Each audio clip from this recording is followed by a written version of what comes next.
Hi, welcome back guys. This is your friend, the fanfiction guy, back with amazing fanfiction. This is the series of What If Frustrated Deku Becomes Villain. Now before starting, please give this video a like and subscribe to the channel if you want more videos like this. Now let's get into the fanfic. Deep within the heavy shrouding of a forest, far on the outskirts of the city of Musutafu, 7 young boys are steadily making their way through the hot and humid wilderness. The group is an odd bunch, seeing as they're not all necessarily friends. Rather, they're classmates brought together through a combination of common interest and fiery passion. In truth, their journey was a spur-of-the-moment sort of thing, a trip made complete with childish enthusiasm and a single goal set in mind. Their faces don't show it, but some of the boys, 6 of the 7, that is, all see that this isn't a simple outing for them. Outwardly, they're expressing faces of glee and happiness, smiles full of shining teeth and shouts filled with delight. But their minds relay something different. Their thoughts are filled with notions of fatigue and determination, slight fear and worry. This is, after all, a chance to prove themselves, and they plan to make the most out of it. Midoriya Izuku is no different from the rest, and is just as eager as the others to arrive at the group's purported destination. While in part this is actually due to his inclusion in this activity, there's more to it than that. This is the first time that he'll be able to show off his quirk to his peers. While the others in his preschool had already manifested their quirks months prior, Izuku hadn't been so lucky. In fact, it wasn't long until he was the only one in his class without a quirk. He was worried at first that he wouldn't manifest a quirk, living without something so integral and meaningful to one's life. He just couldn't see it, and his worries didn't help one bit. After 1 week of waiting for his quirk to develop, that worry grew to anxiety. After 2, Izuku feared that he would be quirkless. However, a quick trip to the doctors disproved his theories. Indeed, he didn't have the extra toe joint. He was just a late bloomer, they had said. It was a breath of relief to the boy. Still, it wouldn't be until a few months later that his quirk would finally appear. It was an incident Izuku would never forget. It was in the dead of night, and Izuku had been on the verge of falling asleep. He had finally gotten his eyes to close when it was as if a switch had been flipped. Izuku was suddenly aware of things that he shouldn't have been, things that were far outside of his normal perception. Izuku had immediately thought of showing off his quirk the next day at preschool. But as tempting as the prospect was, Izuku pushed it down. He didn't want to disappoint anyone, after all. So he had kept his quirk a secret until he could better learn how to use it. Weeks were spent discovering and taking note of the intricacies of his quirk, learning everything that he could do and everything he could not. Time passed like a judging clock, Izuku's patience growing especially thin when he had realized that he had barely surpassed his initial limitations. This, coupled with the growing hostility of his friends, led Izuku to eventually cave in. It wasn't long after that Izuku admitted to his peers that he had a quirk. They were surprised at first, disbelieving of his claims that he had finally sprouted his long-awaited quirk. They had already written him off a long time ago, and they insisted that they wouldn't take credit to his claims unless Izuku showed them his quirk. Bakugo Katsuki drew a stop to that. Instead, he planted himself before Izuku, aiming a piercing glare at the green-haired boy. The hard-pressed gaze of the blonde brought Izuku to a shivering state. In fact, Izuku ended up shifting his eyes away to avoid direct contact with the blood-red eyes before him. A minute or so of this abruptly came to a halt as Bakugo stepped away. It was then that the boy spoke up about his plan. Izuku was honestly surprised when he was asked to join in on Bakugo's expedition. Izuku had heard his friend rant on and on about his plans, but never once did Izuku think that Bakugo would invite him. So, when the boy actually got around to it, Izuku stood still for all but a moment before he erupted into a joyous stupor. And so they went off to the forest. The expedition consisted of Izuku and the others undergoing a self-made challenge, a multi-step process that they had come to call their own rite of passage. The first step requires making the journey without the usage of their quirks. This is to demonstrate both their strength and their willpower. In Bakugo's words, it's to show that they aren't powerless without their quirks. The second step revolves around following orders, and, as the self-imposed leader of the group,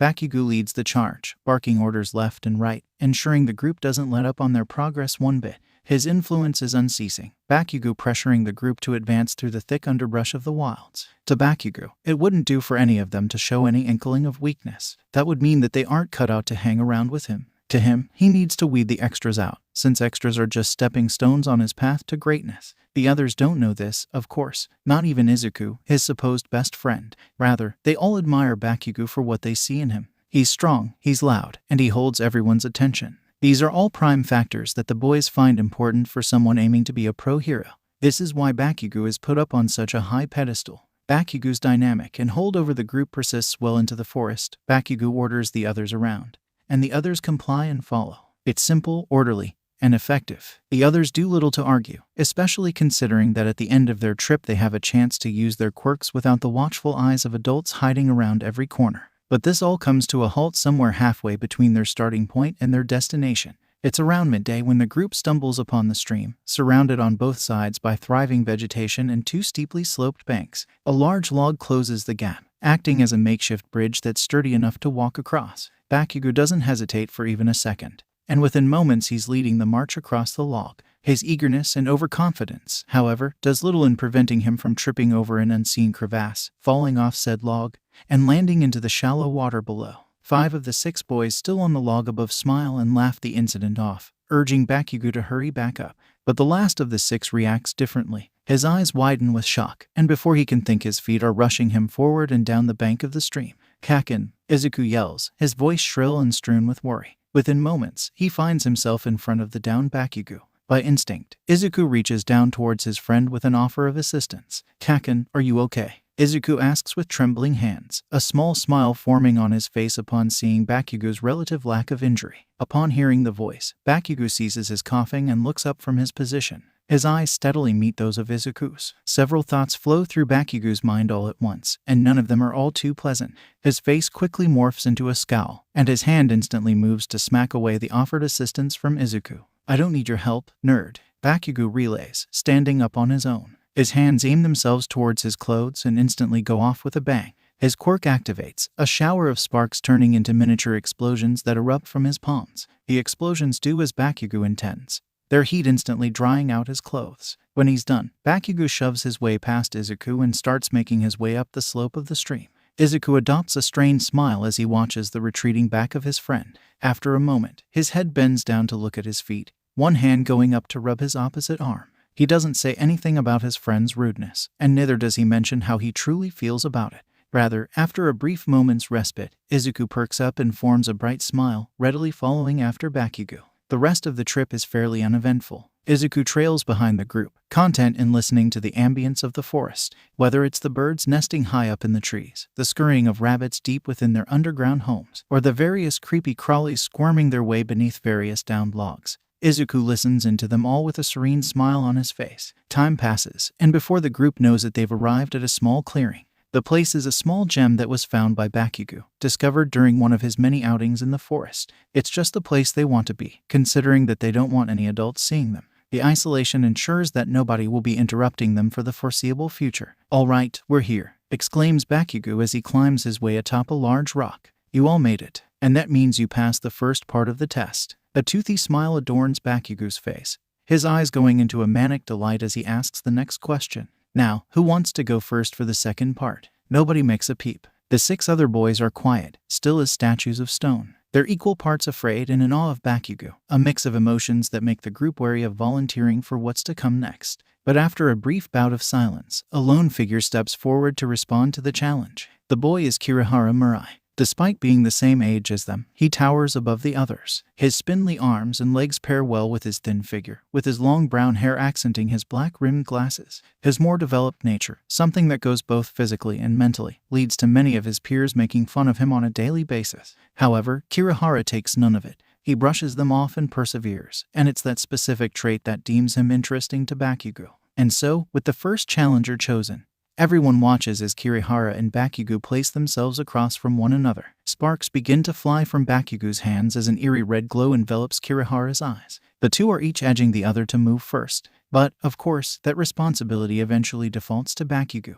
Everyone cheers when Kirihara dodges the first explosive endowed punch. The cheers grow in volume as Kirihara dodges the second punch, and then the third and the fourth. By the time the 5th punch is ready to go out, Kirihara holds his hand up, signaling for the fight to stop. A small smirk finds itself on his face. "Quite impressive, ain't it?" he says aloud. His voice is somewhat shrill, fitting for his looks. "As I've said before, my form of combat precognition reigns supreme." There wasn't any further evidence needed to prove his point. After all, nobody had been able to properly dodge Bakugo's attacks before, the way Izuku had seen Kirihara used it in the past. His quirk allows him to predict the actions associated with combat to a certain degree. This allows Kirihara the current ability to dodge Bakugo in the one-on-one spar. However, the ever-present smirk on Kirihara's face disappears when Bakugo suggests non-quirk combat.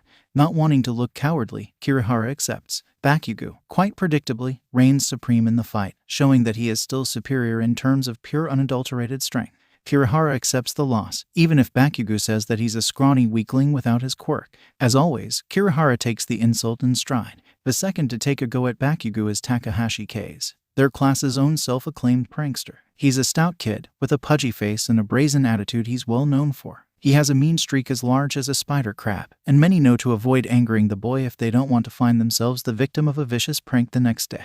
Like before, Takahashi and Bakugo line themselves up, and the fight begins. Takahashi is the first to use his quirk this time, jumping 5 feet from the ground with a single motion. The blast of air that erupts from his feet allows him to evade Bakugo's signature right hook. Uncontrolled gusts of wind then take up Takahashi's remaining arsenal, shooting from his arms and knocking Bakugo off course in his attacks. From Izuku's own observations of the boy, he finds Takahashi's aerokinesis to be rather crude. He's only able to disperse large blasts of air all at once, lacking any fine control whatsoever. Even still, his quirk has the potential to become a promising ability with practice. But in the end, the crudeness of his control leads to Takahashi's defeat, as expected. The next 3 trials aren't all too different. Tatsudagamo has a transformation quirk which allows him to give his body elastic properties. This rubber-like state gives him an innately high defensive capability, though his spindly arms and scrawny frame make him downright useless against the offensive power of Bakugo's explosion. He ends up losing after a minute-long beatdown, a little faster than Izuku's initial predictions. Machida Yudo's quirk is well known, knowledge of it spreading among his peers ever since the horns had sprouted up atop his head. The young, heavyset boy is even more intimidating than he was before his quirk manifested, even if the few patches of fur that grow on his skin take away from it. As for his capabilities, his horns are reminiscent of a ram's. Machida can also go into a charging rampage, being able to produce enough brute force to crack open small boulders. The gathered group expected Machida to have the best chance against Bakugo, but their hopes were proved to be for naught. Machida's enhanced strength and durability aren't enough to quell Bakugo's aggressive fighting style. And then came Tsubasa Hain who, like Machida, has a mutation quirk. Tsubasa has 2 red dragon-like wings sprouting from his back, the 2 appendages combined equaling a 6-foot-long wingspan that's difficult to miss. From Izuku's perspective, Tsubasa doesn't have much that is capable of defeating Bakugo, his wings not being useful for anything but travel as of yet. His belief is proven true with Tsubasa's swift defeat. And with Tsubasa's loss, the boys who had already faced Bakugo numbered at 5, leaving only a single individual left to demonstrate their quirk. Izuku notices this fairly quickly, a wide smile forming on his face upon the realization. He moves forward, his steps crunching against the fallen leaves of the forest floor as his gaze meets Bakugo's eyes. As Izuku comes into position, 5 feet across from his best friend, he takes a deep breath. Izuku concentrates on the things around him, the summertime breeze, the minute tramplings of small critters of the forest, and the shallow breaths of the others around him. He feels the power emanate from his mind, tingling his sensations with a subtle surge of energy. He breathes, and he wills the sounds of his power to prosper. He points a finger at a rock a few meters away. Right there are 2 bugs hiding under that rock. What? The collective question rings throughout the clearing. Izuku lets out a nervous laugh, rubbing the back of his head. One of you can go check. There should be 2 bugs under the rock. Takahashi ends up being the one to do it, and the second he flips over the designated rock his eyes shoot up in surprise. Midoriya's right, he says. There's a stink bug and one of those mucade centipedes under here. So, what? Machida asks. Midoriya can tell where bugs are. Pretty lame if you ask me. That isn't it, Izuku interjects. However, the second he realizes his outburst he shrinks in on himself. He continues with a much more reserved voice. I could hear them, is all. Hear them? Kirihara asks. Izuku eagerly nods in response. I have really good hearing. Like, super hearing. Kirihara puts a hand under his chin.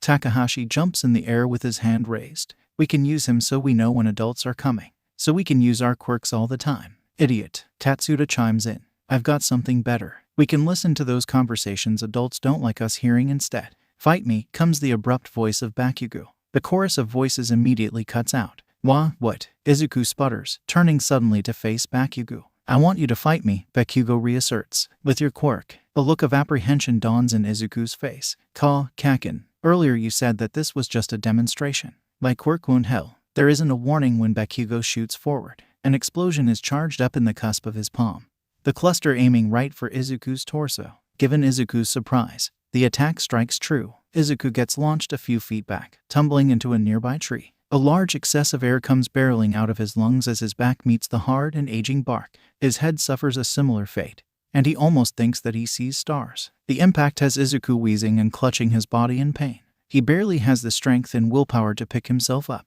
"That's it," demands Bakugo. "That's all you have going for you." Bakugo snarls, his expression growing tight. "That's got to be the most pathetic quirk I've ever seen. You might as well be quirkless for all I care." Izuku sniffles. Slowly, his arms push against the ground until he's standing once again. His legs are shaking, and his breath is shallow, but in his eyes shine in determination. "Kaken," he coughs, "I can." Look at him," Takahashi exclaims, his words devolving into a fit of laughter. He didn't even last a second against Bakugo. "Yeah," Machida agrees. "That was the shortest any of us had against Bakugo. What a loser." As the two laugh, it doesn't take long for the others to join in. Izuku, quite understandably, shrinks in on himself. Bakugo ignores the scant remarks, making his way up to the beaten Izuku and picking him by the scruff of his neck. "Is that all you can do?" Bakugo questions, his voice an accusing whisper. "A whole year of waiting, and that's it." His eyes tighten, aiming to gauge Izuku and place judgment. Izuku takes a moment to respond. A visible bulge forms at his neck, a gulp sneaking down and disappearing before he speaks. I guess," Izuku stammers, his hands clambering and eyes shifting to the side. "I haven't really been able to do much more. But quirks are like muscles, right? So maybe if..." Another blast erupts from Bakugo's hand. This one is aimed differently, the explosion going off in the space that's directly right to Izuku's head. Izuku stumbles to the ground again as Bakugo lets go of him. He clutches his ear in pain, a low ringing having sprung into existence after the blast. It doesn't take much for the beginnings of tears to start trailing off his eyes. "Super hearing," Bakugo mutters in question. "And how about now? Can you hear now?" His nostrils flare before he faces the rest of the group. "We're going back home. The nerd here can catch up with us when he stops being a baby." The group steps in line behind Bakugo without a word of rebuttal. A few snicker at Izuku's vulnerability, but a growl from Bakugo easily silences them. It doesn't take very long for Izuku to be the only one left in the clearing. He doesn't know how long he lays there, staring up into the treetops while his mind reels in chaos. Izuku doesn't know how long it's been when he decides to unfurl himself from his position on the ground. He still clutches at his ear, wiping away at the small trail of blood that seeps through his fingers and drips to the ground. The ringing in his ears eventually begins to subside, going from a harsh whistle to a low hum in the back of his mind. It's because of this that Izuku catches the faint sound of crunching leaves being made by the retreating steps of his classmate. Izuku estimates the distance to be around half a kilometer away. He knows that he could still catch up to them if he hurries, and so he prepares himself before he sets off in a sprint. He runs despite the agony to his sides, the damage to his head, and the raging thoughts in his mind, because there's a small part of him that hopes he can still prove himself to Bakugo, no matter what it takes. Children can be cruel creatures when given the right motivation. This is a simple truth in a world ruled by those with powers, a world where the ones with quirks reign supreme, and the quirkless and less powerful suffer as the strong reap the benefits of their labor. That is also to say that not all humans are created equal. Nobody chooses to be born quirkless or with a weak quirk. Everyone aspires to be a hero when they are young, looking up to the likes of All Might. But many times, such dreams are shattered by the reports of 2 joints in their smallest toes. Such people are scorned by society. They are deemed weaker and are treated as such. They are ignored and placed aside, things coming in favor of those with quirks than those who don't. But, ever an optimist, Midoriya Izuku never comes close to thinking such thoughts.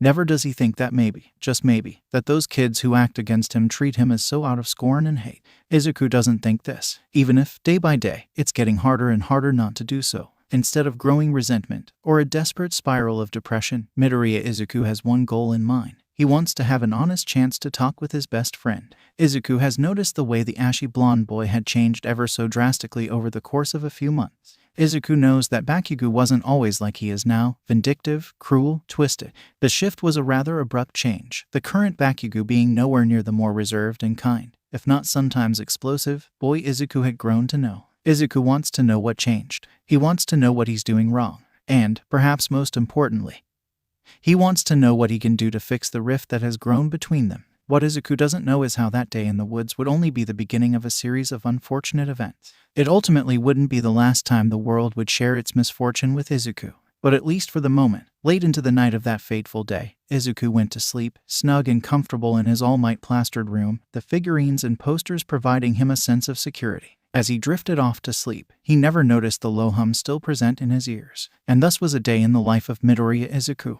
Izuku's eyes shoot open, his body snapping upwards to where he's sitting up straight in his bed. His breathing comes off a bit ragged, the pains of the past day coming to the forefront of his mind and warding away his morning grogginess. He can almost feel the explosions rippling across his skin, his body remembering the sensations of collapsing to the ground after Kaken had attacked him. Instinctively, he reaches for his ear, feeling for the familiar runny texture of blood. All the while Izuku's eyes dart around expecting the worst, only to find the opposite. The barest amount of sunlight peers just past the blinds of the window, but it's enough to illuminate the room to his liking.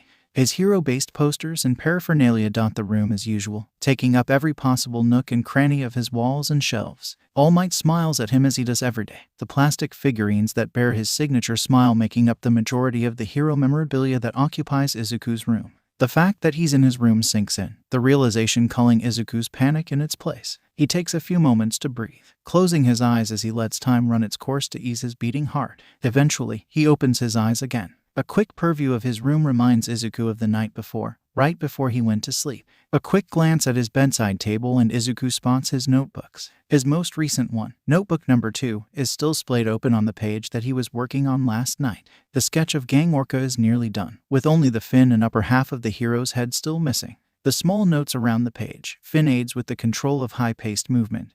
What's the physical makeup of his eyes and why do they look like that? Can the use of sonar disorientate him? Are so jumbled that any other person would have a hard time following his train of thought? Izuku reaches over and closes the book, tucking it into his bedside drawer just as he checks his alarm clock. 7:58 a.m. just 2 minutes before he usually wakes up. Izuku reaches his hand over and turns the All Might alarm clock off before it can start spouting out his favorite hero's catchphrase. And with that, he takes one last look of his surroundings and gets all the reassurance that he needs. He's at home. He's fine. But not quite. Izuku can feel the inklings of his quirk waking up as well, getting stronger as he becomes more lucid. He immediately cuts off the feedback from it and restrains its range, keeping his hearing confined to the boundaries of his apartment. He doesn't need to hear anything else. He already knows enough about all of his neighbors, after all. Like how the couple 2 doors down from him yell a lot. Their arguments often span late into the night. And they kept Izuku up late when he was still learning to control his quirk. Or the man next door, who watches horror and wartime movies religiously. There's a lot of swearing in them, something of which Izuku knows his mother wouldn't approve of if she knew he was listening in. And so, he doesn't. Or tries not to, at least. And there's the lady nearly half a block away. She has over 20 cats in her apartment. She talks and sings to each and every one every day, filling their food bowls and giving them baths all the while. She talks on the phone a lot too, sometimes to her niece in Osaka, other times to her brother who lives in Taiwan. Izuku knows all of this because of his quirk, just as much as he knows that it can be a bit invasive. It's because of his quirk that he knows a whole plethora of information that he'd rather not know in the first place. And so, Izuku tries to keep his quirk contained, even if his control often slips. It's the best he can do for now. Izuku looks back at his alarm clock. 8:01 a.m. He turns his head towards the door. Behind it from down the hall come a few footsteps that grow closer with each step. Izuku isn't actually surprised by them, considering that he had heard them the moment they had begun in the kitchen. But he decides that he might as well face the door for when his mother inevitably opens it. Izuku, honey, Midoriya and Co calls out as she knocks on Izuku's door, right at the moment Izuku had expected. Are you awake yet? Yeah, Izuku answers. I am. He ends up sitting up straighter in his bed by the time his mother opens the door to his room. All right, and Co cheers. I didn't hear your alarm, so I was just making sure. Izuku lifts one of his hands up to scratch at his bedhead. I just woke up before it went off, is all. Oh, for any particular reason? She smiles. Usually I have to drag you out of the bed. Why was today different? Izuku freezes. It's a minuscule effort. And he wills himself out of his state almost immediately, relaxing his body and ridding himself of the sudden tenseness that had overcome him. He's pretty sure that his mother didn't notice the slight change at all. Or he hopes, at least.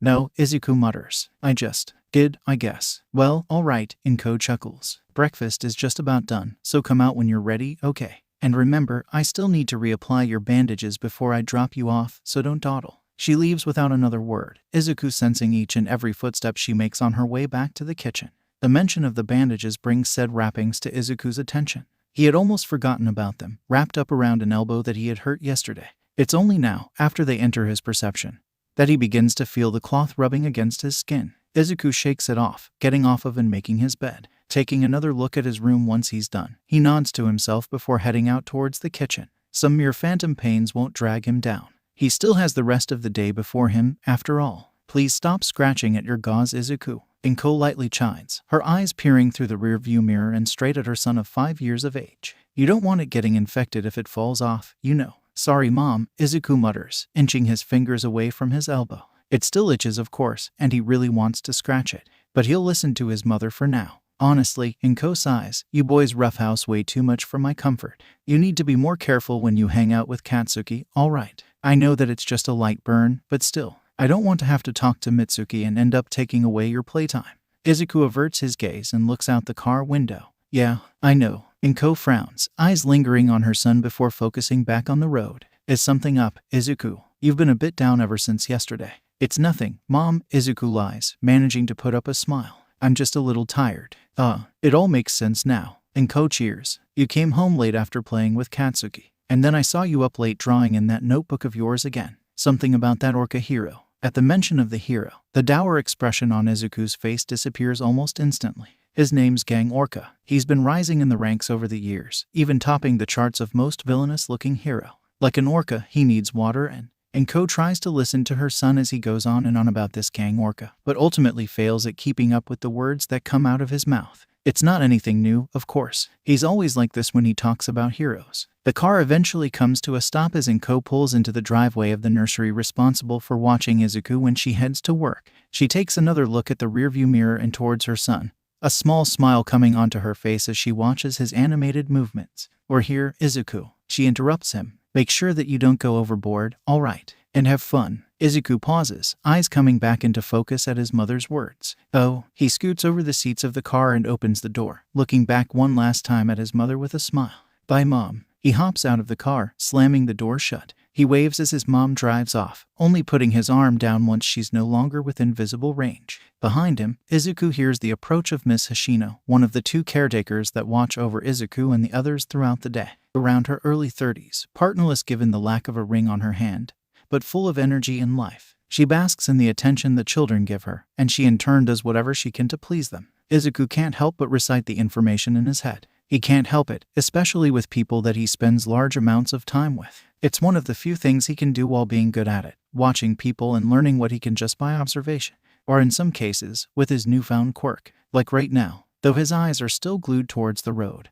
Izuku can tell exactly what Miss Hoshino is wearing. She has on her 2 green bangles today, both on her left wrist. Izuku knows this because they make a slightly louder ding as they clash together than her purple bangles do, and are slightly more chime-y than her bulky blue ones. On the other hand, her earrings are the silver ones with blue jays on them. The birds twirl in a ring of silver due to the wind. With Izuku, there you are. Izuku turns just as Miss Hoshino kneels down before him. Good morning, Izuku. Miss Hoshino greets, a small rainbow-colored puff of smoke emanating from her hands. How's my favorite little bean sprout doing today? I'm doing good, Izuku replies, eyes focusing on her green bangles and blue jay earrings, just as his quirk provided to him. And what happened here? She asks, her hand gently wrapping around Izuku's bandaged elbow. Why are you all bandaged up? It was nothing, Izuku says. Just an accident while I was playing with Kakin yesterday. Awa, she gushes. You and your nicknaming of Katsuki. I can never get over how cute it is. She stands up and begins leading Izuku inside. Come on, Katsuki's already here. You 2 can go ahead and play until we begin our lesson, alright. The inside of the building is chaos incarnate. The rest of Izuku's peers are showing off their quirks left and right, causing a cacophony of noise every which way. Of course, Izuku notes, this is just how it normally is inside the school. After all, nursery schools are one of the few places where quirks are allowed to be used without a license. Izuku looked up the reasoning, and apparently it has something to do about it being better to let children learn to adapt and properly control their quirks. Miss Hoshino and Tuscan Nursery School's other caretaker, Mr. Yoshioka, have been trained to handle the unstable nature of quirks that come at an early age from their students, and yet, Izuku finds, they are often quite overwhelmed by their job. As such, Izuku doesn't really react when Miss Hoshino suddenly separates from his side and darts across the room towards another student, shouting for the young girl she's heading towards to drop off of the ceiling. If anything, Izuku doesn't mind. He feels the slightest tinge of abandonment, sure, but he knows that it's a stupid feeling to feel. After all, her departure leaves him with a chance to find Kakin. It doesn't take much to locate his friend. Izuku finds him surrounded by the others from yesterday. They are all gathered around Mr. Yoshioka. Strangely enough, Izuku has discovered Mr. Yoshioka as being the polar opposite of his workmate. He's around 50, and he's rather clueless around children. And, despite his best attempts to appease his students, he never is able to reach the same degree that Miss Hoshino is capable. It's a wonder he works with kids in the first place. Izuku wonders if it has to do with some sort of past trauma, considering how often Mr. Yoshioka stares off into the distance when he interacts with Tama-kun and Sumi-chan, both blue-haired individuals just like himself. Before he can get lost in his own thoughts again, Izuku brushes the thought away. He focuses back on Kaken and can't help but let out a quiet giggle. Mr. Yoshioka has a stuffed elephant in his hand, blue cloth and all. A flash of light, an indication of using his quirk, sprouts from his hand, enveloping the toy elephant. When the light dies down, the elephant is moving, its trunk waving in the air and its stubby legs carrying it forward. But Izuku winches as the toy is handed towards Kaken, who, as expected, subsequently blows up the little creature in his hands with a blast from his quirk. I already told you, I don't need no shitty moving toys. Bakugo shouts. Mr. Yoshioka narrows his eyes. Bakugo, watch your language. What you said was a bad word, and bad words aren't good for you. I can say what I want, you shitty teacher. Mr. Yoshioka sighs. His hand slides over his face, and Izuku can tell that he's done with dealing with Kaken.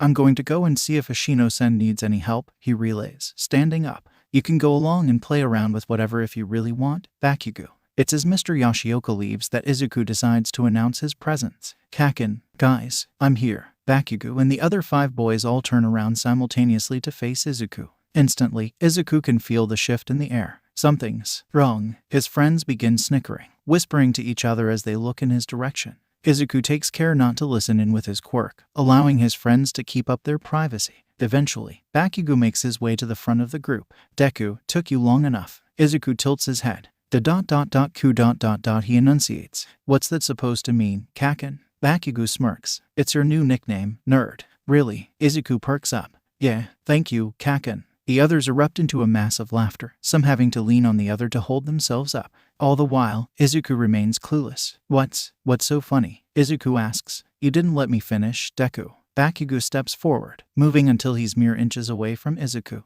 A grin appears on his face as their eyes meet. Your new nickname, Bakugo scoffs. It means you're useless, worthless. Bakugo's grin widens, just like your weak-ass quirk. The others explode yet again into an uncontrollable fit of laughter. They walk off to do whatever, leaving Izuku still and frozen in his spot. His mind is reeling, thoughts racing second by second as the past few moments are replayed over and over and over in his head. A single word is all that can escape from the chaos that envelops his mind, sounding out barely above a whisper, and yet with so much emotion filling it seems. Why? The fact that Yoroi Musha, the equipped hero, is still around as a popular and active hero is astounding, considering his age. Though, with the way that his quirk enhances his armor to make up for his loss in reaction time, strength, and speed, it makes sense that the man is still so high in the rankings. Still, his attitude could use some improvement. Take last week, for example, when the pen stops in its place, having reached the edge of the paper. As Izuku's muttering dies down, his eyes dart across the confines of the page. Much to his surprise, he finds that he's filled up every single bit of space on this page of his notebook as well.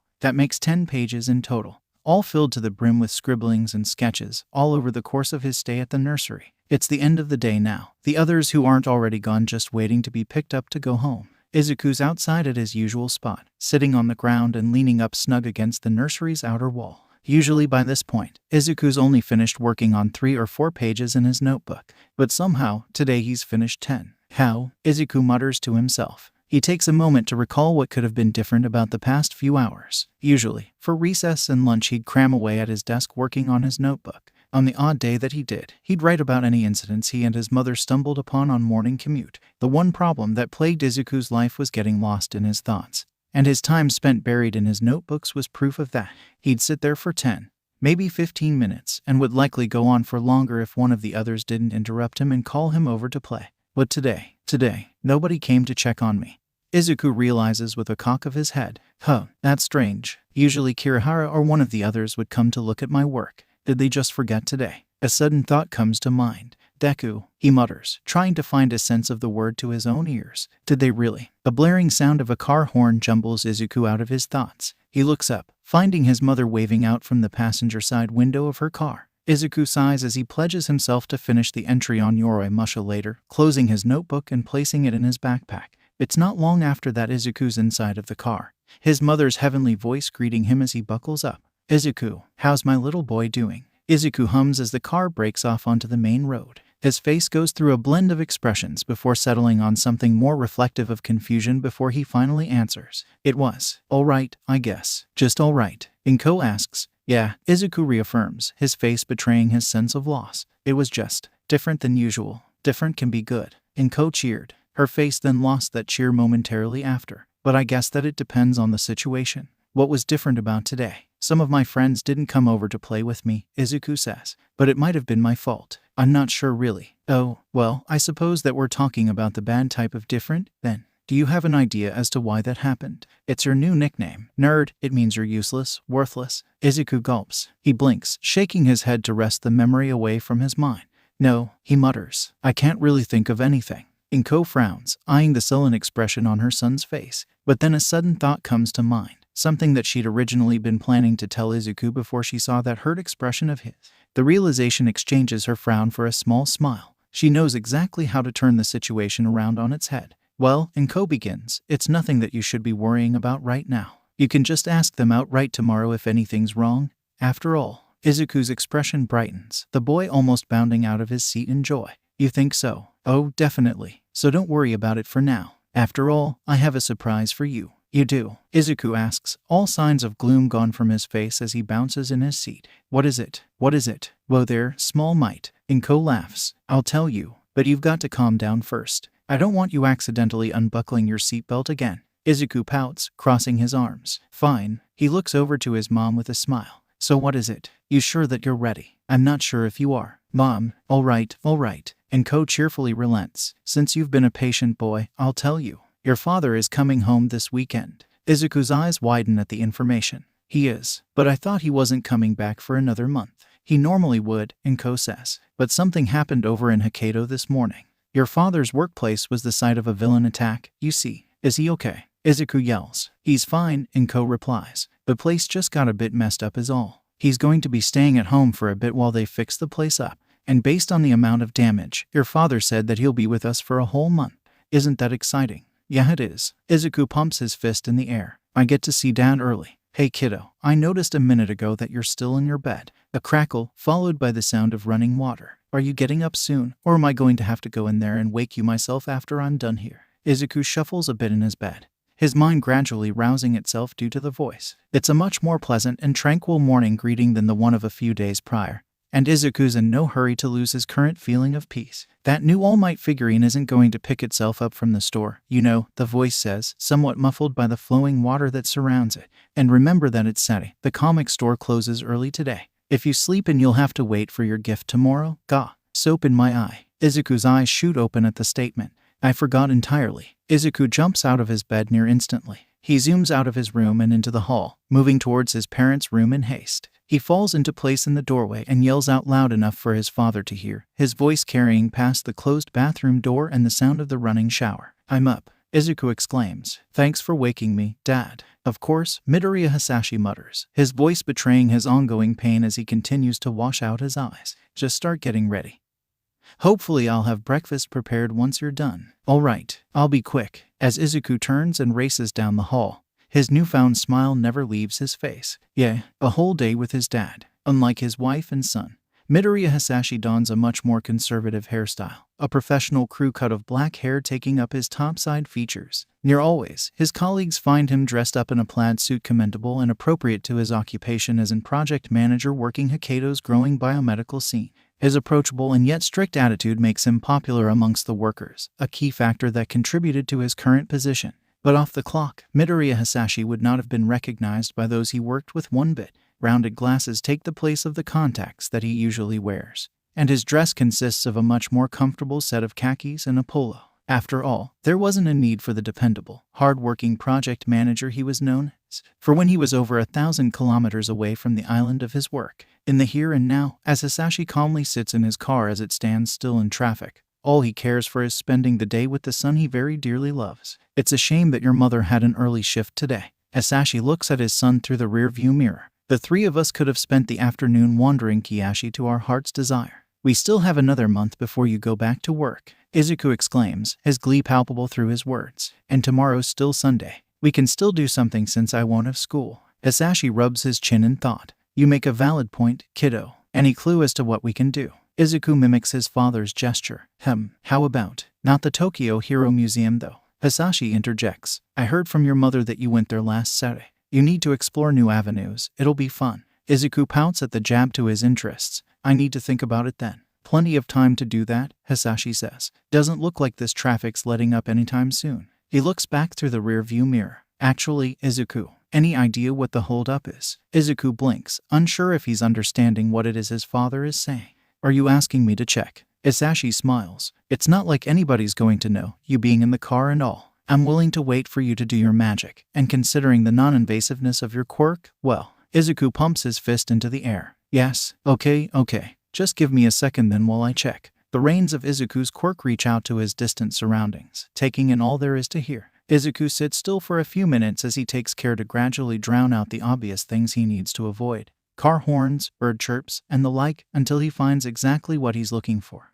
Rocks, moving downwards from giant piles. No, that's rubble. A lot of fire too. And sirens. There's a villain fighting up ahead then. But who? Oh. Izuku's head jerks to face towards his father, turning away from the direction it had subconsciously gravitated to as Izuku lost himself to his hearing. Turn on the radio, Dad. Izuku nearly jumps in his seat as the words come from his mouth. Tune it to present Mike's station. Hisashi raises an eyebrow at that. Present Mike. But isn't his show usually at night? He'll be on since it's Saturday. Izuku explains. Present Mike always holds 2 shows on the weekends. And it's the only way that I'll get to know what's happening since I can't watch. Eventually, Hisashi does as he's told, sighing in the process. It doesn't take long to see why. Hello listeners, welcome back to today's installment of the Saturday Morning Funsies. It's your host, the one and only Present Mike. OYEAH. Hisashi winces, moving his hand and turning the volume dial on the radio down. Still can't believe that you like this guy, Izuku. He's cool, Izuku retorts in defense of the hero.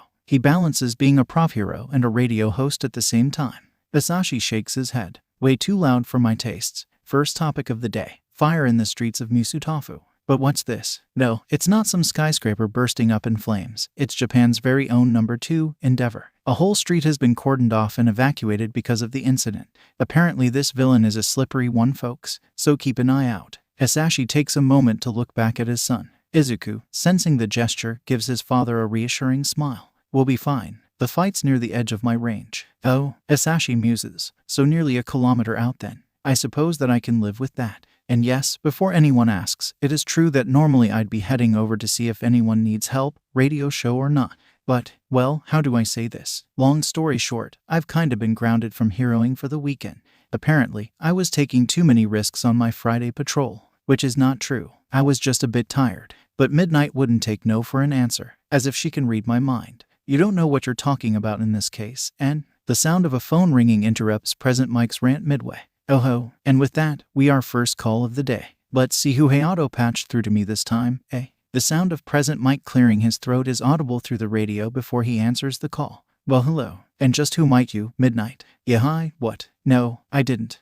Back to the break. Stay tuned. YHHH. The sound of music filters through the radio as Present Mike signs off. Miraculously, the switch matches up just in tune with the traffic starting to clear up. Wow, Hisashi laughs. What perfect timing. Curious, Izuku shuts his eyes, funneling his attention back to where had previously heard Endeavor's voice. Izuku hums. Yeah, it sounds like they're done. Endeavor's telling everyone to wrap up. Izuku opens his eyes to find his father grinning like a madman. What? Oh, nothing. It's just your quirk. It's really something, you know. In my opinion, you'll be a hero in no time. Easy. You really think so? Hisashi eagerly nods. Absolutely. In fact, I even have proof. Izuku tilts his head. How can you have proof for something that hasn't happened yet? Simple, we look to the past. You see, this has to do with my father, your grandfather, rather. You never got to know him, he died before you were born. But from what I've seen so far, it looks like you have the same quirk as he did. Izuku is barely able to contain himself in his seat by this point.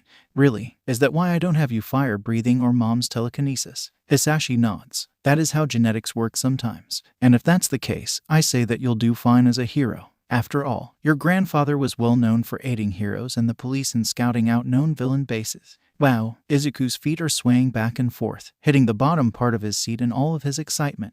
So cool. What was his name? He's in the public records, right? Are there videos of him? I need to see. What could he do that I haven't thought of yet? Maybe. Hisashi lets out a sigh, a small smile lingering on his face. And there he goes again muttering off about quirks. He thinks to himself, ever the curious and inquisitive kid. Heck, seeing him like he is now, with his enthusiasm and steadfast nature combined.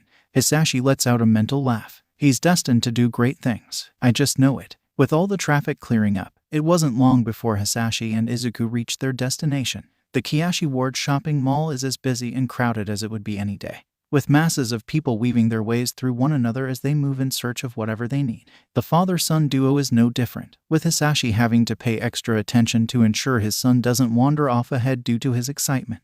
He keeps his grip on Izuku's arm tight, pulling back whenever Izuku tries to speed up. We're going to get there on time, Izuku, Hisashi berates. There's no need for us to push our way through the crowd. Let's just go with the flow, yeah. But Dad, Izuku cries, continuing to pull on his father's arm. What happens if the store decides to close early? Or what happens if we get sidetracked and we don't get there on time? Or what happens if I trip and fall and then we have to get first aid and then we end up getting late? Hisashi represses his urge to laugh. The latter possibility is more likely to happen if you keep rushing this, kiddo. We still have an hour. He tilts his head. Maybe we can pick up a hot dog on the way if you want. With the unexpected traffic, we did miss lunch while we were getting here, after all. Izuku's stomach rumbles involuntarily at the idea. Food. He scratches his head. But the store and food places can get crowded at the mall. Hisashi smiles, kneeling down to Izuku's eye level. How about we head to Might Food?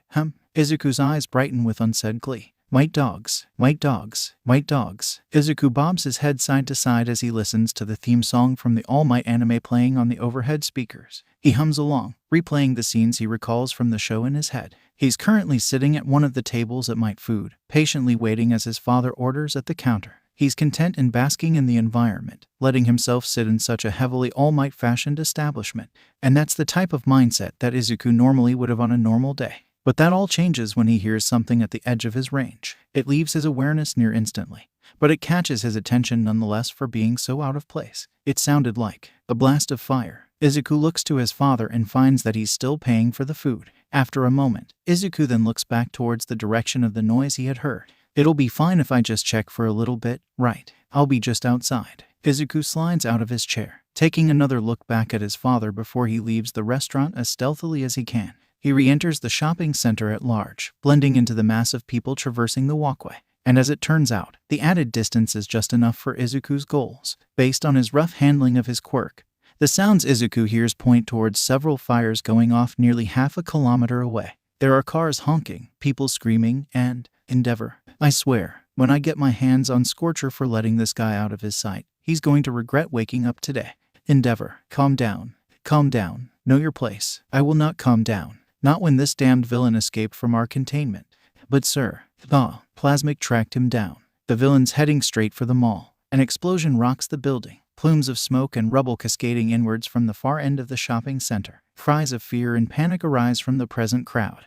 And suddenly Izuku finds himself trapped in a wave of people, stuck as he's forced to go along with the stampede attempting to escape the chaos. Seconds go by with Izuku being pushed and shoved, bounced between the oblivious and terrified populace. And yet, despite the disorderly bustle and all the overwhelming noise, there is one thing that stands out to Izuku's quirk. Izuku takes a second to glance back behind him, and he easily catches glimpses of a black and brown blur. It bounds up and across the walls and ceiling, morphing into a seemingly amorphous blob all the while. It stretches and bends in unnatural proportions, mowing through civilians as it lets out a series of monstrous roars. With all the carnage, there's only one thought that fills Izuku's mind.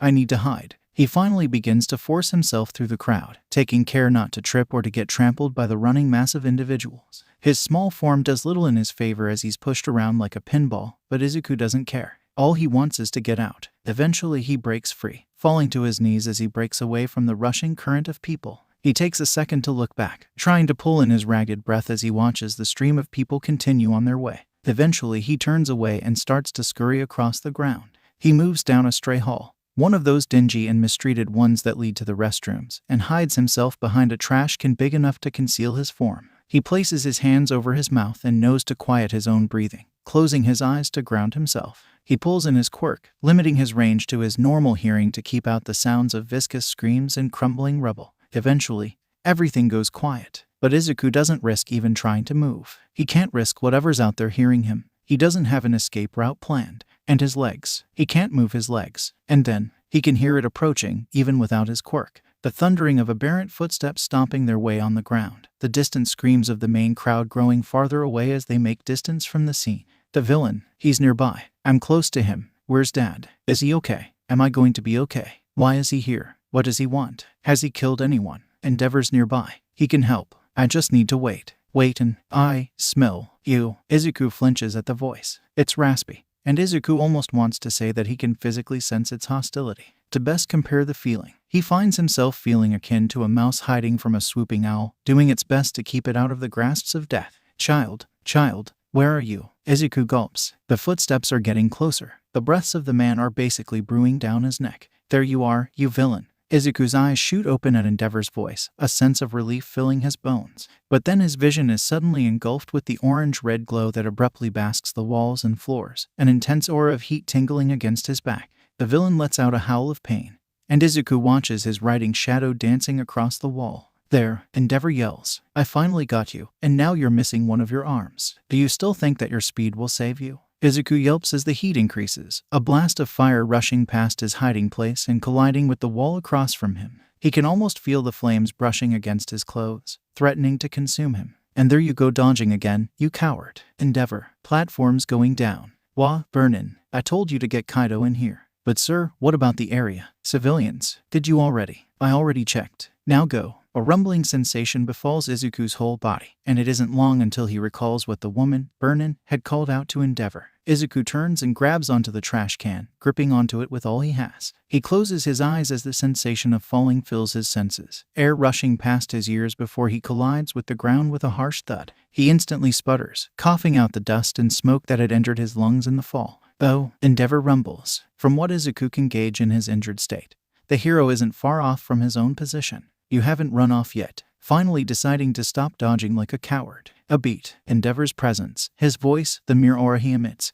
Izuku can't help himself. He slowly peeks out from his hiding place to catch a glimpse of what's happening before him. And when his eyes fall upon the scene before him, he can't help but gawk in awe. The villain is only 5 feet away, his bubbling brown skin littered with jagged spines and dark craters. Digitigrade legs and 3 gangly arms make up his extremities, attached to a narrow torso topped by an inhumanly bulbous head. And right across from the villain is Endeavor. Izuku has to look in between the villain's legs to catch a glimpse of the hero, inching himself further out from his cover. But in that moment, seeing one of his idols is all he can think of. And the sight, his crown of flames, his flaming facial hair, his enormous jumpsuit. It's unlike anything Izuku's ever seen or felt. It's hundreds of times different from the still images on the internet or the videos of the number 2 on the daily news. Before him is an actual hero, and he gets to watch firsthand the hero in action. Izuku spies movement. It's Endeavor, suddenly scowling as he eyes down the villain. I'll raise this whole area if it means I'll get a good shot at you. So I'll only tell you once. Surrender yourself. The villain's fingers drum across his side, his head tilting over to the left.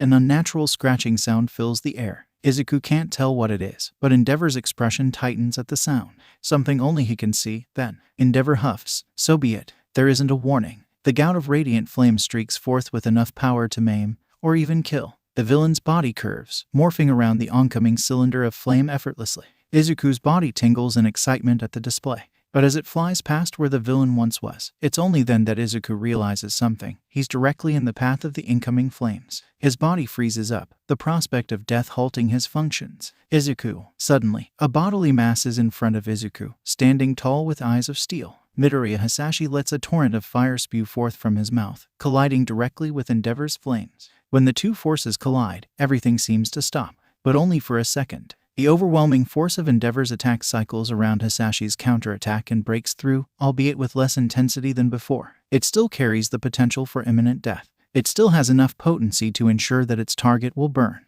but it won't go any farther than that. And for Hisashi, it's enough. The fire engulfs him, but it doesn't continue past him. As Hisashi takes the brunt of the flames, the wide-eyed, shocked-still Izuku behind his flaming form is safe and sound. But Hisashi can't stand in place forever. Eventually, he falls, tumbling backwards towards his son. Izuku can only watch as his father succumbs to his all-encompassing burns, the smell of seared flesh filling the air. The relieved smile on Hisashi's face is the last thing Izuku sees before his father crumbles to ash and smoke. Dad. The smell of rain, petrichor, Izuku recalls from one of his father's odd comments, shifts in the air as the ornate coffin before the crowd begins its descent into the earth. The rain had stopped a while ago, long before the procession had arrived at the cemetery. but its effects are visible nonetheless. Mud-trodden grass rubbing against everyone's shoes in the slow, consistent dribble of water as it falls from soaked leaves. The signs of a past rain are present all around.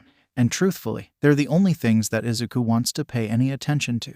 He doesn't want to watch as what's left of his father is being buried, doesn't want to hear the dirt as it's being pressed over the grave, and doesn't want to watch the stream of tears falling from his mother's eyes as she yells and pleads for her deceased husband.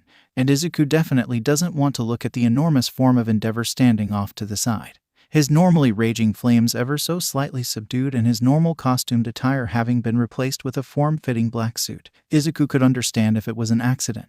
It was partially his fault, after all. He'd strayed away from the restaurant. He'd gotten caught up in the crowd, and he had stood there gawking like a fanboy when he should have been scrambling away in fear of his life. Any other situation, any other hero, and Izuku would have labeled the incident as an accident. Just an unfortunate set of circumstances that came tumbling down like a line of dominoes intent on setting off their final spectacle. But it wasn't an accident. He had heard Endeavor call out to his sidekick. Izuku had heard the supposed hero say that he'd already scoured the scene for civilian. He had seen Endeavor stop for just a moment, his eyes centered on the fire that had engulfed a helpless bystander. Izuku had expected Endeavor to help, but instead, Izuku had seen Endeavor run off, eyes set on the retreating villain. No words of assurance, no call for help, no effort to cull the flames that had taken Hisashi Midoriya.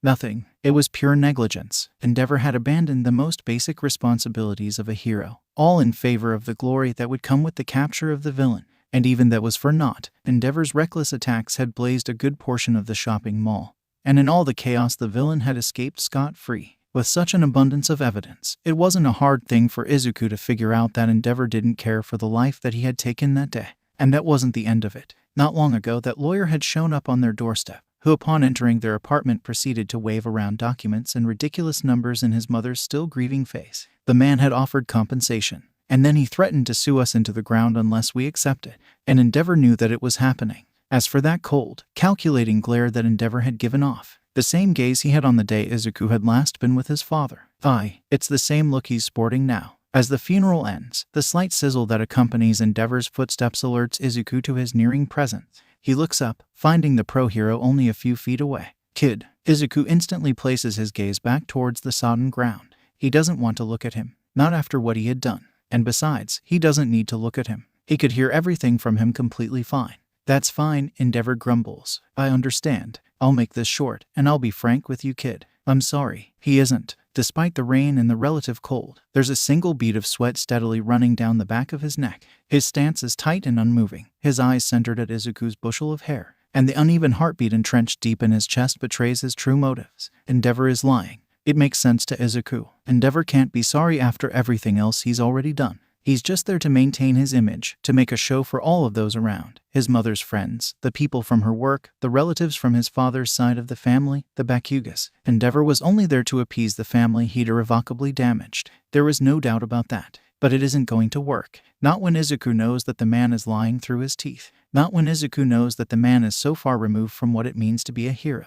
Izuku stands up, fists clenched. He opens his mouth, and he slowly opens his eyes to the darkened ceiling of his room. He stifles letting out a curse, closing his eyes in frustration instead. He hates when he dreams about that 2 years from that day. And Izuku still can't scrub the memory from his mind.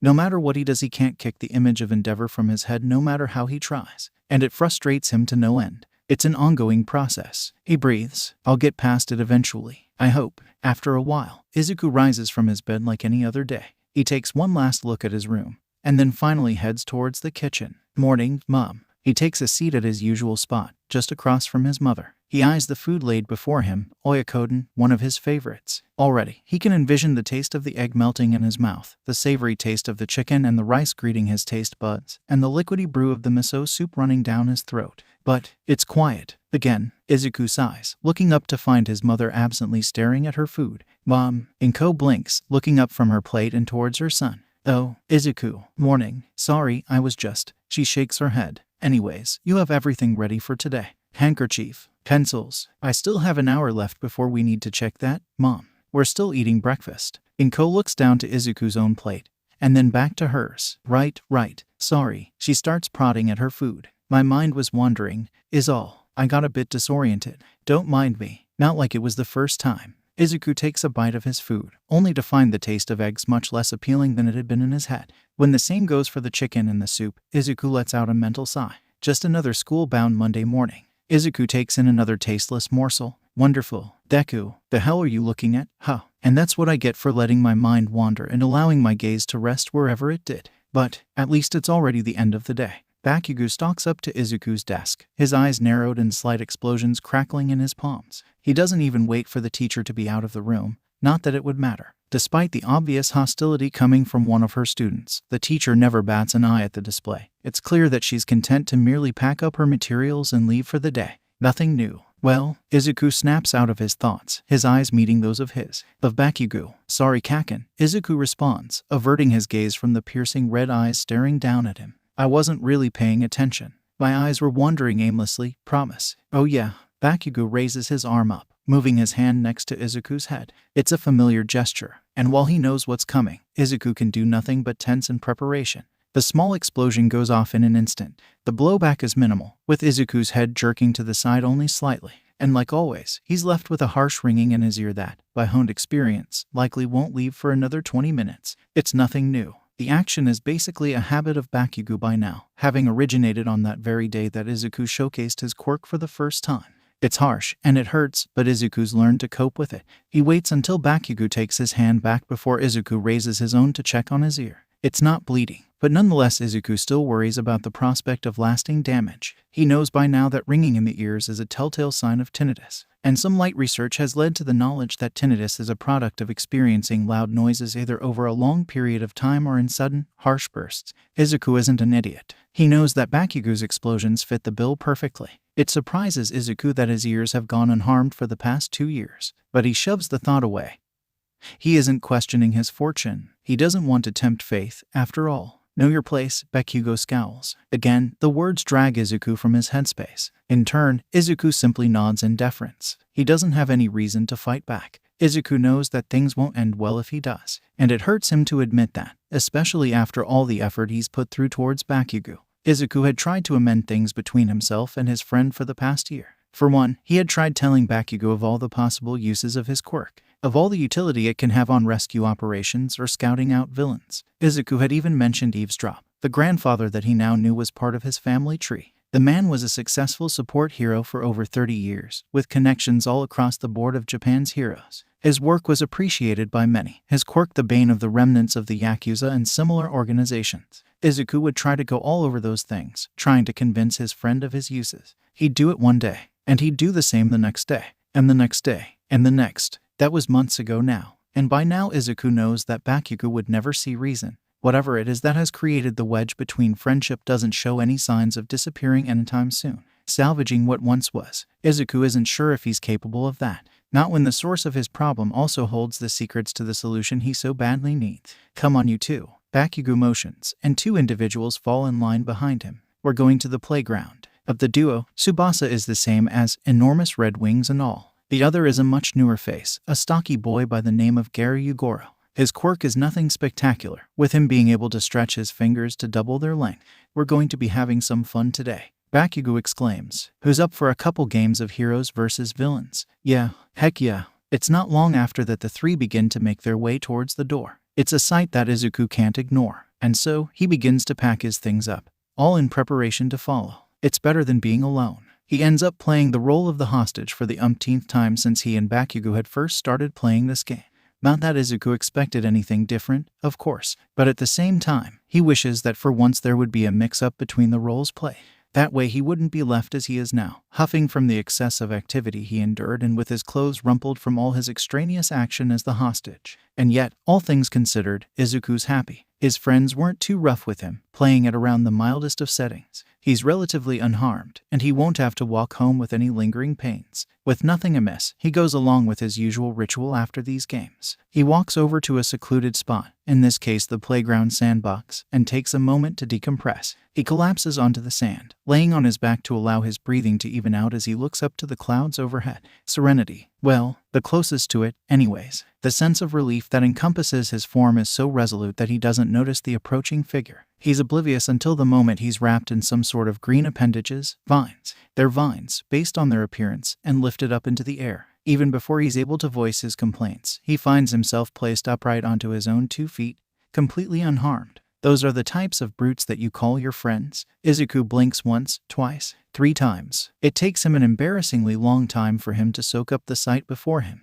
The vines coiled around his torso retreat, Izuku's eyes following them as they move up to the girl's hair. Is that her quirk? Vine hair. So cool. His eyes then move downwards. He instantly notices the expression on her face, and there's only one way he can describe it. Serene. Actual serenity. Never mind the plain white sundress of hers that billows in the wind. The innocent way she holds her hands behind her back, or the way her head tilts ever so slightly as she herself examines him. She looks to be around his age given her height. Her lips are moving and, shoot, she's talking. Saw the 4 of you playing that game. Her words are soft and reserved, fitting for such a graceful-looking girl. It's not really my place to interfere, the girl continues. I am not knowledgeable of your relationship dynamics, after all, but nonetheless I find myself unhappy with the way they were treating you, especially the brash one. That one catches Izuku's attention. He lets out a nervous chuckle, rubbing the back of his head all the while. That's just how Kaken is, Izuku says. He's been like that for a while now. I'm used to it. Truly. The girl purses her lips.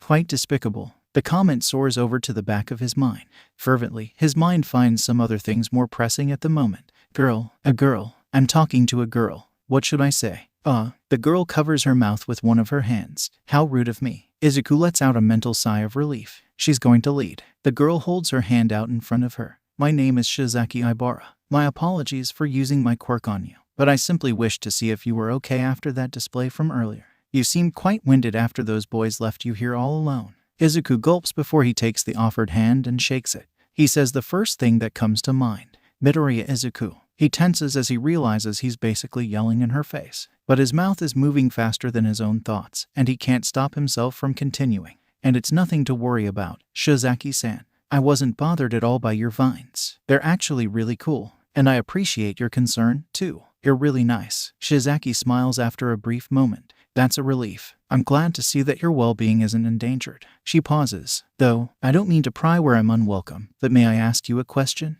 Izuku clears his throat. I can do this. Of course. What is it? Shizaki nods. Why defend the actions of this Kaken? Don't you feel that the way he treats you is wrong? The question halts all of Izuku's thoughts. No longer is his mind overwhelmed with the fact that he's actually talking to a girl.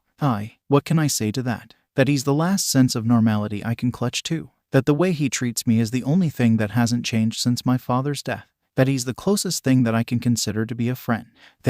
You don't have to answer if it makes you uncomfortable. Izuku snaps out of his thoughts, his gaze focusing on the girl in front of him. I can see in your eyes, Shizaki says. You're uncomfortable with my questioning. I shouldn't have pried. I've only hurt you more than you already were. No. Izuku starts waving his hands in front of him. It's not that. It's just, he sighs. It's just something I would rather not talk about. But I'm not insulted or hurt or anything. Promise. Shizaki tilts her head once more, her inquisitively probing eyes making Izuku squirm. That is the truth, she asks. Izuku furiously nods his head. Yeah, She folds her hands together. You're very strange, Midoriya Izuku. Izuku can't help but blanch at the statement. However, Shizaki continues, snapping Izuku out from his initial shock. I will say this, I think that it would be in your best interests that you find your own sense of self. Izuku blinks. Shizaki lets out another small smile. You should find your own path, not let others dictate what you do with your life. I overheard those boys calling you weak. Izuku internally winces at the words. But from what I can see, you embody the complete opposite. Izuku's eyes widen. Wah, really? Shizaki nods. You're excitable and skittish, but in truth those aspects of yourself merely hide your true being. As before, the truth lies in your eyes, and from what I've gathered from them, you contain a fiery resolve deep within. And resolve can carry one far in this world. That is a given. Izuku can feel the onset of tears forming in his eyes, and yet, despite how much he desperately wants to allow his eyes to burst, he vigorously holds them back. He can't make a bad impression. He won't scare away someone who's been this nice. He wouldn't be able to stand it if he did. It takes a few moments for Izuku to be able to push the words out from his mouth. Thank you. That means a lot to me. Shizaki nods once more. Think nothing of it. I'm simply speaking the truth and doing what I believe is right. Now, if you don't mind, I must be going. My parents are expecting me soon. Of course. Izuku peeps. It was nice talking to you. Likewise. She nods, turns, intent on leaving.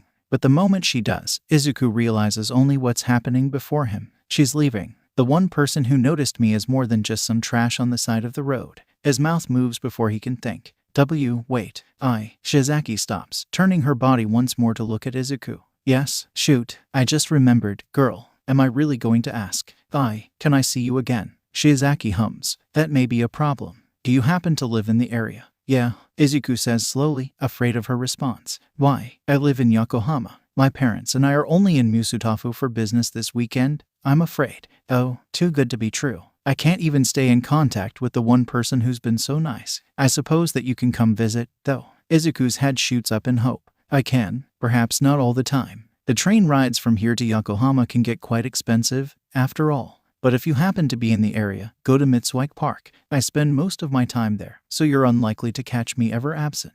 Izuku's smile is stretching from ear to ear. Yeah, okay. I'll keep that in mind, Shizaki-san. Shizaki smiles one last time before she turns and begins her way off, her graceful figure leaving Izuku in awe. As she grows further in distance, she imparts one last message to the green-haired boy. May the Lord's light guide you on your way, Midoriya. Yeah, Izuku mutters, not really paying too much attention to what he's saying, too distracted with the fact that he had talked to a girl and one that liked him, even. You too. Time passes, and eventually, despite it being quite antithetical to Shizaki's previous efforts, Izuku ends up lying down in the sandbox once more. He's simply too overwhelmed with the encounter and with all the things it entails. He's quite possibly made a friend, one detached from his current situation and willing to see the bad in Bakugo. She appeared out of nowhere, almost like an angel with her sound advice and graceful appearance, and had injected some much-needed optimism back into his life. Izuku almost doesn't want to admit, lest something go wrong and he be proven wrong. But, after all this time, things might finally be looking up. I mean, nobody my age has ever been so nice to me. She barely knew me, and yet she saw value in me. And she didn't even know my. Izuku shoots up in a frenzied awareness, sand rifling down his form as he recalls the one vital thing that he had neglected to do. I forgot to ask her about her quirk. The lights shut off, engulfing the classroom in darkness. As you all know, our society is brimming with heroics. The teacher pulls out a remote and presses a button, causing the overhead projector on the ceiling to flicker on.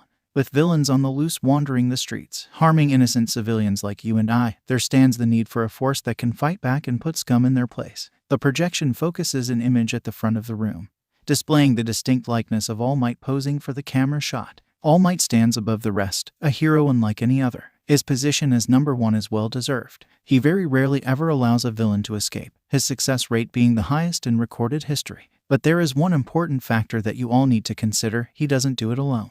The image flickers again. The smiling, hope-inducing outline of All Might morphs into a scowling, imposing figure, the one and only Endeavor. Izuku hides his face behind his sleeve, scowling as the image of Japan's number 2 shines up at the front of the classroom. He can't help but feel as if Endeavor's pointed glare is staring right back at him, almost like a curse that doesn't want to leave him alone. And it utterly disgusts him. He drowns out the teacher's lecture, suddenly uninterested with the impromptu talk of heroics now that he had been mentioned. Unfortunately for Izuku, it's not the first time this has happened. After all, with his unwarranted popularity and unjustified position as Japan's number 2, it's only inevitable that any talk of heroes would eventually turn towards Endeavor. With such an ongoing trend, heroics had been soured for Izuku. Though, that doesn't mean that he's stopped writing in his notebooks, of course, 17 volumes strong and ongoing. Izuku devotes day after day analyzing quirks to the best of his ability. It's just that now, he delves differently. Delves deeper. Rumors of bribery from baccalaureate lots, reports of misconduct swept under the rug, signs of abusing the responsibilities given by having a heroic license. Finding such things is a hobby by this point in his life. It's how Izuku knows that the photogenic Iwabami spends more time smiling in front of the camera than going out on rescue missions, or how the brash Death Arms has received countless complaints for property damage and has a tendency of rough-handling civilians. One of the worst offenders yet is Yoroi Musha. It's an open secret that he's been subsidizing a small branch of the Yakuza for years. It's not a big operation. Its members peddling only soft drugs to a single neighborhood. Unsurprisingly, it's the same neighborhood that Yoroi Musha frequents during his patrols, with the area basically under his protection and watchful eye. And with a hefty sum of the funds heading towards certain government officials, most turn a blind eye. Those who don't, best left unsaid. All of it has been kept from the greater public eye. All due to the efforts of the Hero Public Safety Commission, the so-called defenders of the innocent and upholders of justice. It stands to show that the rot of corruption spreads far past just Endeavor, and the reality sickens Izuku to his core. But he doesn't let it fog his vision. After all, like a light at the end of a tunnel, For every 2 or 3 bad apples, there exists a shining example of excellence. The water hose duo are a selfless bunch, often overexerting themselves on the myriad of rescue missions they go on. And through his years, Fat Gum has stayed stringent to his efforts in taking down Japan's ever-bustling drug market, never once delving into the shady underside that's common around such a sought-after goal. And of course, the premier example above all, All Might himself, staying at the tip of the iceberg for years, with not a single complaint nor a single word of wrongdoing that didn't originate as just some words from a vengeful villain or a spiteful individual seeking attention. The limited existence of such people is what truly gives Izuku hope for the future, however bleak it may seem. That's all for today, class. The hollering voice snaps Izuku out of his thoughts. As the lights blare on, basking the classroom in light, Izuku averts his eyes as they work to adjust. Remember, the teacher yells, "I want that essay in by Monday." And with that, the class at large stirs from its previously idle state, various students awakening from their poorly hidden naps while others are already packing up for the end of the day. Izuku does the same, but without hurry. He doesn't have anywhere to be today, after all. He packs up his stuff and leaves the classroom. And whilst ignoring the few isolated whispers and mutterings that mention his name, like many things in his life, it's nothing new. They're just the result of Bakugo's cronies and the cascading slew of rumors that follows in their wake. It's made Izuku as a sort of outcast, someone to avoid if you want to avoid the wrath of Bakugo Katsuki, and a prime target used to sate bullies need to exert their authority and superiority. In other words, he's the school's punching bag and scapegoat. After all, how else would the staff keep their abrasive, loud-mouthed star pupil in line? And worse, it isn't as if this is an isolated thing contained to his school. Izuku's not sure if it's something to do with the prefecture, or if it's an expansive problem across the country, but the problem exists much farther than the walls of Illum Elementary. Furious, he skipped school one day to go around stalking the grounds outside Aldera Junior High, the school he's aimed to attend due to the location of his abode. Within just an hour of listening into its attendees, Izuku's hopes for a peaceful future were dashed. Discrimination runs rampant there, supported by not only the students but even the staff themselves. Like with his own situation, the bullying is centered on only a select few, those with quirks either deemed weak or villainous. If anything, after all he's seen and heard, Izuku's glad that he isn't quirkless. He could only imagine how much worse his life would be in that case. Izuku breaks out of his thoughts as he descends the final step of stairs and arrives at the school's lockers. Everyone's gone by now, the few people left being Bakugo and his cronies a little ways around the corner. Izuku sighs at the discovery. Probably waiting for me, then. Not wanting to let them wait, Izuku walks up to his locker, intent to switch out his shoes. He lifts his arm up and turns the combo, ready to pull the door open. But he stops, just at the last second before he can swing the piece of metal open. I heard something. The wire. Izuku retracts his arm, tilting his head and throat. After a moment, he bangs his fist against the lockers. Based on the vibrations, glass vial, around 3 centimeters in length. A small amount of liquid is sloshing around inside. Must be another stink bomb. Because of course I can't catch a break. Seriously? Izuku holds back another sigh, backing away from his locker. Thankfully for him, this isn't the first time it's happened, and as such, he has a backup plan. Izuku switches aisles, turning around and eyeing another one of the lockers. He moves towards it and repeats the process of opening it. The door swings open, without incident, and right inside is a clean pair of shoes. Thanks, Tsubasa. Izuku puts the pair on and makes his way out. That's when he hears Bakugo and the others approaching. He doesn't even try to avoid the upcoming confrontation. Out of the fucking way, Deku. I'm not in the mood, Bakugo mutters, shoving his way past Izuku. I'll let you off easy today, seeing as you avoided those extras cheap tricks. Yeah, Garu agrees. Get ready for tomorrow, punk. Bakugo and Garu turn the corner of the wall surrounding Illum Elementary, leaving Izuku's sight.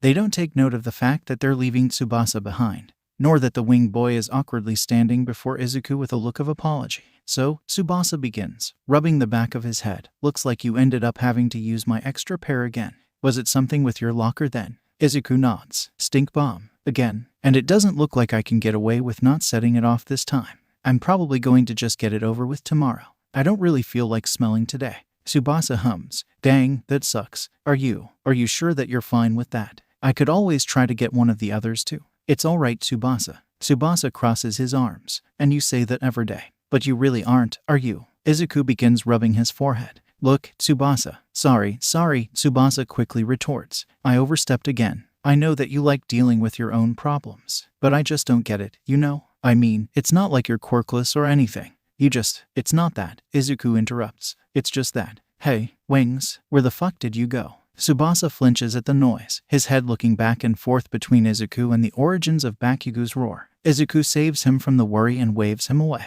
You should go. You know how he gets when he's angry. And you don't want him getting suspicious, either. Yeah, Tsubasa mutters as he backs away. Sorry that I can't do more for you. But, sorry for this, again. Tsubasa clears his throat. And you better learn your place, Deku. After one last apologetic look, he runs off to join Bakugo. Izuku moves to lean against the wall of the school and wait, allowing the trio to get far enough to leave the range of his quirk. He delves back into his thoughts in the meantime, thinking about the recent occurrence with Tsubasa. It's become a common occurrence in recent months, the boy going behind Bakugo's back to help. Izuku isn't really sure if it's some sort of guilt that Tsubasa feels that's making him act, or some revelation that's come along with age, but if anything he's thankful for it.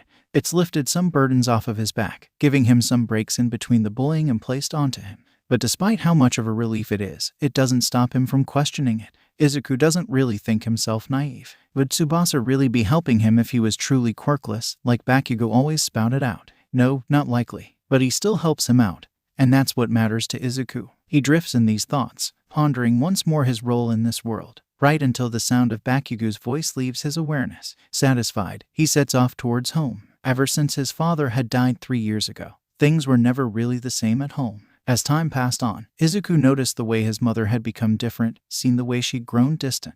Gone were the days where she would stress over him and worry about his health. Gone were the bright smiles and the cheerful attitude that graced her everyday demeanor. Now, all that fills their apartment is a sense of gloom. His mother's bouts of joy are ever rare, and no longer does she fret over him before he goes on his way to school. Most interaction between him and her is strained nowadays. Izuku does his best to just skirt on by in ignorance, but sometimes it just grows too difficult for him to ignore the atmosphere. And unfortunately for him, today just seems to be one of those days. He feels it the second he walks through the door, the familiar sense of dread filling the air as his mother calls for him from her room. With a moment's trepidation, Izuku makes his way towards the voice. Yes, Mom. Izuku answers as he arrives in the doorway of his mother's room. He peeks in, spying her resting in bed as she watches television. She looks his way once his presence is known. Izuku. Her voice takes on a familiar tone. It's one Izuku recognizes far too easily, and it's not one he likes. She sits up from her bed, reaching over to her bedside table and holding up a piece of paper. What is this? Izuku takes a breath. He recognizes the sheet. It's one that he picked off from one of those human billboards he came across on his way home last week. It doesn't necessarily mean anything, aside from some longing aspirations that have been barred for him for over a year. The fact that his mother has it means that she was poking around in his room, again, considering it was hidden away in his desk drawer. Izuku narrows his eyes, crossing his arms together before answering.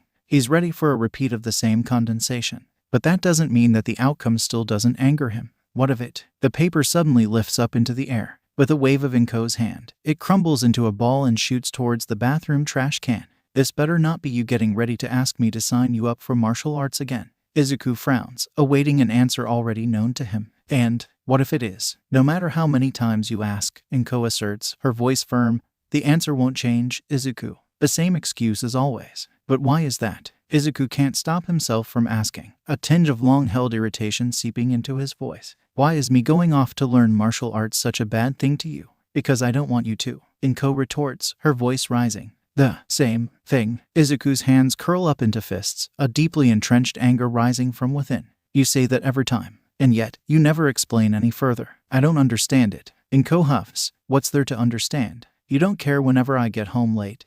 Izuku begins. You don't care that I skip school sometimes. You give me a bank account to do whatever I want with. But I could care less about any of that. Izuku, no, you've been doing this for years. This is the one thing that I want, the one thing that requires parent permission. But you won't give it to me. I don't want you getting hurt. That gets Izuku to pause. But not for Inko's intended purpose. Don't want me getting hurt. Izuku scoffs. Despite the fact that you never call on those days when I don't even come home. You just take my word that I'm with Shizaki. And you don't even care when I come home with burns. And you say that you don't want me getting hurt. Inko grimaces at the remark. She raises her head to speak. Why can't you understand? I just want to do something worthwhile for once. You're just sitting around brooding all the time. I don't want to be like that, and you're just stopping me from. Enough. Inko quick flares up, various objects within her room haphazardly floating into the air. I won't have you arguing about this. This is the last I want to hear of this, and that's final. The objects slowly begin to set back down, all while Izuku glares back. Fine, he mutters, disappearing from the doorway. Inko rises from her bed.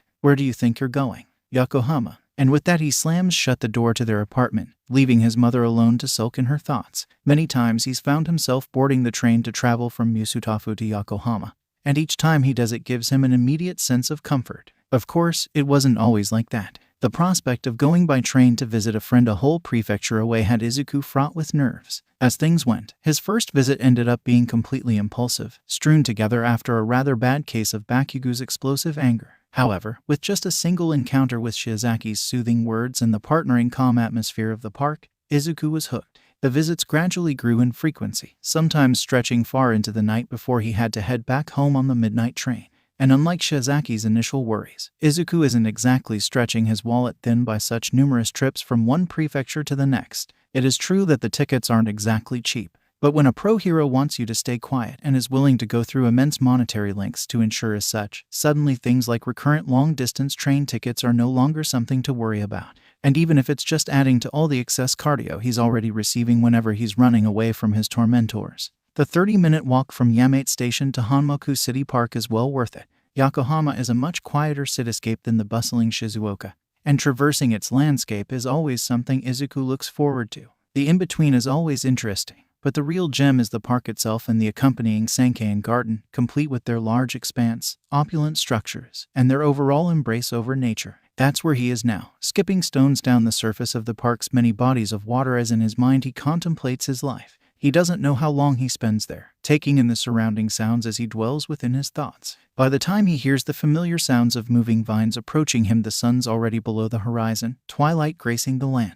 "Hey there, Shizaki," Izuku mutters just as he skips another stone across the pond. "Hello, Midoriya." Shizaki sits herself down beside Izuku, crossing her legs together as she lets loose her vines, the tendrils spreading all across the grass. "This is the third time this month that you've directly visited me, don't you know? It's rather unusual, especially since we're barely entering the month's second week. Perhaps life back in Musutafu has been a bit more harsh to you." Izuku stops, sitting himself down beside his friend. He doesn't say anything at first, and Shizaki doesn't push. By now, she knows that sometimes it takes time for Izuku to collect his thoughts. Eventually, Izuku lets out a sigh. "I'm not bothering you, am I, by coming here all the time?" Shizaki answers with her vines. The appendages wrap around Izuku's shoulders in a familiar way, a gesture that she's turned to multiple times throughout his stays. "Of course not," she finally says, a small smile gracing her features. "You're my friend, Midoriya, and your presence will never bother me. But if there is one thing that does, it's when you aren't feeling well. So come, tell me what's clouding your thoughts." Izuku sighs, leaning his head back towards the sky. "It's just my mom." "Ah, yes," Shizaki breathes. "Your troubled mother, Inko Midoriya.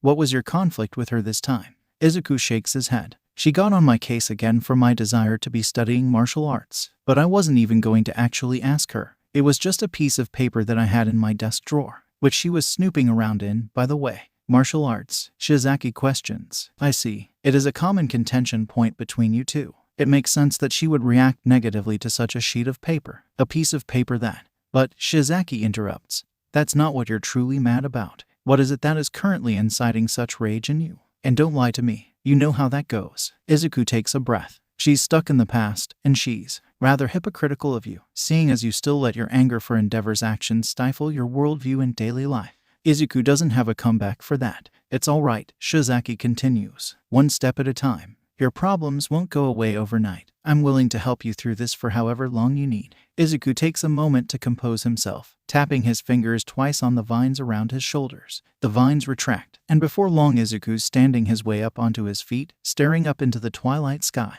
"You know, I kind of just went here because I needed some fresh air and some time to think. And this park really helps with that, you know. There's just something about it. But then here you come along out of nowhere and just get me talking. You're the only one who ever listens to me, you know? And I'll gladly do so whenever you need. I am your friend, after all." Izuku lets out a sigh. "Yeah, thanks for putting up with me, Shizaki." Shizaki lets out a small laugh. "You're lucky that I live so close by. Imagine if I wasn't around to take my nightly walks. How long would you be sitting around here all alone?" At the remark, Izuku begins rubbing the back of his head. "Yeah, are you going home now, then?" Izuku pauses. "I don't really think that I want to yet. I kind of just want to walk around for a bit, find somewhere quieter." Shizaki frowns at that. She knows what Izuku means. The park's still well within the center of the active city, after all. But considering what happened last time, I know, Izuku says. I'll try to pay attention to where I'm going this time. I'll make sure to avoid any hero fights all night. Shizaki nods in response. As long as you do that, I'll be happy. And remember, if you end up missing the train again, my family and I will gladly host you for the night. Thanks, Izuku mutters as he begins on his way. I'll keep that in mind. Izuku can't help it. He lets his feet guide him as he sticks within the confines of his thoughts. He's not entirely sure where he is now, except for the fact that he's traveled into the more dilapidated sections of Yokohama. He's not entirely worried. He can hear any potential trouble from a whole kilometer away, after all. And in the case of potentially crossing the paths of people with speed quirks, well, there's plenty of abandoned buildings he can duck in and hide in.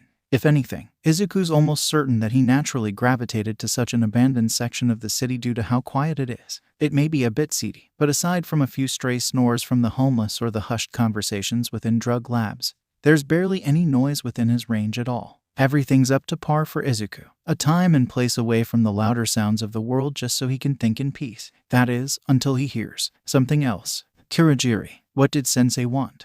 Just a few new things he wished to discuss with me. I'll debrief you later on the specificites, Tamura. The master wishes asked me to do something else. In the meantime, another voice cuts in.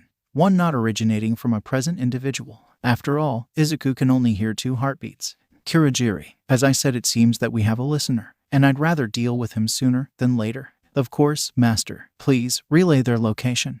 258 feet from your current position, 24 degrees to your right. That's exactly how far I am to whoever's talking. Izuku can only watch as the misty black portal opens up beneath him, swallowing him whole. He appears in a room. It's dark and dingy. At first glance, he assumes that he's in a worn-down bar, complete with a wall of alcohol and the large counter for patrons to sit at. What little light there is shines from the flickering fixtures on the wall, and Izuku notes that just by shuffling his feet, the floorboards begin to creak. And then there's the people. Behind the counter is a rather finely dressed man, currently wiping away at the insides of a glass. His eyes are large slits of yellow, and a black gaseous substance shrouds his form. Izuku's willing to say that the man is made of it, which would go along with his theory that the stranger is the owner of the portal quirk that brought him here. And then there's the other present individual, a boy who seems to be a little older than him who's sitting on the counter itself. His hair is bluish-white in color, and red eyes peer from behind a severed hand that clutches tightly onto his face. He's scratching parts all over himself, his agitated state speaking wonders of his mood. But that's not all that piques Izuku's interest in the boy. There are several other hands that run across the lengths of his arms, all bent and grasping on from different angles, coupled with the otherwise casual attire that's laid bare underneath the severed hands. And Izuku finds the individual completely antithetical to the other one present, Kurogiri, if he's correct in his assumption. All that's missing from the bunch is the owner of the third voice, the one who seems to be in charge. A loud, bellowing voice echoes throughout the room. Because you'd be correct in that assumption, boy. Again, Izuku startles at the voice. Its owner is nowhere present in the room nor anywhere in the range of his quirk. The only thing that Izuku can tell is that the voice is coming from the direction of the gaseous man, almost as if it's coming from right behind his head. And that's because it is, the voice says. There currently is a portal set up on the back of my subordinate's head. And yes, his name is indeed Kurogiri. Before he can really consider his thoughts, Izuku's mouth runs the first question that pops into his head. Do you have some sort of mind-reading quirk? Is that how you were able to tell I was nearby?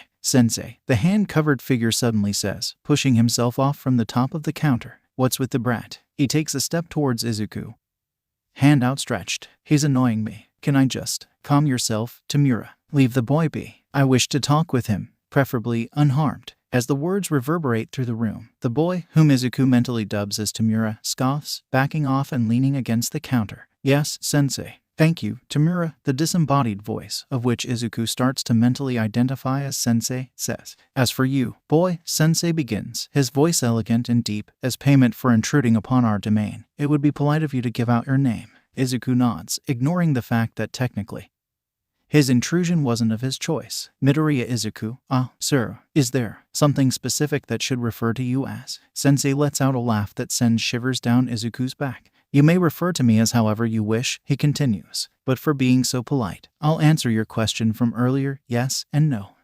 As for specificites, Sensei interrupts, I can only read your surface thoughts. That's the best that this quirk can offer me. And even that is flawed. A strong enough will can dispel the effect. All in all, it's best used on the unknowing mind, as yours was moments ago. I see, Izuku mutters, already processing the information for later. There's a brief bout of silence before Sensei speaks again. are you not frightened? He asks. Surely by now you've already pieced together that we're villains. Izuku interrupts this time. This incites a harsh glare from Tamura, all while the stoic Kurogiri continues to stare on unblinkingly. Indeed, Sensei says. But please, go on. I can sense that your train of thought is not complete. Izuku takes a deep breath. Well, it was either that or the possibility that you three were some underground heroes on a stakeout, with Tamura maybe being a hero student on their internship. And which do you think is true? Honestly, I find it unlikely that you're of the latter, Izuku admits, considering that I've kept myself up to date on every active hero, including the underground ones. Is that so? Sensei huffs. Then I ask again, are you truly not frightened by this prospect? Are you not scared that we could potentially be villains? Izuku takes a moment to piece together his thoughts. Not really. Because, well, I think that whatever you do to me can't be any worse than what I've already experienced in my life. Is that so? The mirth is clear in Sensei's voice. HMPH. How old are you, if you don't mind me asking? 10, 11, 8 years old, sir. 8 years old, and already gifted with such an exquisitely analytical mind. Why, I can't believe it. I'm inclined to say that you're perhaps one of the most intriguing children I've ever met, bar Tamura of course. Izuku blinks, processing the words that he's hearing. You really think so? I do. Sensei cheers. After all, there you are, so casually standing before a few villains, our intentions towards you unknown, and you without any concrete knowledge of our quirks. Any other child would be shivering in their boots just thinking of such a situation. But you're the complete opposite. And that really make me interested. Izuku flickers his eyes from Kurogiri, then to Tamura and back. Sir, Kurogiri. A portal whirls into existence right in front of Izuku. Before he can act, much less move, a sizable arm shoots out from the aperture. The attached hand wraps itself over Izuku's face, covering it whole. It lingers for a few moments, Izuku standing frozen as the calloused palm examines and prods. Eventually, much to Izuku's relief, the hand slowly removes itself from his face. The portal closes, but Izuku finds that the space in front of him is suddenly occupied. He can only assume that the man now present is the mysterious sensei, standing at a minimum of 7 to 8 feet in height. He towers greatly over Izuku's diminutive form. The pristine suit that he wears complements his cleanly cut white hair, from which behind peek out his piercing blue eyes. And that's all without mentioning the unsettling, wide-mouthed grin that stretches from one side of his face to the other. Interesting, Sensei mutters, rubbing his hand under his chin. What? Izuku takes a breath. What did you just do? Nothing, Midoriya. Nothing. For now. Sensei lets out a small laugh. Now, tell me, where do you live? Izuku hesitates for a second, averting his gaze to the ground.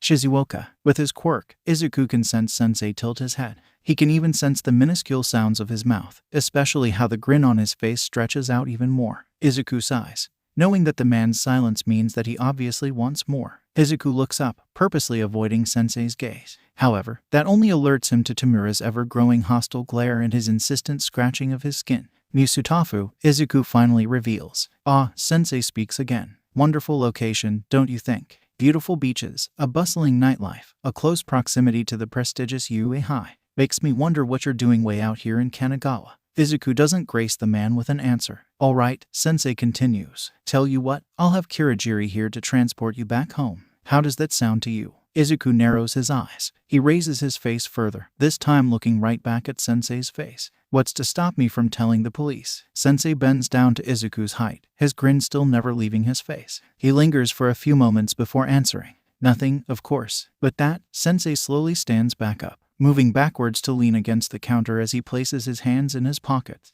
I do, however, propose a trade for you, to discourage you from taking such a reckless route of action. A trade? Izuku questions with suspicion. An equal transaction, if you will, Sensei answers. You don't speak of our meeting. And in return, I will give you information. Information that can help in your investigations. Izuku starts drumming his fingers against his side. And how would you know anything about that? You said that you could only read surface thoughts, did you not? Sensei chuckles. I'm a man whose hands are dipped in many pockets, Midoriya. You can trust me on that. Izuku takes a breath and finally nods. Fine. Sensei claps his hands together, getting a slight twitch from Izuku. Splendid. He looks back to Kurogiri. A portal, if you will, Kurogiri. You know where. The black mist opens off to the side. Izuku looks over to it, and then back to Sensei. Sensei simply gestures his hands towards the portal. I'll tell you on the way out. Izuku nods, and takes a cautious step towards the portal. Another, a third, slow step, and a fourth. As for that information, Sensei calls out. Yes? Izuku asks, stopping in his tracks but not daring to turn away from the portal. Do me a favor, seeing as you're going to Musutafu. Izuku can sense the sensei's already present grin stretching even further. Drop by the Todoroki residence for me. I don't want you to do much. All I ask is that you listen in. Izuku spins around, his eyes glaring daggers at the man. What the F? Izuku pauses, taking a moment to breathe. What does Endeavor have anything to do with this? Sensei tilts his head to the side. Who said anything about Endeavor? He does his best to hold the reins of his mind in. Izuku turns back around and enters the portal without another word. The cold air brushes against his skin as the portal behind him withers away into nothingness. He waits a few seconds before he does anything, first turning around to ensure that the portal is gone. Once he confirms his newfound solitude, his body involuntarily shudders, a harsh breath escaping through his lips. Everything he was holding back comes out all at once. All the fear and agitation that had been building up escapes now that he's out of the reach of those villains. It takes him a few moments to adjust, for his heart and breath to slow down. But once he does, he finally gets a chance to observe his surroundings. And, much to his surprise, he finds them particularly familiar. He notices the fact that he was plopped down before a door. He eyes the apartment number on it, one he's intimately familiar with, as well as the recognizable railing that lines the second-floor walkway. I'm in front of my apartment. That means Izuku lets out a groan. I'm so screwed. He leans up against the railing, taking a moment to stare up at the sky and for the moon's light to shine upon his face. I somehow impressed that sensei guy enough to let me go. But Izuku takes a second to look back at his door. He knows where I live. The best thing I can take out of this is that this sensei was rather accommodating.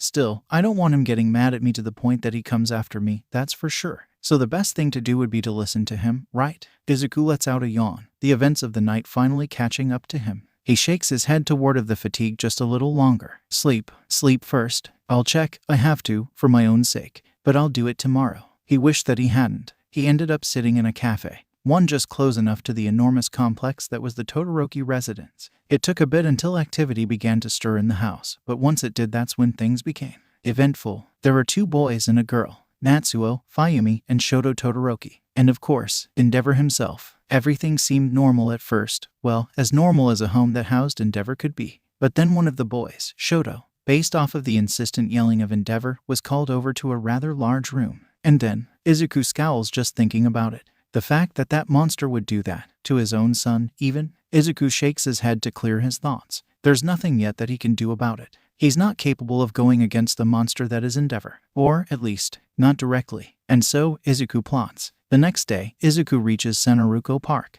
with a bag on his back and his mind fresh off from sleep after a day's worth of surveillance. He sets off inside. He travels for a while, following the trails and generally avoiding what few other people are there in the morning. He isn't wandering around without reason, though. He's heading towards a specific bench, one that rests on the northwestern shore of Lake Sanaru. It's not long before he arrives at his intended destination. Following along with what he had heard yesterday, on the bench is just who he's looking for. Izuku takes a breath in preparation, walking forth and setting himself down next to the boy who, after a bit of digging around, Izuku knows is the same age as he. Looking beside him, Izuku takes a glance at Todoroki Shoto. He isn't sure what he had expected, but the heterochromatic, dual-color-haired, and scarred boy now sitting beside him isn't exactly it. Izuku gets so caught up in taking in the characteristics of the boy he views as a kindred spirit that he only realizes he's staring when Todoroki himself turns his head, eyes narrowed and a slight frown on his face. Coming face to face with the boy, Izuku shakes his head. Focus. You need to do this properly. Though scaring him off. You can do this. Todoroki Shoto, he asks. The boy in question blinks once, twice, 3 times before he answers. Yes. Izuku smiles and offers his hand out. Midoriya Izuku. Izuku waits a few moments, doing his best to hold Todoroki's blank stare. However, as the seconds pass, it becomes clear to Izuku that Todoroki doesn't wish to take the hand, so he eventually drops it. Yeah, Izuku mutters, more for himself than anything. You probably don't want to shake some random stranger's hand, especially considering, well, Todoroki merely continues to stare. Oh right. Izuku shuffles around in his bag and pulls out a bottle of water. He places it on the bench in the space between himself and Todoroki. For you, if you want it. Aside from a brief hum, Todoroki doesn't answer. He simply turns his head back towards the lake, content to watch the still waters in the morning light. Looks like that's all I'm getting from him today. But Izuku's fine with that. He can be patient. On the weekends, he finds Todoroki Shoto on the bench in the morning. On school days, the boys there in the evenings. It's not exactly convenient for Izuku. Sometimes the events of the day are just too much for him, and he just wants to head home to get the day over with.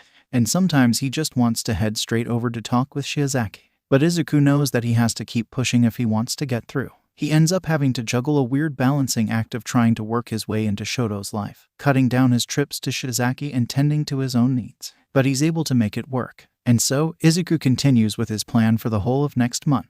It takes 2 weeks for any sort of progress at all though, and even then it's nothing much. It's by day 15 of constantly sitting silently by one another on the bench that Todoroki takes the offered water bottle, chugging it down to the last drop. It's not an unexpected action for Izuku, but if anything he's surprised that it's taken so long for Todoroki to take the offer of goodwill. After all, with the amount of endeavor-made flames and expulsions of ice being produced in that dojo, there's no way that Todoroki isn't dehydrated by the end of his training. Especially since Izuku knows that the boy doesn't get a drink afterwards, instead hightailing it straight to the park afterward. It's been 3 days since then, and Izuku's entering the park with another silent sitting session planned in mind. That is, until he hears something different from the lakeside bench. Normally, Izuku wouldn't be worried. Shoto doesn't always arrive at the same time, after all. Sometimes, Izuku's sitting there and there's nothing that says another person can't sit on the desk. It's a public park, after all. But from the voice that relays hushed mutterings and the accompanying scratching, Izuku has an idea of who it is, and he knows that there's no avoiding the upcoming confrontation. And so, Izuku makes the long trek towards the bench and calmly sets himself down beside a much more normal-looking Tamura, one without the many hands that covered his form from last time. "Took you long enough, you brat," the older boy says. "I'm already irritated enough as is by having to meet you. If you'd taken any longer I might have just dusted you." "What do you want?" Izuku asks, ignoring his budding qualms. It takes a bit before Tamura lets out a hum and asks his question. "What you get from watching the dumpster fire?" Izuku blinks. "What?" Tamura lets out a frustrated groan. "Endeavor. What reason did sensei have for sending you to that hero?" "Oh," Izuku breathes, letting out a low chuckle. "You mean that you don't know that he killed my dad?" Tamura doesn't respond to that. "Okay," Izuku begins. "Get to the point. Why are you here?" "HMPH. Tamura crosses his arms, looking out across the lake. "It's sensei," he grumbles. "He's interested in you." "Yeah," Izuku says. "I got that impression from last time." Tamura moves to scratch his neck. "I mean that he likes you. Like, really, really likes you. Kind of like me, I guess." Tamura's scratching speeds up at that. "I don't know why, but he does." Izuku narrows his eyes. "And that means..." A portal opens up in front of them. "Sensei would like to talk," Tamura says, standing up and moving towards the portal. "Are you coming?" "I don't really feel like I have a choice," Izuku admits, slumping off from the bench. "So, lead the way." Tamura grins. "Now you're getting it." He doesn't appear in the bar, as he had before. He finds himself in a darkened room instead.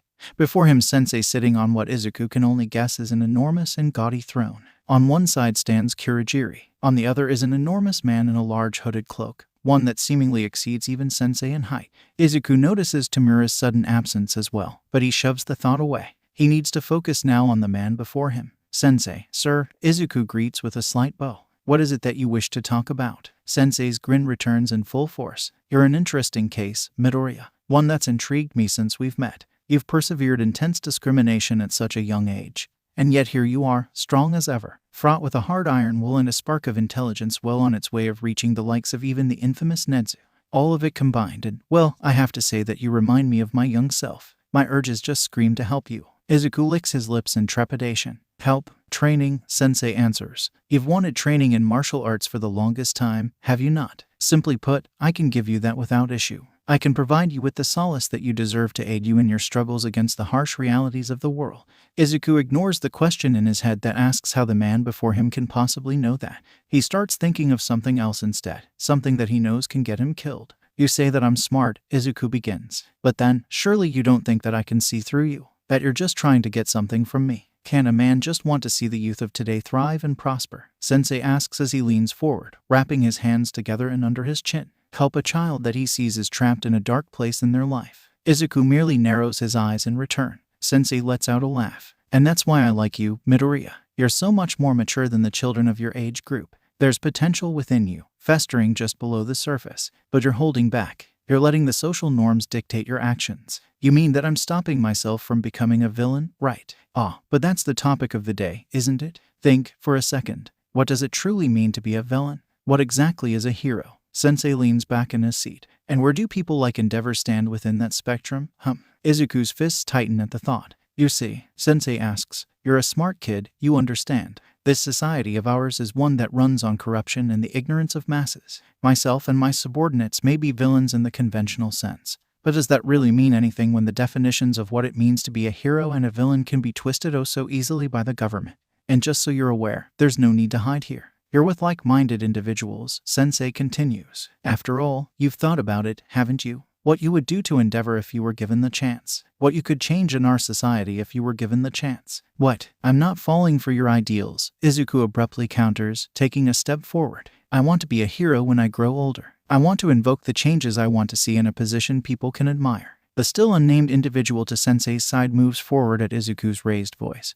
But Sensei simply holds him back with the wave of his hand. Of course, Sensei cheers. Of course, I'm not trying to preach to you or anything. I simply wish to open your mind to the possibility. After all, if you are to accept training from me, you should expect similar ideals to be heard from your mentors. I'm simply preparing you mentally for the prospect. Izuku crosses his arms. I still haven't accepted your offer. Sensei lets out a snort.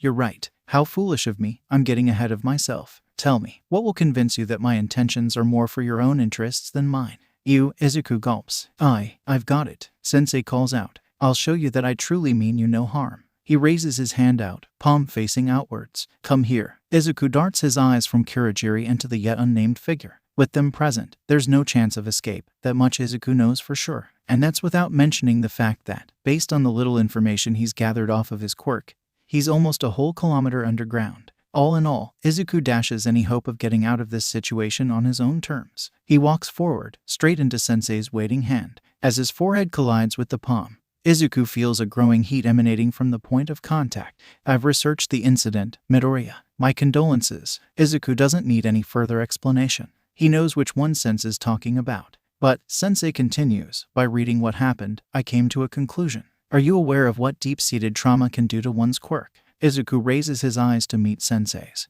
the answer rushing to his tongue. They can negatively affect the development of one's quirk, sometimes even completely cutting off a whole aspect of a quirk. When Izuku finishes his brief bout of trivia, his eyes widen in realization. Are you saying? Indeed. Sensei disconnects his hand. Now, speak. How do you feel? Izuku yelps, finding his mouth suddenly zipped shut by some invisible force. His eyes dart over to the other individual in the room, his mind already trying to decipher his quirk. Eyes here, Midoriya. Izuku eventually complies, turning his attention back to Sensei. Good, Sensei praises. Now, speak. Izuku shakes his head. How the heck am I supposed to speak when? My mouth. Sensei grins. Thankfully, I have a knack for all things quirks. Unblocking the mental block on your quirk was simple, but the rest, it just comes second nature to you, doesn't it? You mean? Izuku stops. He notices the fact that his thoughts are being projected out into the world. He can hear the way the vibrations come together throughout the walls of the room. He can sense how the walls act as a medium to muster sound together in such a way that it not only relays his thoughts, but sounds exactly like his own voice. Izuku suddenly feels the pressure on his lips disappear, leaving him free to speak with his mouth. I had a mental block on my quirk, and you can just unblock trauma-related blocks. Just like that. Sensei crosses one leg over the other as he leans back in his seat, his grin once again ruling his face. Exciting, isn't it? And that's just the tip of the iceberg. I can do much more to strengthen your inherent potential. Izuku sighs, clenching his eyes shut in thought. Fine, he blustered. I accept. But nothing more and nothing less, okay? I'm here simply for training in order to improve myself. Okay, sounds all right to me, Sensei says with a nod. Such a talented individual such as yourself shouldn't be wasted wallowing in the pick-me-ups of society after all. I'm glad that you see that. Sensei, I know. Sensei holds up a placating gesture. I know. I'm just happy that you accepted, you know. I already have much planned for you. I hope that you're ready. What? Izuku exclaims, nearly dropping his phone as he recoils in shock. But why? I thought she was clean. And I thought that you came here to rest. Shizaki chides from her spot lying down on the grass next to Izuku. The sounds coming out of your mouth don't seem like the ones that a mind at peace would be relaying, in case you aren't aware. Izuku groans. He places his phone face down on the ground beside him, leaving his eyes free to watch the clouds drift on through the sky. I know, Izuku starts. I know what I said. Rest, talk, spend some time with you. He sighs. But I kind of also want to catch up on the news from over the past few days, you know. It's a bit hard finding the time between Bakugo's usual antics and how hard of a nut to crack Todoroki. Yes, Shizaki says with a smile. Your very own kindred spirit, as you call him. You haven't updated me on that situation in quite some time. Mind me asking how things are progressing with him? Of course not, Izuku says. It's been months, but as things are, it's still slow going. As per usual. But I'm fine with that. I don't want to abandon him and leave him all alone to endeavor after all. It's an admirable cause that you've taken up, Shizaki praises. But I have to ask, what of his siblings? The youngest Todoroki has 2 of them, does he not? Izuku scoffs. They're basically enabling the steaming pile of S. Izuku cuts himself off, remembering his company. Right, They're enabling endeavor, for all intents and purposes. They let him do what he wants with Shoto and only button after the fact. Shizaki hums in thought. And you're sure that there's no chance of alerting the authorities? Not without any hard evidence, Izuku admits. And I'm certain that nobody in the house would be willing to give any. And before you ask, no, my word wouldn't mean anything. I mean, a 9-year-old versus Japan's number 2. I'd be booted from the police station for an overactive imagination. Never mind the fact that I'd be admitting to illegal quirk use, despite it being for a good cause. Shizaki asks. The police won't consider that aspect of it. Nope, Izuku says. Quirk use without a hero license paints you a criminal. Or even worse. Shizaki frowns at the information. A few moments of silence pass before she sits up from her position and turns her head towards Izuku. You know, all this negative talk is quite adverse to your original goal of coming here, Midoriya. I'll tell you what, Shizaki interrupts. I know something that will keep your mind off of all of this. She stands up, reaching into her pockets of her sundress. She pulls out a red badge made of felt and hands it to Izuku. What's this? Izuku asks, eyeing the object's odd shape. Aside from it having a rectangular base and 3 triangles pointing upwards, he has no idea what it could stand for. He turns it around and notices the safety pin jabbed into its backside. Is it some sort of patch I have to wear? Correct, Shizaki says. It's for something that I've been meaning to bring up to you for some time now. Then why suddenly now of all times? Izuku asks, standing up. I told you, did I not? Shizaki asks, a tranquil smile on her face. I need to keep my friend preoccupied from the horrors of the world.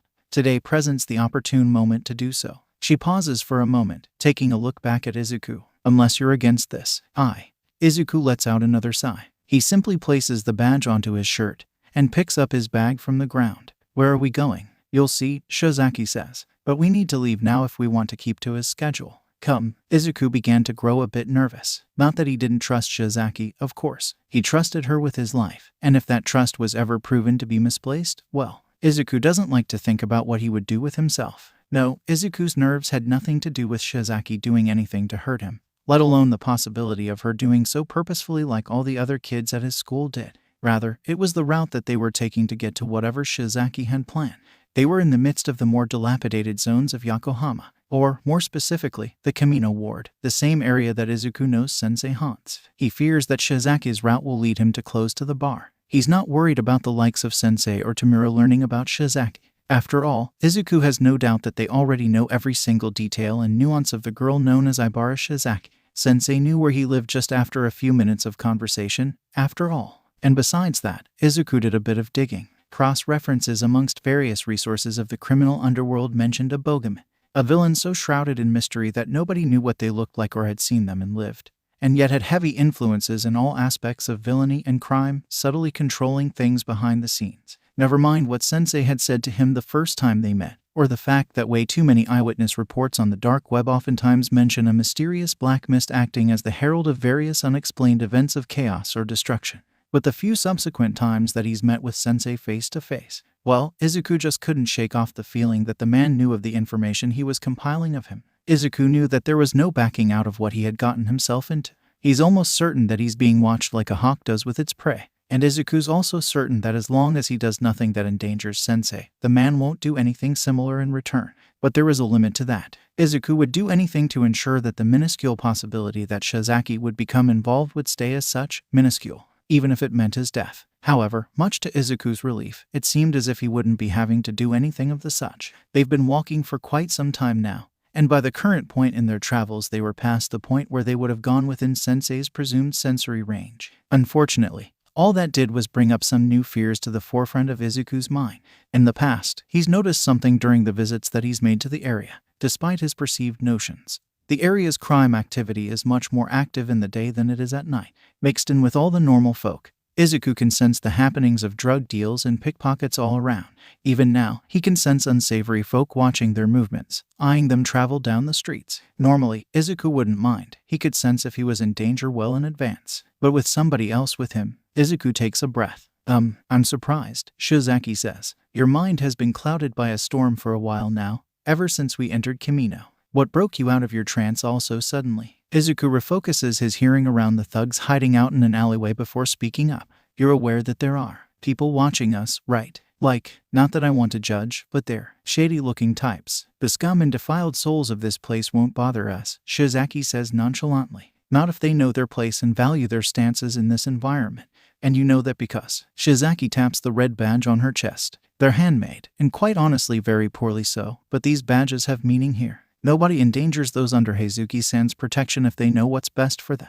And Heizuki-san is. Shizaki lets out a small giggle. That's a surprise. For you. But that's for later. I'm sure that you've picked up on our destination. It should be within range of your quirk by now. Izuku's not entirely sure what Shizaki is talking about at first, but he begins to have a slight idea when the voices enter his awareness, young voices, ones filled with laughter and joy, and all centered in and around a single building. Izuku then recalls all of the offhanded mentions his friend has made off her volunteer activities in the past, and suddenly he's dreading arriving at their destination. Unfortunately for him, the face he makes is easily caught by Shizaki. Don't worry, Midoriya, she says. It'll be a learning experience. And if anything, you'll love the things that Heizuki-san will talk about. Believe me. But an orphanage, Izuku hollers. With kids, I don't know how to act around kids. Shizaki stifles a laugh. You'll deal. You've handled worse. Izuku never thought that he'd find an orphanage so deeply entrenched in such an impoverished area of Yokohama. And that's without mentioning the 20 kids within the crowded 3-story premises. As the duo enter through the gates, it quickly becomes obvious that Shizaki is a common visitor. The 10 kids playing in the yard rush into a stampede upon seeing Shizaki, hugging onto her legs and pulling at her hair once they reach her. "Hello," one of the kids says with a garbled voice, one obviously attributed to his distinctly apparent insect mutation. "Who's that Shizaki-chan?" The kids suddenly turn their attention away from Shizaki and towards Izuku, half of them scrambling over to greet him in a similar manner. They all begin pulling at his clothes and hugging his legs and arms, and Izuku knows that they're all being friendly. But he still can't help but freeze. "Oi!" A booming voice erupts from the orphanage entrance. Izuku looks over and spots a burly man with graying red hair that runs past his shoulders. Despite his loud nature and his daunting face, complete with a rather large scar over his left eye, the image of intimidation is broken by the fact that he's wearing a frilly pink apron and seems to be mixing a bowl of cooking batter. "You kids are overwhelming the new help," the man yells. "Stop this instant or you won't be getting any cake tonight." The kids quickly scramble off Izuku and Shizaki with an insincere, if playful, "Yes, Heizuki-san," before they go off and start playing again in the yard. "Hello, Heizuki-san," Shizaki greets once the kids are gone. She moves to walk up the stairs of the house, Izuku following closely behind. "Ah, Shizaki," the man bellows. "What's with the impromptu visit? It's only been 3 days since the last time. And not only that, but suddenly I find you coming here with your boyfriend." Izuku's face quite predictably lights up like a tomato. "He's merely a good friend, Heizuki-san," Shizaki retorts unfazed, albeit with a lighthearted smile. "I brought him because I felt helping around here would give him a nice distraction." One of those, eh?" the man surmised with a knowing smile. Shizaki nods. "That, and I believe that he would have a wonderful time talking to you." "Though," Heizuki lets out a loud, thundering laugh. "Is that so?" Izuku, finally calming down from earlier, can only say one thing in response. Where are my manners?" The man stops mixing for a moment, holding one of his hands out. "Heizuki Akane. A pleasure, young man." "Midoriya Izuku, sir." Izuku takes the offered hand, and is surprised with the amount of force behind it, both with its grip strength and energy. After all, if Izuku were to make a guess, the man whose hand he's shaking is, at the very least, in his late 60s. "Splendid," the man exclaims, turning around and heading back into the house. "You two come on inside. There's plenty to do." Izuku spent much of the remaining day helping around the house, whether that meant doing the laundry, dusting around in some hard-to-reach places, or picking up after the kids. Izuku did it all alongside Shizaki. He wasn't sure what his friend's intentions of bringing him here were at first, but it soon dawned on him as the hours flew past. Despite the conditions of the place not exactly being luxurious, despite the fact that the children didn't have any families, despite the crowded spaces and the need for sharing, despite it all, the kids were happy, playing around, cheerfully talking to one another, all without a care of the world. With their pleading eyes and adorable expressions, Izuku ended up getting roped into a few of their games once all the chores were over. He spent an hour or so just getting lost in the fun, feeling the most unburdened that he had felt in a long time. A simple glance over at Shizaki's brightly smiling face as they played, and Izuku knew what the trip was all about. Eventually, the fun had to come to an end. Dinner time eventually came into play, with all the kids crowding themselves in the dining room, which surprisingly enough took up a rather large portion of the first floor. And so there he and Shizaki were, chowing down on some rather delicious food created by none other than Heizuki-san himself, all while surrounded by 21 individuals of whom Izuku know nothing of in regards to their quirks. However, the one that interests Izuku the most isn't actually one of the kids, but Heizuki-san himself. Izuku can't kick away the thought that the man looks oddly familiar in a way he can't comprehend, and considering how fit he is despite his age, that single fact hints to a robust past filled with training. Thankfully, much to Izuku's delight, all of that held in excitement and intrigue ends up coalescing into a single situation. I finally did it. One of the children, a black-haired girl by the name of Hanako, cheers. She raises her hand up towards the ceiling, and before Izuku can blink, a globe of water is suddenly in her hand, deftly procured from the water in her drinking glass. What did I say about quirks at the table? Heizuki exclaims. Sorry, Heizuki-san, the girl says with a mischievous smile. I won't do it again. She says this, all while the globe of water in her hand travels its way back to her glass by floating in the air. In response, all Heizuku can do is slap his hand over his face. Honestly, you kids are going to kill me before my age. Still, Heizuki lightly slams his fist on the table. I'm proud of you, young Hanako-chan.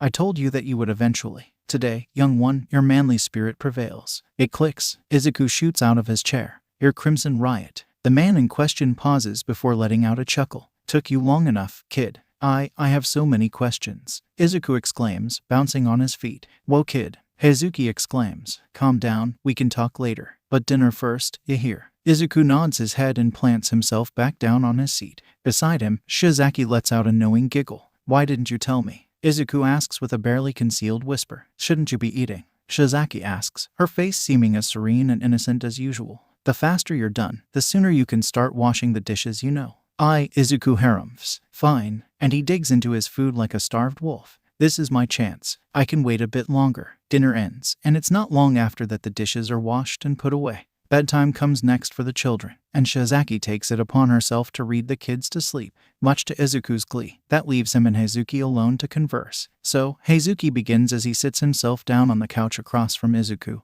What do you have for me, kid? It's not often that I get any fans visiting me in this day and age. But that's because you dropped off the map. Izuku bursts out. You were a rather private man after all. After your retirement, nobody knew where you went. I couldn't even find anything despite all my digging. The best I could piece together was that you were living in Kumamoto. Which is obviously wrong, considering you're here. Heizuki lets out a chuckle. Impressive. You're informed, kid. Izuku blinks. I did live in Kumamoto a couple years back, Heizuki's gravelly voice reveals. I was holding together another orphanage just like this one. Though, I am surprised that you know that much. I swore my kids to secrecy after all. Well, I didn't get the information through any people. I ended up having to Never mind. Izuku clears his throat, then tilts his head in thought. Why such a drastic move though? Kumamoto's pretty far from here. Heizuki shrugs, leaning back in his seat. Technically, it's classified, but that's debatable, depending on who you ask. Izuku raises an eyebrow. Even though you're retired. But why? Classified, remember? Heizuki chortles. But considering the fact that you deduced I was in Kumamoto in the first place. I'll let you come to your own conclusions.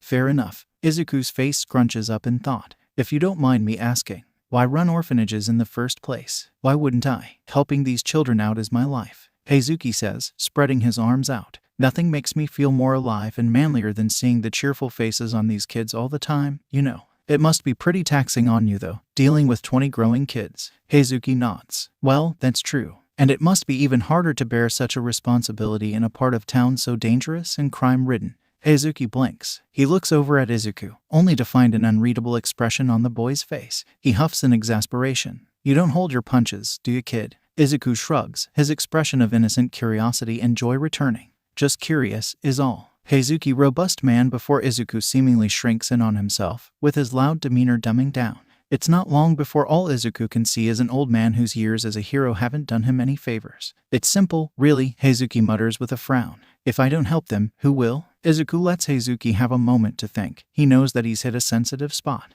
After a bit, Izuku begins. Slowly, I'm assuming that all the kids here have been abandoned by, well, people from around the area. Heizuki huffs. You catch on quick, kid. But yeah, you're right. And it just sucks because, he shakes his head. I mean, there's a reason you have that patch on you. Heizuki points to the badge Shizaki had given Izuku earlier. The crooks around here know not to mess with me. One step out of line, one minuscule slight towards any one of my kids, and suddenly I'll be knocking down their doors. And if that ends up happening, it won't end well. You mean, like a vigilante? Izuku asks. Heizuki grimaces in response. I hate that it's gotten to that point. But yeah, I can't just stand around while injustice runs its course. It's unmanly. He slams a fist into his open palm. And yeah, I may be old, but I can still fight, he exclaims. There's not much street-level scum can do against an impenetrable fortress after all. You don't seem to have any reservations about telling me, Izuku says slowly. I mean, are you not afraid that I could report your acts of vigilantism to the police? You won't, Heizuki says firmly. You're not the type. Just based on our conversation right now, I can tell that you go around bending the law as well. Izuku licks his lips. And you don't have a problem with that.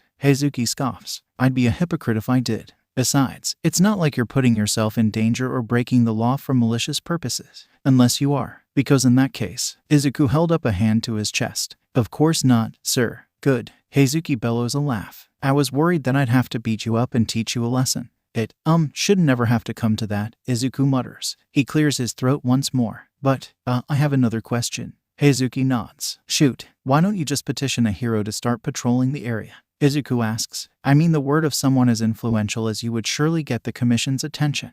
Heizuki fully ended up blowing a raspberry at the remark. I wasn't that popular, kid. Best I ever reached was rank number 97 on the Billboard charts. Izuku snorts. The Billboard charts are a bunch of crap anyways. It's just a glorified popularity contest. Izuku suddenly finds himself engaged with a wide-eyed stare from Heizuki. The air of surprise, however, gradually begins to die. Again with the spunk kid. Heizuki chuckles, shaking his head. He lets out another sigh. But seriously, I gotta be honest with you, kid. That's just not how the system works. No matter how much the media portrays otherwise. What do you mean? Heizuki frowns, crossing his arms before leaning back in his seat. It's one of the harsh realities of the world, Midoriya. The Kamino ward has never been the same since the initial Quirk riots broke out over 100 years ago.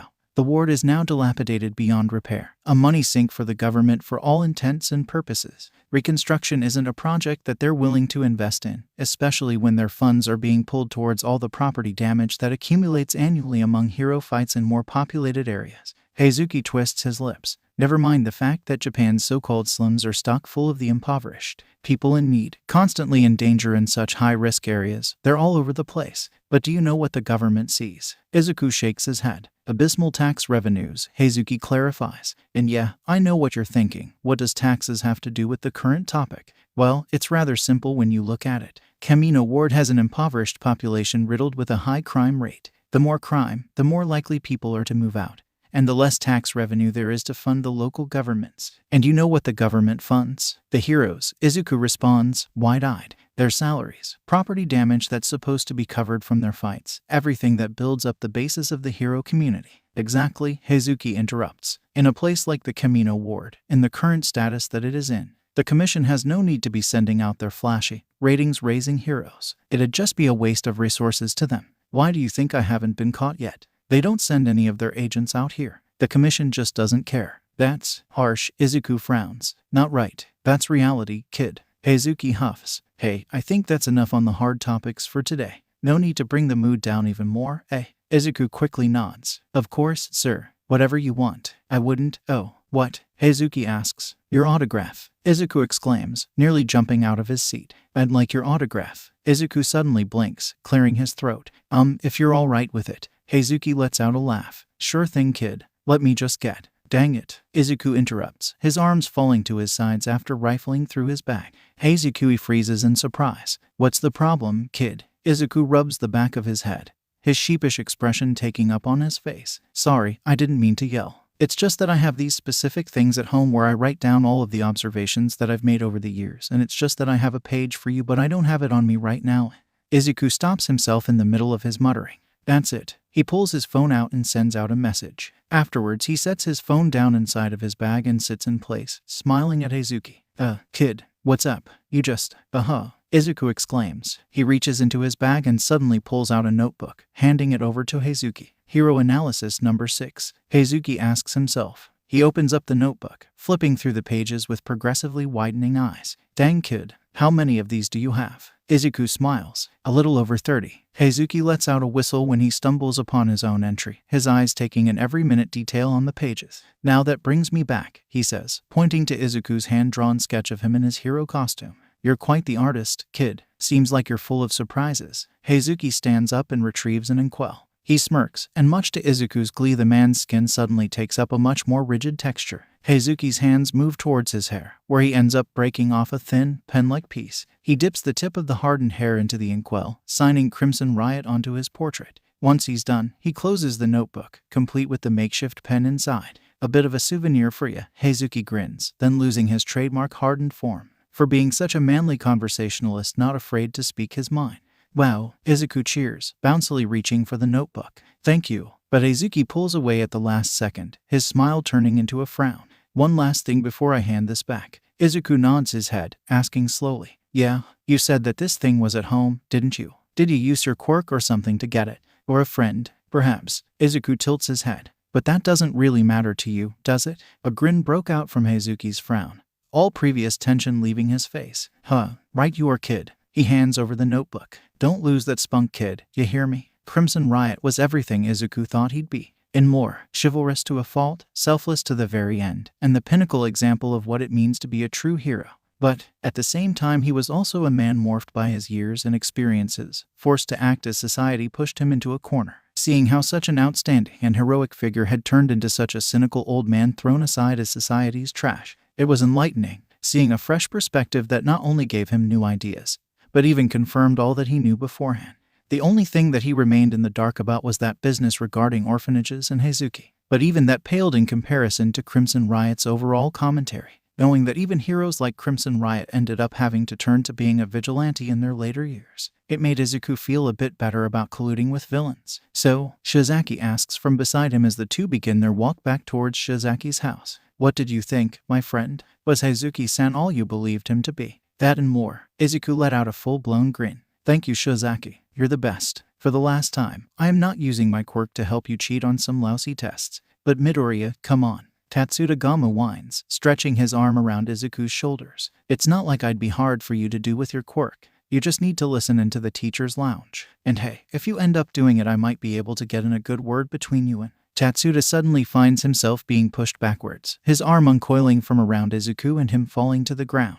His head slams against the cold tile floor, and the only reason he remains uninjured is due to his quirk-enabled elastic state. The hell, Midoriya! Tatsuda yells as he scrambles to his feet with the help of one of his friends. If I was anyone else, I could've. I'm aware. Why do you think that I shoved you? Izuku says, his voice firm. He turns slightly in his seat, sending a harsh glare at Tatsuda. Now, back off. Well, fuck you too. Tatsuda yells in retaliation. And say goodbye to all my goodwill. Don't say that I never helped your ass. As Tatsuda and his friend stomp off, Izuku suppresses the urge to snort. He calls using his quirk to untie my shoes and steal from my bag help. Please. As the thought passes through his mind, he comes to cherish the fact that class doesn't start for another 20 minutes. The teacher would have reprimanded him for ages. But then again, it's not as if the teacher wouldn't have eventually found an excuse to punish him. At least without the teacher around, Izuku's able to get away with more questionable actions. Izuku blinks, shaking his head. Still feels weird though. I mean, Shizaki's been telling me to stand up for myself for years. The only reason I'm doing it now is because Sensei said so. Still, it's probably best that I steer clear of Bakugo. No telling what he'll do if I start fighting back. He sighs. Still, I can't keep this up. This is just a test drive. I mean, pushing people around with anger isn't applicable to what it means to be a hero, right? He thinks that, but his thoughts can't help but bring up memories of a certain number 2 hero. He lets out a snort. Yeah, right. The hell are you snorting at, freak? A voice asks just after the door to the class opens. Its owner is one of many of Izuku's daily tormentors. The occurrence brings Izuku's mood down back to normal levels, leading to him resigning himself to continue sitting as he normally does, quiet and unassuming. Still, Izuku relishes the fact that, despite his retaliation, he'll get away scot-free. Tatsuda is too prideful of a person to tell anyone about today's confrontation, after all. For now, I just need to wait for lunch. Reprieve will be well welcomed then. Lunchtime arrives, and Izuku finds himself wandering the school's halls in search of a place to eat. This is a common occurrence, of course. However, it's not the fact that there isn't any space in the cafeteria that he can go to that makes this event occur. Rather, he and the very small handful of other individuals in similar if albeit much tamer, situations to his usually never ate in the same place at lunch. Such a lax action leads their tormentors into a ready-made, perpetual cycle of finding their victims with ease. Moving mealtime spots is one way to easily disrupt that flow. If Izuku's lucky, on good days the bullies are either too preoccupied to even try anything, or can't bother to waste their lunch looking for an outlet for their pent-up violence. On the bad days, the best scenario he finds himself in is at the end of Bakugo's explosive fists. Much to Izuku's relief, today seems to be looking to be one of the more mild days. But still, Izuku knows by now that it's best to be cautious rather than be complacent, lest he end up being caught in a corner. So he finds a classroom on the ground floor, one with windows that can lead outside to his escape. It's one that Izuku's been in before, due to its location and relative distance from the cafeteria. And usually it's empty, today it isn't.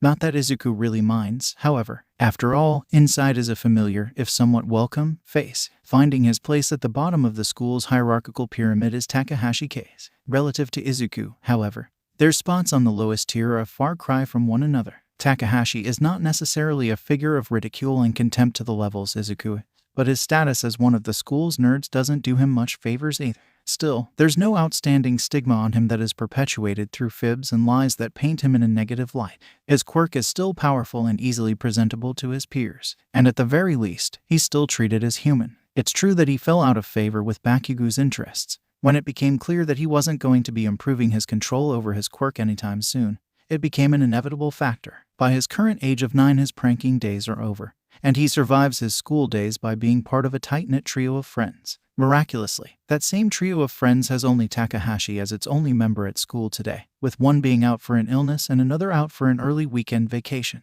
That leaves him alone and isolated, something Izuku has been waiting ages for ever since the boy's birthday party. Of course, the thought still astonishes Izuku, him actually attending a birthday party despite him being the most undesirable person in the school. But it occurred nevertheless. Suffice to say, Takahashi's older sister is the first person in a long while Izuku thinks to be relentlessly righteous and good, with her being Takahashi's ride home.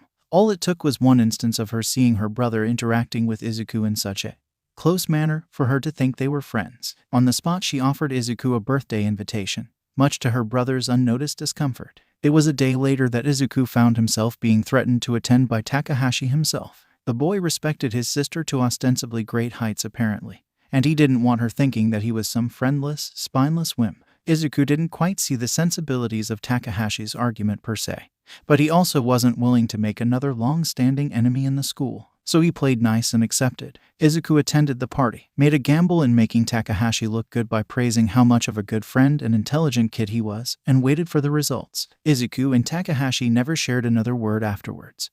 But the lack of taunts and pranks from his friend group in the following months was a noticeable factor, one that now Izuku has the prime opportunity to obtain its reasoning of occurring.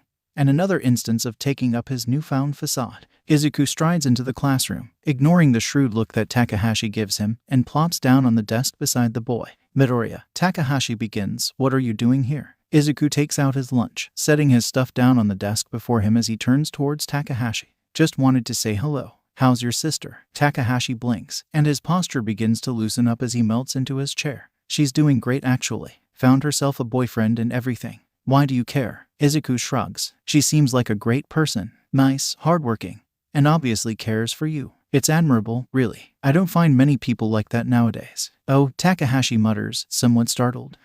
Thank you, I guess. Izuku hums, taking in a mouthful of his food. A few moments of silence pass. Takahashi eventually sighs, ruffling his brown hair in the process. "You're probably here wanting an explanation for the sudden lack of elaborate traps in your daily life?" Izuku nods. "I have to admit that I don't miss the stink bomb traps in my locker or the papers lost to the wind. But at the same time I can't stop myself from seeking an explanation. So yes, Takahashi, mind explaining the sudden change of heart?" Takahashi grimaces. "Knew it was only a matter of time." He shakes his head, taking a breath. "I'm sure that you've already deduced this, but, well, what you said to me at my party. Takahashi grumbles, leaning back in his seat. "You wouldn't understand. Try me." Takahashi takes a glance at the calmly eating Izuku, shaking his head in disbelief. "Fine. It's just, I've never seen my sister that happy for me. Not since, well," he sighs, "not since she was forced to take me in. Anyways." That last part was spoken under Takahashi's breath, barely a whisper that would even be identifiable to human ears. But to Izuku, it was loud and clear. He decides not to bring it up, however. He knows the type of feelings that type of conversation can create. Okay, Takahashi turns his full body towards Izuku. I know that I've been shit to you. Ever since we were little kids I've been kicking you to the dirt. But you've gotta understand, everyone else was doing it. Izuku sends a glare his way. I know. Looking back at it, he gulps. That persona of me that you gave out at my party. I want to strive towards that. Become someone that can make my sister proud. And I know now that I can't do that by bullying someone else just to make myself feel better. So I stopped with the pranks, see? I mean, that's got to count for something, right? So, sorry. Izuku let out a small huff. Seriously? He puts his food down and turns to face Takahashi. You think that a simple sorry suddenly absolves all the abuse that I've experienced over the years? Well, I mean, look, Izuku interrupts. I'll admit, I've been watching. Your penchant for pranking that had been directed towards me for years is gone. And I don't see you pointing it to anyone else either. And Takahashi clears his throat. And that's progress, right? It is. But, Izuku exclaims, interrupting Takahashi before he can speak. You need to preserve that sense of commitment. Otherwise you'll find yourself slipping back into your old habits. You keep doing that, and I might forgive you. Takahashi blinks. You mean that? Izuku frowns, turning away to continue eating his food. We'll see. It's just kind of annoying, you know. I mean, don't get me wrong. It's actually working like Sensei said it would. And pretty well actually. Izuku ducks, dodging a fist that flies right over his head. But at the same time it just feels weird. I've never been so aggressive in my life. And I felt kind of bad pushing Tatsuda too. Despite his largely unwarranted request, Hirajiri asks, throwing another punch. Izuku dodges that one too, as well as the subsequent sweeping kick sent his way. We were friends once, Izuku admits. Way back when I was 6 years old, sure. But that still has to count for something, right? I would not know, Kirigiri says, freezing in place. Friends, I cannot say that I have much of an opinion on that matter if I am to be honest. Kirigiri suddenly aims another punch, one that just barely misses Izuku. As for the way that you have begun to act at school, he continues, it is nothing new. You might not be aware of this, but it is simply an extension of how you interacted with us during our first meeting. A defense mechanism, so to speak, except now you are actively utilizing it. Never really considered that. He blocks another attack that comes his way. But still, putting up a facade, being so cold at school. Heroes don't really do that, right? You are already aware of a large enough sample population of various heroes to figure that out for yourself, Midoriya. Izuku frowns. Yeah, you're right. Not like I enjoy the reminders though. Izuku then takes a few steps back, moving out of the way of a flurry of attacks. He takes the opportunity to shift the conversation elsewhere. You know, I'm still impressed with the fact that you're this good at martial arts, let alone with teaching. Izuku exclaims. You didn't give off the impression when I first saw you. Looks can be deceiving. Well, I meant more in regards to your stance, Izuku babbles. I'd expect someone with your skill to take a ready position when a threat may be around. I didn't hear the slightest shift in your posture when I met you. Though, I suppose that with your portals you wouldn't exactly have the need. How long have you been training? Not long. That gets Izuku to pause for a second. Really? Hirajiri nods. My mind is pliable. I learn quickly. Izuku smirks. I can see why Sensei likes having you around then. Picking up on things quickly can be a resourceful skill to have. Exactly. Hirajiri backs away and relaxes his stance. Just like with how I have learned how to tell if you are using your quirk, Midoriya. Oh, Izuku laughs, rubbing the back of his head. You noticed at this time. Of course, you were not very subtle when you began using it around 10 minutes ago. Your proficiency in dodging grew by an estimated 30% at that point. Now, Kirigiri says as he gradually falls back into form, let us continue without it. While the desired form may indeed be the weaving of martial arts and quirk, you must first learn the basics. And that first includes fighting quirkless. Izuku lets out a sigh. Yes, Kirigiri-sensei. You still need to work on your reach, Midoriya. Otherwise, your progress so far is satisfactory. Izuku lets out a lighthearted scoff, pushing himself off of the floor. Easy for you to say. You're like 2 times my size. Kirigiri merely nods in response. He opens up one of his portals and walks through it, Izuku following suit not long after. Leaving the training gym behind, Izuku arrives at the bar. As per usual, Tamura's off in the corner playing Aware on one of his game consoles. He only takes a moment to send a cursory glance Izuku's way before he's emerged back in his games. On the other hand, Kirigiri is already behind his usual position behind the bar, gesturing to the seat across the counter from him. Izuku eventually makes his way to the offered seat, following up with the routine he and Kirigiri had developed over the past few months. Once Izuku sits down, Kirigiri pulls out a glass and fills it with water. After Izuku takes a nice and long gulp, Kurogiri lays bare the question that Izuku had become used to answering every time he meets up with the man. And how fares the progress with your quirk, Midoriya? Izuku puts down his glass. There's been some change since last week. I'm still having trouble with projecting my voice as usual, but there's been some progress. As in, it's gotten a bit easier to do something like this, the glass of water says in Izuku's voice. It's still as easy as ever to process sounds through solid mediums, especially something like this considering it's glass. A bit of practice since last time has led to there being a little less strain than there was last week. How is your range? Extends around 11.5 meters from me now, the wooden counter says this time, its voice somewhat more muffled due to the lesser quality of the material. A far cry from reaching your full range of a kilometer, but increasing nonetheless. That is 1.5 more meters than last week, Kurogiri says with a nod. I presume that not much has changed either regarding air. Izuku gives a slight nod. Still can't find it in myself to throw my voice through the air. I'm just on the verge of doing it, I can tell. But I strain myself too much when I try. What matters is that you continue striving for it, Kurogiri says. In a similar matter, how about volume? Izuku can't help but smirk at that. Kurogiri tilts his head. What is with that expression? Well, Izuku begins. Volume still remains at about how I would sound if I was speaking normally. No yelling or screaming as of yet. But I did figure something else out that spooked me in the middle of the night a few days ago. Do tell. Izuku crosses his arms and grins. Young Tamura, come here please. The rattling sounds of magic and roaring creatures emanating from the corner of the room suddenly stops. A few loud footsteps follow suit, an irate Tamura eventually striding up to Izuku's right. What? Tamura hisses. I'm in the middle of a boss fight. Can't the brat here do whatever you need me to do? Kurogiri blinks. He shares a look with Izuku, whose grin merely widens. Never mind, Kurogiri himself says, looking to his other ward. Carry on with your games, Tamura. Gah. Tamura hurriedly stomps away. Kurogiri waits until the sounds of Tamura's game pick back up before he speaks. Voice mimicry. You never cease to amaze, Midoriya.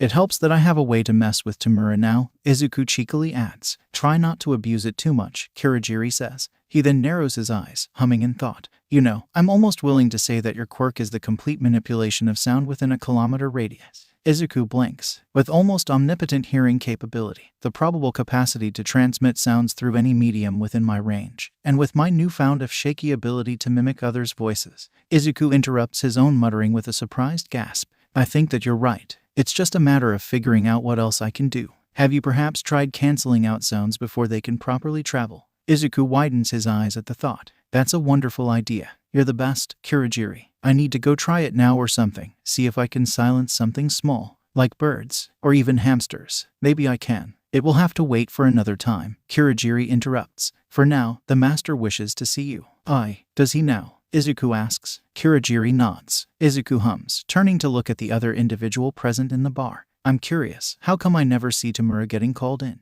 Is it just schedule-based, or? Those days have long passed, Kurogiri answers. The same occurred to him when he first came under the master's care. As the years went by, the need for personal visits grew less and less. Tamura began to grow into his own person, so to speak. And I'm not. You are. Kurogiri forms a portal right beside Izuku. But the master still wishes to know you better, personally and intellectually. He's still trying to understand the way you think. Izuku lets out a small laugh. Really? Well, I suppose that I shouldn't keep him waiting then. Once again, Izuku's greeted by the sight of Sensei sitting upon his gaudy throne. This time, he's staring straight into a wine glass as he twists it round and round, eyes following the swirling liquid. Did you know that at the early onset of Hero Society, just after things had begun to calm down from the tensions of war, that both the government and the pro-heroes at the time pushed for the police force to be unable to use their quirks for their jobs? Sensei asks aloud. The official rationale was to limit quirk usage towards a small group of professionals that were deemed responsible by the government. Reason being how training a force as large as the police would take too many resources that weren't available at the time.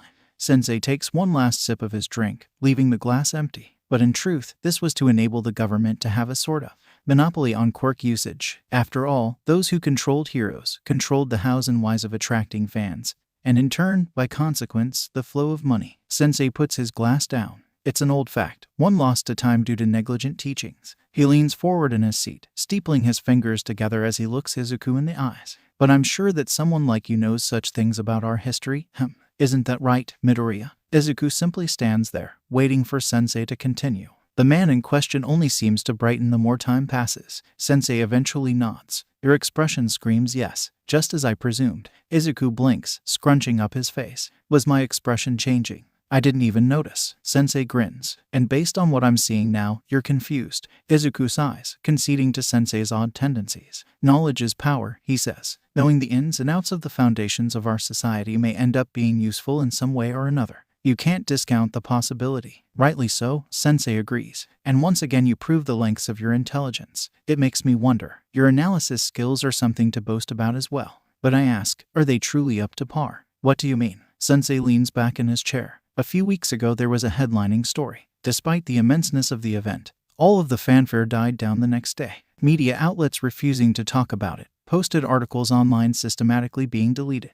Are you aware of the incident, Midoriya? Izuku furrows his eyes as he scours his mind for the answer. It comes to him, recognition slamming back into full force. Lady Nagant, he mutters. I was so preoccupied at the time that I didn't even notice, but you're right. Nobody was talking about her the day after news of her incarceration came out. Indeed, but please hold your excitement. I know how your mind works. Now this anomaly is within your awareness. You'll stop at nothing to know the situation inside and out. But the sad truth is, there is nothing that you can find. You'll only reach dead ends in your search. I'm sensing a but. Sensei smiles in return. I can start you on the path to find the answers. All I ask for is something in return. You said, I'm aware of what I said, and I know what you are thinking. But I promise you this, what I ask for is something of little consequence. Simply, I want you to give me a name. A name. Yes, or, more specifically, the name of a professional. It doesn't matter which, but I'd prefer that you choose one of the small fries, someone who's a D-lister, or perhaps even someone in the E-tier ranks, one that you've spent a fair amount of time looking into, one whom you utterly despise due to how they are. That is all that I ask of you. That's oddly specific for something of little consequence. I merely wish to sate my interests. Do you really dislike the notion of giving an old man something so simple? Old man, Izuku asks, you look like you're in your peak. What, 50s? Sensei grins at that. If that is what you think, then so be it. He leans forward on his throne. As for my offer, Izuku sighs. Once again he scouts his mind. Only this time he's surfing through his mental catalog of all the false heroes there are out in the world. It's dishearteningly large, even more so the lower down in the ranks he gets. It isn't difficult to think of an unheroic E-lister or D-lister. The conflict comes with deciding which one. Well, there's Slugger, Izuku eventually says. He has a quirk that allows him to throw ricocheting projectiles, but he limits himself to baseballs. Just because his dream of being a pro baseball player didn't pan out. Izuku shakes his head. He patrols in and around Shimei. He runs a protection racket and even allows some small-time Yakuza groups in the area to undergo their operations unhindered. HMPH. Sensei nods. Interesting choice. Are you going to tell me why you asked me for that? When it bears fruit, I will. But, in the meantime, Kurogiri, if you would. A small portal manifests beside Izuku. After a quick gesture from Sensei, Izuku reaches into it. What he finds is a somewhat bulky, if advanced-looking suitcase. Only after opening it up does he realize that it's a rather advanced piece of hardware. The laptop, Izuku asks, specially customized to your own investigative needs, Sensei says. It's state-of-the-art, with some rather extensive encryptions built in alongside some hacking programs to ease the burden on you. With it you'll be able to enter certain databases that are concealed from the public. Just don't be too erratic with your methods, or else you'll be caught. If that happens, that'll be on you. Understand? Of course, Sensei. Good. Now carry on. Another, much larger portal appears beside Izuku. I hope that you find the answers that you're looking for. Izuku walks through the portal and through the other side, appearing back in Musutafu. Another small portal deposits his bag on the ground beside him, which Izuku takes and stuffs his newly acquired gear into. The shift in atmosphere is stifling, but nonetheless Izuku begins his trek back to his apartment, his mind buzzing with his thoughts. Sensei doesn't do things for no reason. There's more to what he asked of me for sure. And if I were to take a guess, Izuku took a breath, a large gulp traveling down his throat. Sensei has something planned for Slugger, and likely something not good. Izuku abruptly freezes, eyes bulging in sudden realization. Sensei, he never specified that the name had to be a hero's. His analysis had long gone past the point of a childish admiration of heroes. The insides of his notebooks were now lined with entries of hero and villain alike, with no sense of favoritism or bias of the sorts. He was well versed in both the scum and the bastions of hope, and yet, his mind immediately pointed towards the heroes, or rather, the false heroes. He felt a pit growing in his stomach. What instinctually gave him a hero, despite knowing that Sensei most likely has some sort of nefarious plot in store for whoever I name. I should be feeling bad, right? Why don't I feel bad about this? His doubts rage on the surface, but deep down Izuku knows the truth. He knows that if it had been a real hero whose name he had given, someone who is an outstanding beacon of hope to the community, and the world, then right now he would be feeling those bad emotions. Guilt, remorse, anger. But the truth is that Slugger isn't a hero, isn't some sort of figure to admire, isn't someone whose words you should live up to. He was a crook, a criminal, a villain. He goes against the law, and nobody even tries to stop him. But if Sensei suddenly took an interest in him? Izuku hastily shakes his head, attempting to clear the thoughts out of his head. There's nothing I can do now. There's nothing that I can do against Sensei, after all. Izuku's mind drifts back to the new laptop in his possession. No use dwelling on it. Might as well think of where to start my investigation. Who knows how deep this goes. I hope that you don't mind, but I sort of want to talk about some things with you today. Now, I really don't want to pry. It's not my place, I know that. It's her life, and I'm invading your privacy by doing so. But by this point I've already told you multiple times that I'm technically spying on you with my quirk, and you haven't shown any signs of being mad at me over the fact. But, I mean, I could be wrong considering how stoic you set yourself up to be in, and I'm rambling again, aren't I? Izuku sighs, taking a moment to reconfigure his thoughts. To his left, Todoroki Shoto is sitting in his usual spot on the shoreside bench of Lake Sanaru. The boy's usual aimless gaze morphs, eyes narrowing as his body turns to face Izuku. Oh, Izuku squeaks. You're looking at me. You barely do that. The only times you do are when you're interested. Like when I was talking about the use of ice quirks within tropical regions. That soba place I went to in Yokohama, or that? Todoroki tilts his head. Right. Izuku clears his throat. Back to topic.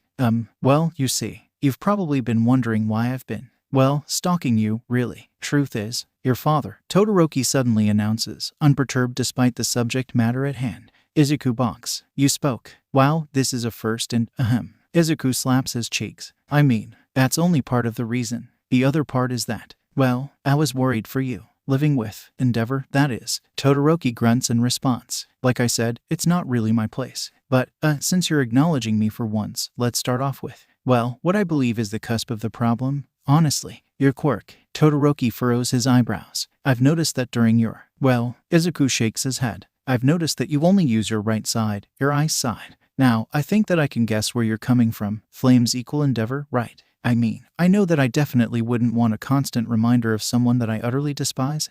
Izuku quickly notices Todoroki's open glare. I suck at this. Izuku takes a moment to breathe. Okay, calm down, slow down. Get to the point. Okay, Izuku begins. Hear me out. My own quirk. Most people think that it's just enhanced hearing. Nothing flashy, nothing cool, nothing that I can physically show off. Normally, something like that wouldn't have second glances pointed its way. I mean, I still have a quirk after all. He shakes his head. But when someone at the top of the food chain has a personal vendetta against you, well, facts can be twisted fairly easily. And suddenly you're the target of dozens of people out to have some unsupervised fun. Izuku looks Todoroki in the eyes. Now, the truth is, this situation, that's my life. I could avoid it completely. I haven't told many people, but my quirk isn't just enhanced hearing, it's sound manipulation. And it's nothing to scoff at either. And I know what you're thinking. If it's so strong, why do I hide it? Right. Todoroki gives a slight nod. Well, Izuku starts. I train the greater aspects of my quirk in secret not because I'm ashamed, nor because I'm mad at what my quirk means about me. But the people who torment me because I have a so-called weak quirk, they don't deserve to know the truth. Not when knowing the truth means that they'll just do a complete 180 in the way they treat me. I don't want to have friends because of my quirk. I want friends who like me for being me. And besides, Izuku continues, there are all the other people in worse situations than me. Like, there's this girl in the same year as me. Her quirk allows her to force mental projections of your deepest fears to manifest into reality. I can think of hundreds of applications for her quirk in hero work, but she's too afraid to use it. Izuku sighs. It makes sense. All her friends left her at an early age when she accidentally used it on them. And now she has almost no practice with her quirk. And nobody wants to socialize with her, all because of the stigma of so-called villainous quirks. She's allowed herself to be consumed with fear, never taking a moment to relax. When you consider that, I wouldn't be able to live with myself if I did what I could to improve my situation.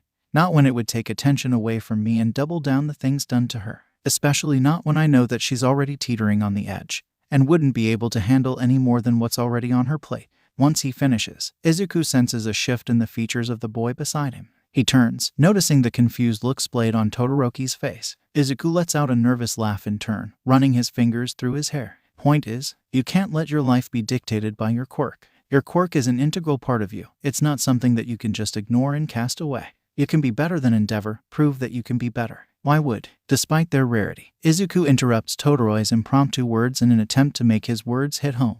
You want to be a hero, don't you? Because you won't be one if you don't use your quirk to its fullest. You can't be your best self when you are holding yourself back. One day you'll find that you couldn't save someone because you only used your eyes. Do you want that? There's a few moments of silence, Todoroki and Izuku staring the other down unblinkingly. Eventually, and rather abruptly, Todoroki pushes himself off the bench. Without a word, he stands up and walks away. Izuku sighs, leaning back on the bench. That could have gone better, he mutters to himself. But it's probably best to peel off the band-aid now rather than later. It'll save him the trouble. He looks up to the sky, eyeing the sun's position in the sky. 6 o'clock. Looks like it's time to head home. He narrows his eyes. Or, I suppose that I have time to head over to Shizaki. And, even if she's not there, well, there's always the bar. Izuku walks into the bar and is immediately greeted with its characteristic desolate atmosphere. The distinct sparseness and lack of customers isn't anything unusual when you consider how far into the slums the place is.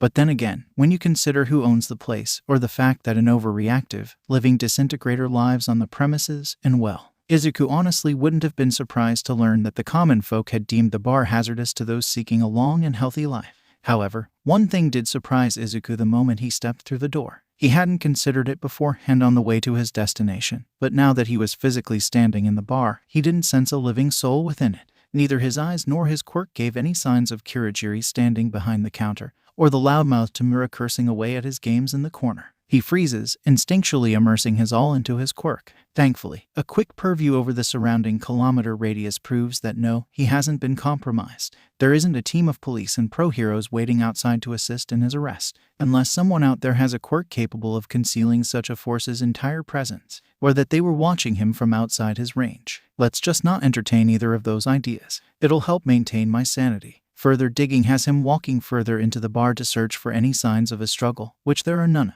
The only thing out of place is the apparent lack of Tamura's television and game console from their usual corner in the bar. From this, Izuku can gather one of two things. Either someone powerful enough to take down both Kurogiri and Tamura came in here and took them without a trace, which in that case, I'm screwed, or it was a planned evacuation. He asks aloud. An evacuation hints at panic, Kurogiri's voice says from within a growing portal, causing Izuku to jump in place. But I can assure you, Midoriya, that our departure was very much a controlled event. Oh, Izuku mutters, steadying his breath. It's just you, Kurogiri. For a second there I was afraid you were the cops. A possible outcome at the current moment, I suppose. Izuku jerks his attention towards Kurogiri. Wait, what? I was alerted by the master that you had arrived here, Kurogiri says, ignoring Izuku's unsaid question. Come, it is best that we steer clear of any of the master's properties for the day. Izuku gulps. You're not compromised, are you? Kurogiri shakes his head. This is merely a precaution. For the time being, I will take you elsewhere. I shall engage you in an activity to act in place of whatever training we would have done otherwise, if that is all right with you. Izuku takes another quick examination of the surrounding area before quickly nodding. Better anywhere than here if even Sensei is scared. I wouldn't want to be on the end of whoever is gunning for him. It would not, indeed. Izuku walks through the portal, stumbling somewhat on shaky ground as he reaches the destination on the other side. Once he adjusts, he notices Tamura huddled up at the far end of the cramped space Izuku finds himself in. The boy in question is sitting on the floor with his legs to his chest. But quite unlike the usual glare or unamused expression Izuku's grown accustomed to, Tamura's actually giving off a slight smile, with unabashed glee filling in his eyes. Shaking off his initial unease, Izuku takes hold of his quirk to piece together his current location. And suffice to say, he is definitely intrigued and curious of what he discovers. Why are we in the back of a box truck? Izuku asks. Tamura grins, which Izuku finds hard to look at after being so used to piercing glares and scowls from the boy. We don't need to worry about speed when we have Kurogiri, Tamura answers. We just need to make a sharp corner turn and have Kurogiri use his quirk to escape the cops. Izuku blinks, the information taking a few moments for him to fully process. What? Tamura frowns, loudly slapping the wall he's leaning on 3 times. You didn't tell him. A portal appears in the midst of the room. No doubt for Kurogiri to speak without him having to leave his spot in the driver's seat. I merely wanted Midoriya out of the bar as soon as possible. The master insisted on such. Tamura quietly grumbles to himself, various things that make Izuku ensure he doesn't show any signs that he heard anything. Before looking back to the truck's resident green-haired boy. We're going on a heist, Tamura announces, unable to hide the delight in his voice. And we get to join in without having to do any of those repetitive and infuriating setup missions beforehand. What the young master means is that we are preparing to rob the Florum Municipal Bank in the city of Masuda, Kurogiri's voice supplies. You mean all the way in Shimane? Izuku asks. He means just a few blocks away, Tamura says. And we're going with the loud option. We are not, Kurogiri counters. We have gone over this, Tamura. Tamura growls in return. But I fucking hate the smart options. Wait, Izuku interrupts. Why the hell are the two of you robbing a bank? I mean, considering who Sensei is, he probably makes more money than a big city bank does in a week. In fact, I doubt that there's more than 10 million yen in that bank. Hey, Tamura pipes up. We're robbing a bank today. As in the three of us, not just two. That's what you got out of that. Izuku questions. Didn't you just hear? Before Izuku can continue, Kurogiri speaks up once more. Do not listen to the young master, Midoriya. We merely wish to show you something.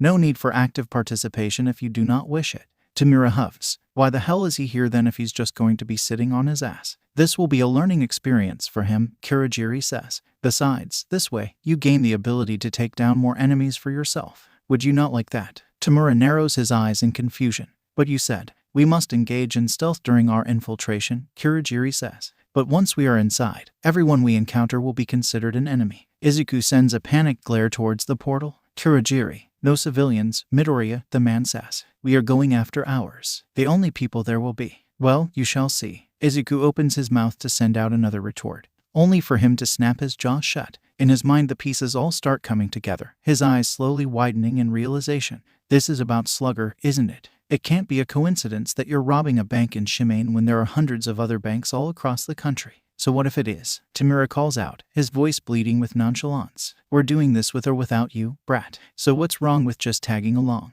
You yap and yap on and on about wanting to be a hero. What's the difference when it involves some criminal on criminal justice? But how can robbing a bank be justice? You shall see, Midoriya. Kurogiri simply responds. You will see. It's around 10 in the night when Kurogiri drives the truck into the alleyway behind Florum Municipal Bank. As Izuku finds Tamura hopping out the back of the truck, he undergoes a sudden urgency, specifically, a sense of panic as he realizes he doesn't have a way of concealing his identity. He starts taking his things out from his bag. Who needs eyes when I can basically see everything with my quirk? Only to be forced to stop midway as his senses alert him to a nearing hand.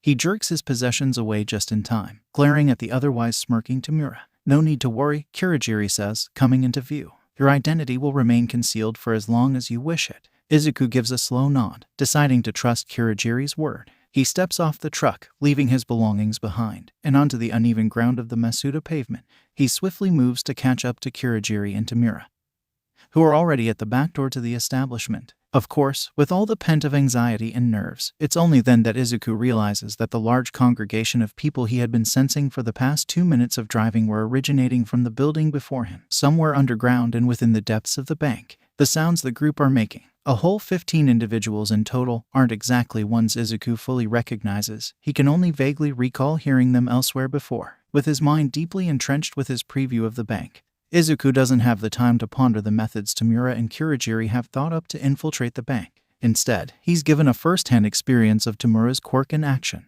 Izuku can only watch in unbridled fascination as the wall separating the insides of the bank to the external world slowly fades away from existence. The sight of decay is different from the few times he had seen it before. There had never been enough time to appreciate what was occurring. From the near instantaneous disintegration of a napkin to the crumbling dust of a glass, the receiver of Tamura's wrath was always too small. But seeing Tamura's quirk go to work on something so large, slowly crumbling away at it, was a far cry from that. That's one nice quirk. Huh. Tamura cheers. You ain't seen nothing yet, pipsqueak. Izuku shakes off the fact that he had been speaking his thoughts out loud again. Still need to work on that. Highly disadvantageous in a combat scenario, in favor of speaking up about something else. Wait, Izuku harshly whispers. What about the security systems? Won't they pick something like that up? We didn't use explosions, Tamura derides. He then clumsily places one foot through the hole he's made in the wall, weaving through the giant ash pile left by his quirk. Thus, no ear-splitting alarm. Shouldn't you know this? I thought that you were supposed to be smart. I meant more for the cameras, Izuku counters. We have someone who can work the system. Tamura yells. Now quit yapping and get in here so we can move this along. We're still at the boring part. Izuku winces at the uncontrolled outburst, expecting the cops, an alarm, or something to signify the fact that they've been made. But nothing comes except for the encouraging look Kurogiri gives Izuku, which outright convinces him to take the dive and walk on into the bank. It doesn't wake long until the trio are in front of the enormous vault door. Like before, that too gives way to Tamura's rather flippant use of his quirk, hardened steel and bolts slowly decaying to dust. Izuku's eyes gleam upon rows of safety deposit boxes, and even a cart holding a few unorganized stacks of hard cash. When again no alarms go off, Izuku lets out a sigh in relief. Well, Izuku shakily laughs. That was easy. We have only concluded with the first step, Kurogiri explains. Of course, Izuku pinches his nose in exasperation. I'm guessing step 2 has to do with the 15 Yakuza members hiding out just under our feet. And yes, I can tell that they're Yakuza. Their conversations are telling enough. Kurogiri nods. Now, if you would be so kind as to point us in the direction of the entrance. Izuku points his finger to the far side wall. That group of safety deposit boxes seems to be the entrance. I can hear their voices bouncing off the walls and traveling up a stairway that starts from there. That's some nice soundproofing they have on the walls. With all their yelling, we'd be able to normally hear them from here. It makes me wonder if Tamura ignores Izuku's rambling, moving instead to disintegrate the wall of safety deposit boxes he was pointed to. The action immediately reveals a doorway, as well as filling the bank vault with the slight taste of the rambunctious noise from below. Tamura almost sprints ahead, but is narrowly stopped by an errant arm from Kurogiri. Hold, Tamura, Kurogiri says. Oh, come on. Tamura pulls in a useless effort to release his captured arm. What do you want now? Guns or hands? Tamura blinks. Then, a wide grin grows on his face. Well, why didn't you just say so? Guns. Kurogiri nods, releasing Tamura. Then we shall be enlisting Midoriya's help in this. Sweet. Izuku nearly has a heart attack as Tamura lunges towards him, and is surprised that he isn't already dead as he finds himself being pulled along. He's barely able to process the fact that he's still alive because Tamura's pinky finger is raised up. Nice control. But still, what the fuck? When he suddenly finds himself being thrusted into the open doorway at the bottom of the stairs. The grip around his shoulders disappear at around the same time the music and cheerful conversation within the room do. Realizing this, Izuku moves his eyes up. He finds himself faced with a room of frozen Yakuza, all staring at him with looks of contempt or confusion. Izuku gulps.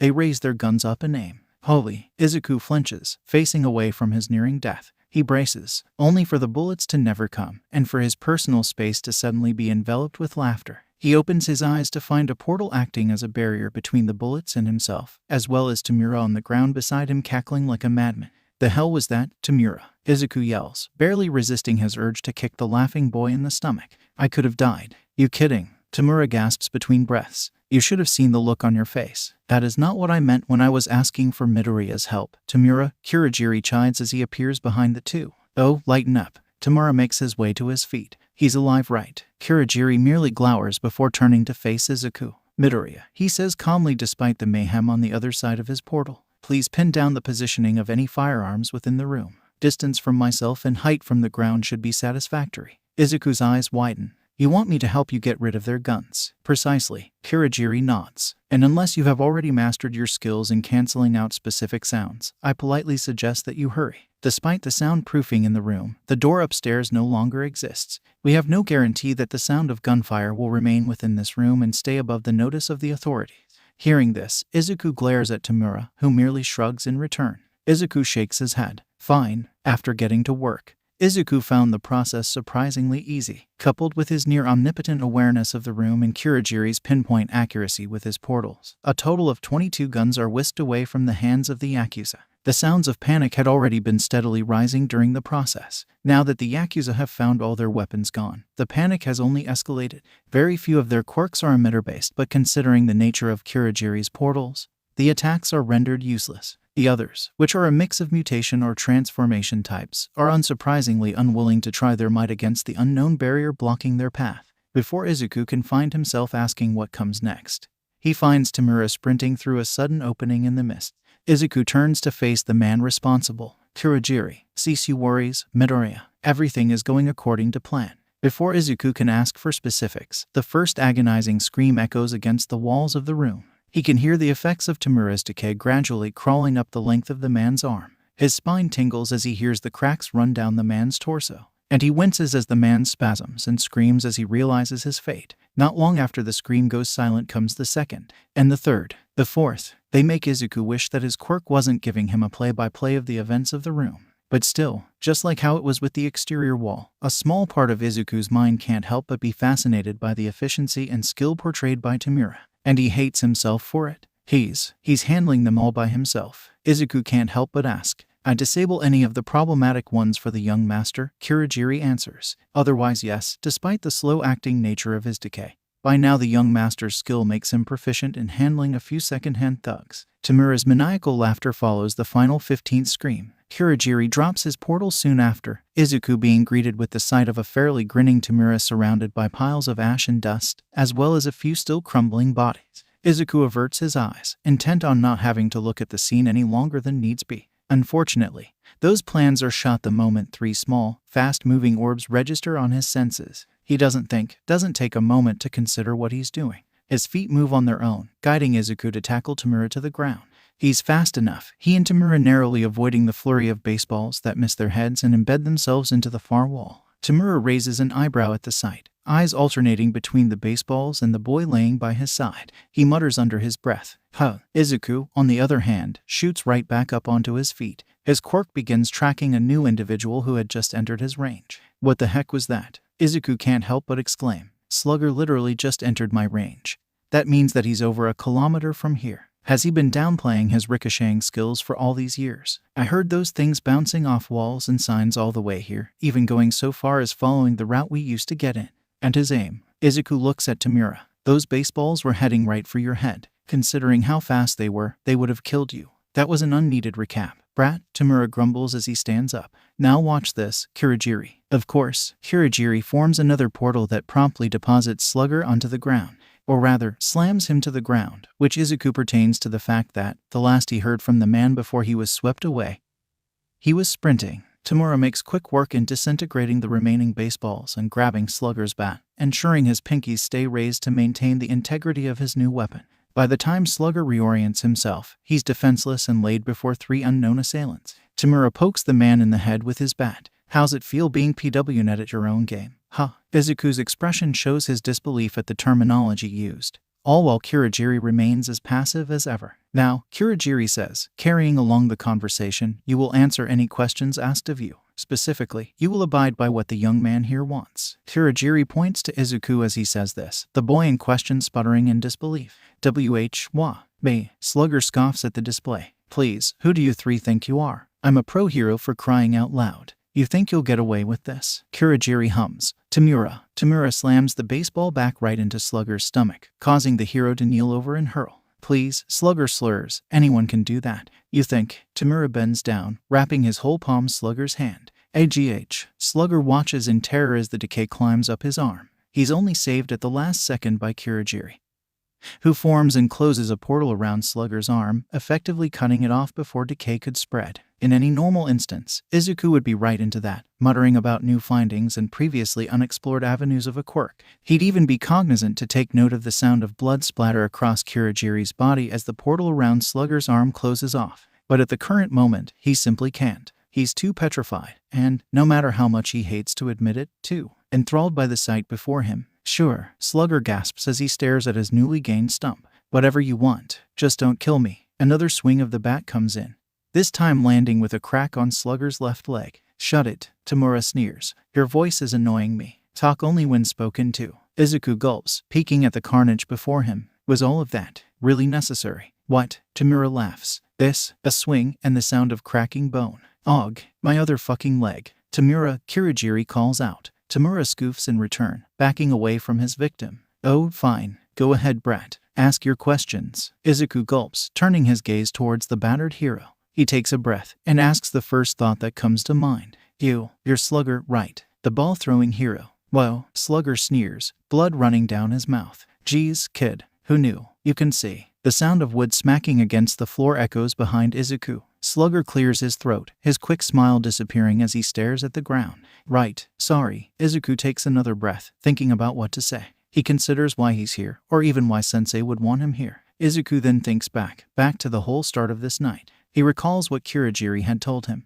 There's something here that he can learn from. Why are you here? Slugger blinks, momentarily dazed. What? Why were you running over here? Izuku reiterates. Why were you throwing baseballs at people's heads at lethal speeds? How'd you even know that something was happening here tonight? Slugger licks the blood off his lips. I run the joint. He scans the room. Well, ran the joint, seeing as there ain't one now. Izuku glares. Slugger takes it as a sign to further his explanation. I'm sort of an honorary guard for the bank, considering I'm the only constant pro hero around these parts, Slugger divulges.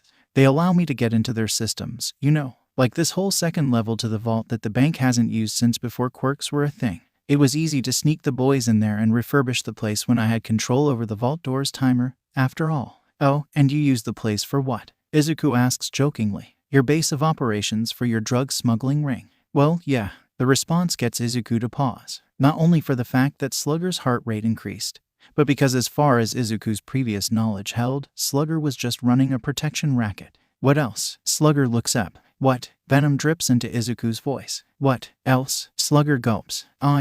Drugs, like I said. The neighborhood protection racket. Some money laundering. Some assassinations or death threats every now and then. And maybe a bit of a brothel for my men. But only on weekends, Slugger quickly adds. And the girls are all willing and comfortable the whole time. I'm sure they are, Izuku scoffs. He turns away, looking at Kurogiri. I get it, and I've heard enough. Are you sure? Kurogiri asks. Izuku nods, wrapping his arms around himself. He ignores the subsequent nod from Kurogiri, as well as the subsequent screams of terror that come out of Slugger's mouth as Tamura moves in. Once all is said and done, Kurogiri walks up beside Izuku, placing a shoulder on the boy's shoulder. I hope that today was not too much for you. Izuku sighs. Did Tamura really have to do that? I mean, he was a pro hero and all, even if he wasn't worthy of the title. Right. Hey, Tamura calls out. He saw our faces. You don't think that he would have ratted us out the moment he had the chance? Izuku takes a breath, turning to face Tamura. He wearily eyes the new pile of dust on the floor before he looks back at Tamura. Yeah, I guess. Now you're getting it. Tamura walks forward, slapping a hand on Izuku's shoulder. Izuku winces at the contact, still weary of the effects of decay. I'll let you two clean up, Tamura says, starting his way back up the stairs. I'll start gathering the loot we left upstairs. We shall talk about using decay on Slugger's arm later, Kurogiri remarks. You know how much I dislike the sensation of blood coursing through my warp gates. That's what showers are for. Tamura yells as he climbs up the stairs, feet thumping up the steps. Izuku takes a breath. I can't believe it. Izuku yells once Tamura's far enough away.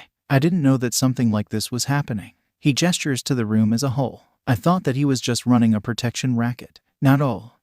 Not everything is broadcast to the internet or the street, Kurogiri intones. Sometimes, no matter how deep you get, whether through the dark web or by knowledge of the underworld, some things are bound to escape notice. This operation is no different, in your perspective. Yeah, but, Izuku shakes his head. I can't believe how limited of a scope I've been running on this whole time. I guess that I still have a lot to learn, That is up to you. I, however, am glad that the events of today have borne fruit. Izu grimaces. That's an odd way of phrasing it, I suppose. Kurogiri nods, gesturing back up the stairs. Best we are going. As I said, we have no idea if the authorities are to show up. And besides, the master wishes for you to speak to him once more now that our business here has concluded. I hope that you are up to the task. Izuku's shoulders slump in defeat. Yeah, I suppose. Walking through the portal just feels like one step towards oblivion. But he still does it, stumbling right onto his usual entry point within Sensei's throne room.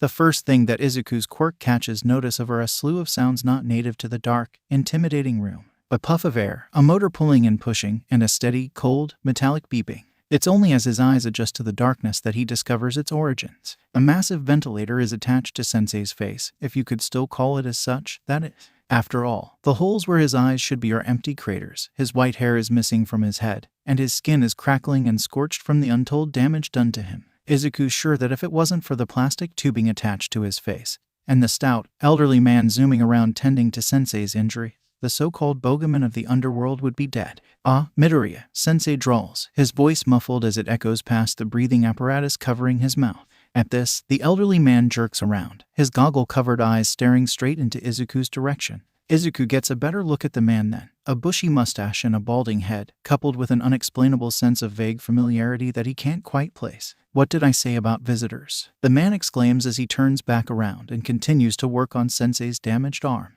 The potential bacteria on him alone could prove dangerous. Oh, please Kyudai, Sensei says. Do you truly believe that mere bacteria could kill me? The man, named Kyudai in Izuku's mind until further notice, throws his hands up in the air in response. I don't know anything at this point. The only reason that I find that you're not dead is because you're you. And you. He turns, pointing an accusing finger at Izuku. You stay all the way over there. I don't need any additional infections exacerbating the wounds already here. Izuku mostly ignores the man's pleas. He being too busy scanning Sensei's wonders how such a powerful man had been reduced to such a state. It should have been inconceivable, impossible, and yet the proof was right in front of him. What happened? Izuku asks, his mind already forming boundless theories. Sensei lets out a low chuckle in return, an action that breaks off into a series of harsh coughs. Izuku isn't ignorant of the way Kyudai subsequently glares at Sensei, but he keeps his mouth shut on the matter. Is Kyudai a surname or a given one? The two of them act quite lax around each other. Friends, could it be possible for such a man? Isn't it obvious? Sensei asks, interrupting Izuku's thoughts. Why don't you take a guess? Izuku bites his lip, unsure if he wants to know the answer, but he responds anyway with his first guess. All Might. Sensei nods. That big blonde oaf tried to finally do me in today. As you can see, he motions to his entire form, and Izuku can just feel the intended grin behind his mask. He failed, and quite spectacularly so. A multitude of thoughts raced through Izuku's head, from the fact that Sensei survived a one-on-one fight against All Might, to how he's actually training under such a man. It only further drives how deeply entrenched he's become into this world. Additionally, perhaps the most startling revelation, the fact Sensei's quirk has to be more than just some minor form of telepathy. It has to be something that's allowed him to control the underworld from the shadows for so long, and even allowed him the chance to escape a fight with All Might, even as badly scarred as he is. All Might. Izuku's voice echoes, near inaudible. He did this to you. Indeed, Sensei reveals. But never mind that. Tell me, how goes the progress on your investigations? How much have you learned from my gift to you? Izuku blinks, taken aback by Sensei's sudden shift in topic. It's almost as if Sensei's current injured state is a mere inconvenience. The man willing to carry on with his normal day-to-day activities while he's strapped to a machine keeping him from death and being observed by a man working tirelessly to tend to his wounds. Once again, the sheer power of Sensei fills Izuku in equal parts dread and awe. Izuku eventually clears his throat. It's ongoing. I'm having a bit of trouble actually combing through their systems, but it's nothing that I can't figure out by myself in time. The Commission's protections are nothing to scoff at, which makes sense considering they're one of Japan's largest bastions of authority. And like you said, I don't exactly want to get caught, especially with such a veiled conspiracy surrounding the topic. Sensei nods. That's to be expected. Still, as impressive as ever, even if you have not yet reached the truth. He turns his head towards Kyudai. How about you, Doctor? Your thoughts on the boy so far? Kyudai scoffs. Seems like a handful. He's hardly been here a few minutes and already he's spoken more than Makia has in months. An unfair comparison, Sensei counters with unabashed mirth. Does that mean that you'd like him on board? Kyudai nearly drops his scalpel. When the hell did you get that impression? And from what part of your imagination did you fancy that fantasy up? Midoriya, Sensei says, turning towards the boy in question whilst ignoring Kyudai's quip. What are your thoughts on biology? Specifically, topics such as genetic engineering, biochemistry and the like. Izuku rubs the nape of his neck. I don't have any strong feelings for or against them, I guess. You can't be serious, Kyudai retorts, putting down a syringe as he turns to face Sensei. What good could he do? I'd say that you'd be surprised, Sensei says. He's certainly surprised me. Wait, Izuku exclaims, brows furrowing. You want me to help you with something? Sensei nods. In a manner of speaking. Izuku crinkles his nose. What exactly does Kyudai-san? Kyudai interjects. He doesn't turn around this time, still focused on working with Sensei's treatments. That's either Doctor or Garaki to you. Right. Izuku reasserts himself. What exactly does Garaki-san do? If you don't mind me asking, he adds quickly. Well, Sensei begins. You see, the doctor here is working on a special project of his and my creation. It's years in the making, and because of that, I'd like a fresh set of eyes on it. With you on board, I'd want to see if you spot any flaws that our eyes have turned blind to.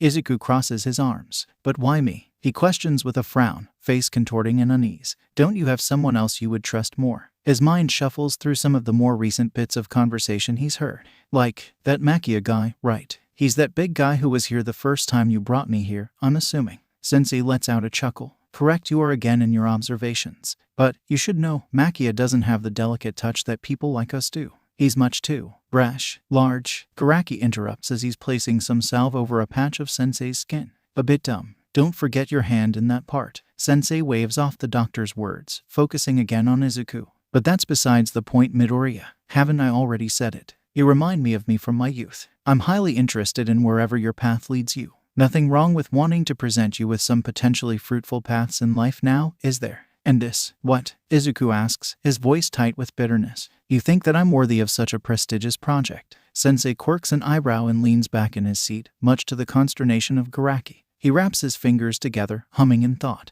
Something is bothering you right now, correct? What is it? Well, I don't know, Izuku drawls. I just came back from the scene of a 16-part homicide, which included the murder of the pro-hero Slugger, even if he was an unforgivable bastard. I'm sorry if it seems like I'm worried that I'll get caught. Sensei chuckles knowingly. You're misdirecting. The heck is that supposed to mean? I tell you what, let's go back a few steps. Sensei leans his head forward. You've taken biology classes in school, haven't you? One of Izuku's eyes twitches. What does this? Humor me, Sensei interjects. Izuku hesitantly shuts his mouth. Good, Sensei nods. As I was saying, biology. Such a complex subject, yet with the basics of it being taught even years before middle school. One of those stepping stones is an insight to the predator-prey dynamic that encompasses the natural world. Ecology, the food chain. Are you following so far? Izuku nods. Splendid. Now, take me for example. Sensei spreads his arms out. My mere presence makes you tingle in anxiety, frightened by the mere fact that I could squash you like a simple bug on the sidewalk. But you wouldn't hurt me, Izuku interjects. Oh, and are you sure? Sensei laughs. The sound sends a tingle down Izuku's spine, his hairs rising in unease. But that is exactly it, Sensei says. From your plentiful writings, your bountiful mutterings, your exquisite analysis, they are all something that place you higher up in the food chain. The robbery today in Shimane was a preemptive attack, Sensei says before Izuku can say his own part. Slugger was getting out of hand, threatening to go big, to work with things that he wasn't ready to face, because he wasn't under your control. Izuku asks. Of course, Sensei smiles.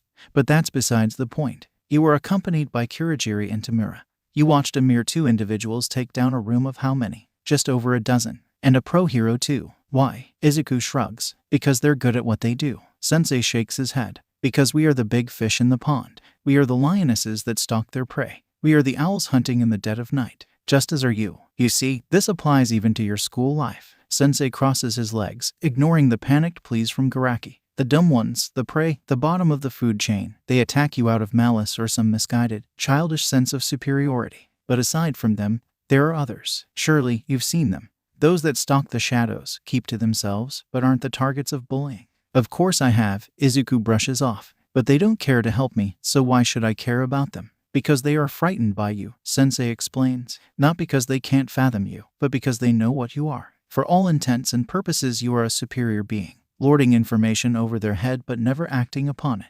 Of course you would unnerve them, seeing as you can act on said information at any time. Because if you were to, just like that, their lives would be in your hands. Izuku crosses his arms. Bullshit. Could you, or could you not kill any of your classmates with the drop of a hat? Sensei asks in response. Have you, or have you not ingrained in your head the ins and outs of their quirks? Do you, or do you not know their strengths and weaknesses and everything in between? Sensei leans forward on his throne. And have you not ever wondered, no matter how deeply you tuck it away in the recesses of your mind, what it would be like to strike back at your tormentors, to make them feel what you have, to experience every bit of pain and humiliation ever inflicted upon you? Izuku doesn't have a response for that. You question your place among us. You question if you are even capable of playing in our league, Sensei persists. But the truth, as I see it, you have a place here, whether it's by bringing down justice on those who deserve it, or by working on projects that I oversee. Izuku doesn't immediately respond, and simply lets the words dance in his head. Meanwhile, the mechanical pumping of the ventilator continues to work, and Garaki continues to shuffle around with his tools. Not a moment of silence to think. Izuku begins. I'm now sure how I feel about this. And that's fine, Sensei says. I'm merely stating my view of things. An individual makes their own decisions, after all. Great. Wonderful. I'm glad for you both. You two done now?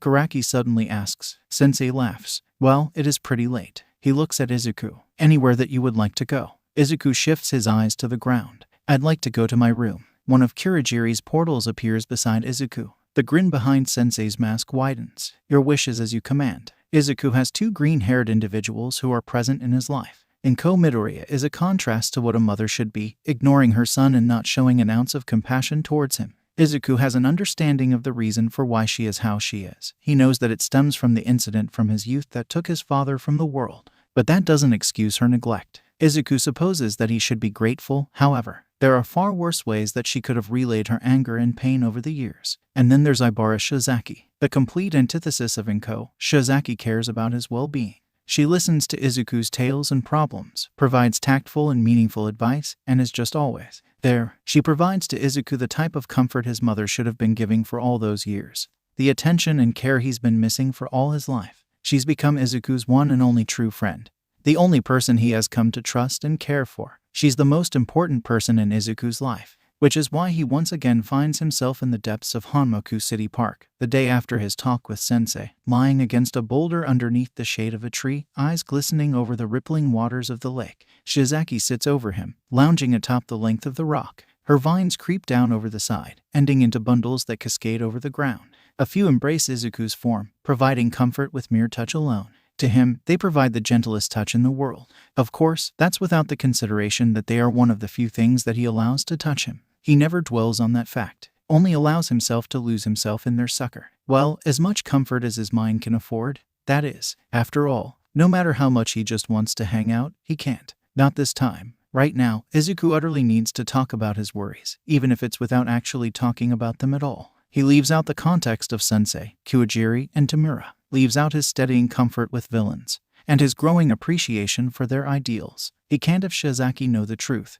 no matter how much Izuku wishes he could tell her. So he spins an amended tale, without the fatalistic woes of his future or the bouts of bloodshed in between. Something innocent enough, and yet still reflects his worries. It's a frustratingly difficult measure. What have I told you about having a negative self-image? Shizaki asks, interrupting Izuku mid-rant. That it's hypocritical of a person who supposedly accepts themselves to see themselves in such a negative light.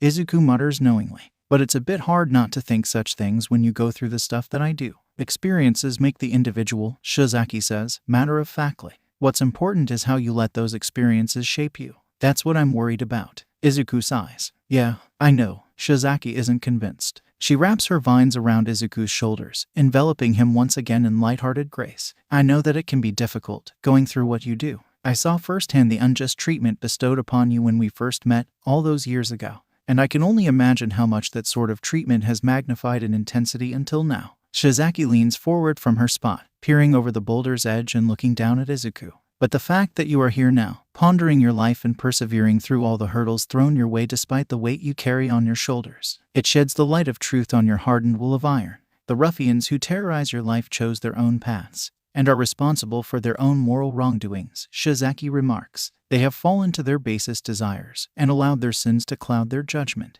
One day they may realize their mistakes, wishing to purge the taint of their sins. Others may not. But you still have the freedom to shape your path. Despite your mother's mistreatment or your hatred from Endeavor, you try your best to overcome such hurdles, to lessen the impact they have on your life. You go out of your way to aid the Todoroki boy, and even submit yourself to your school's bullying to save others from your own pain.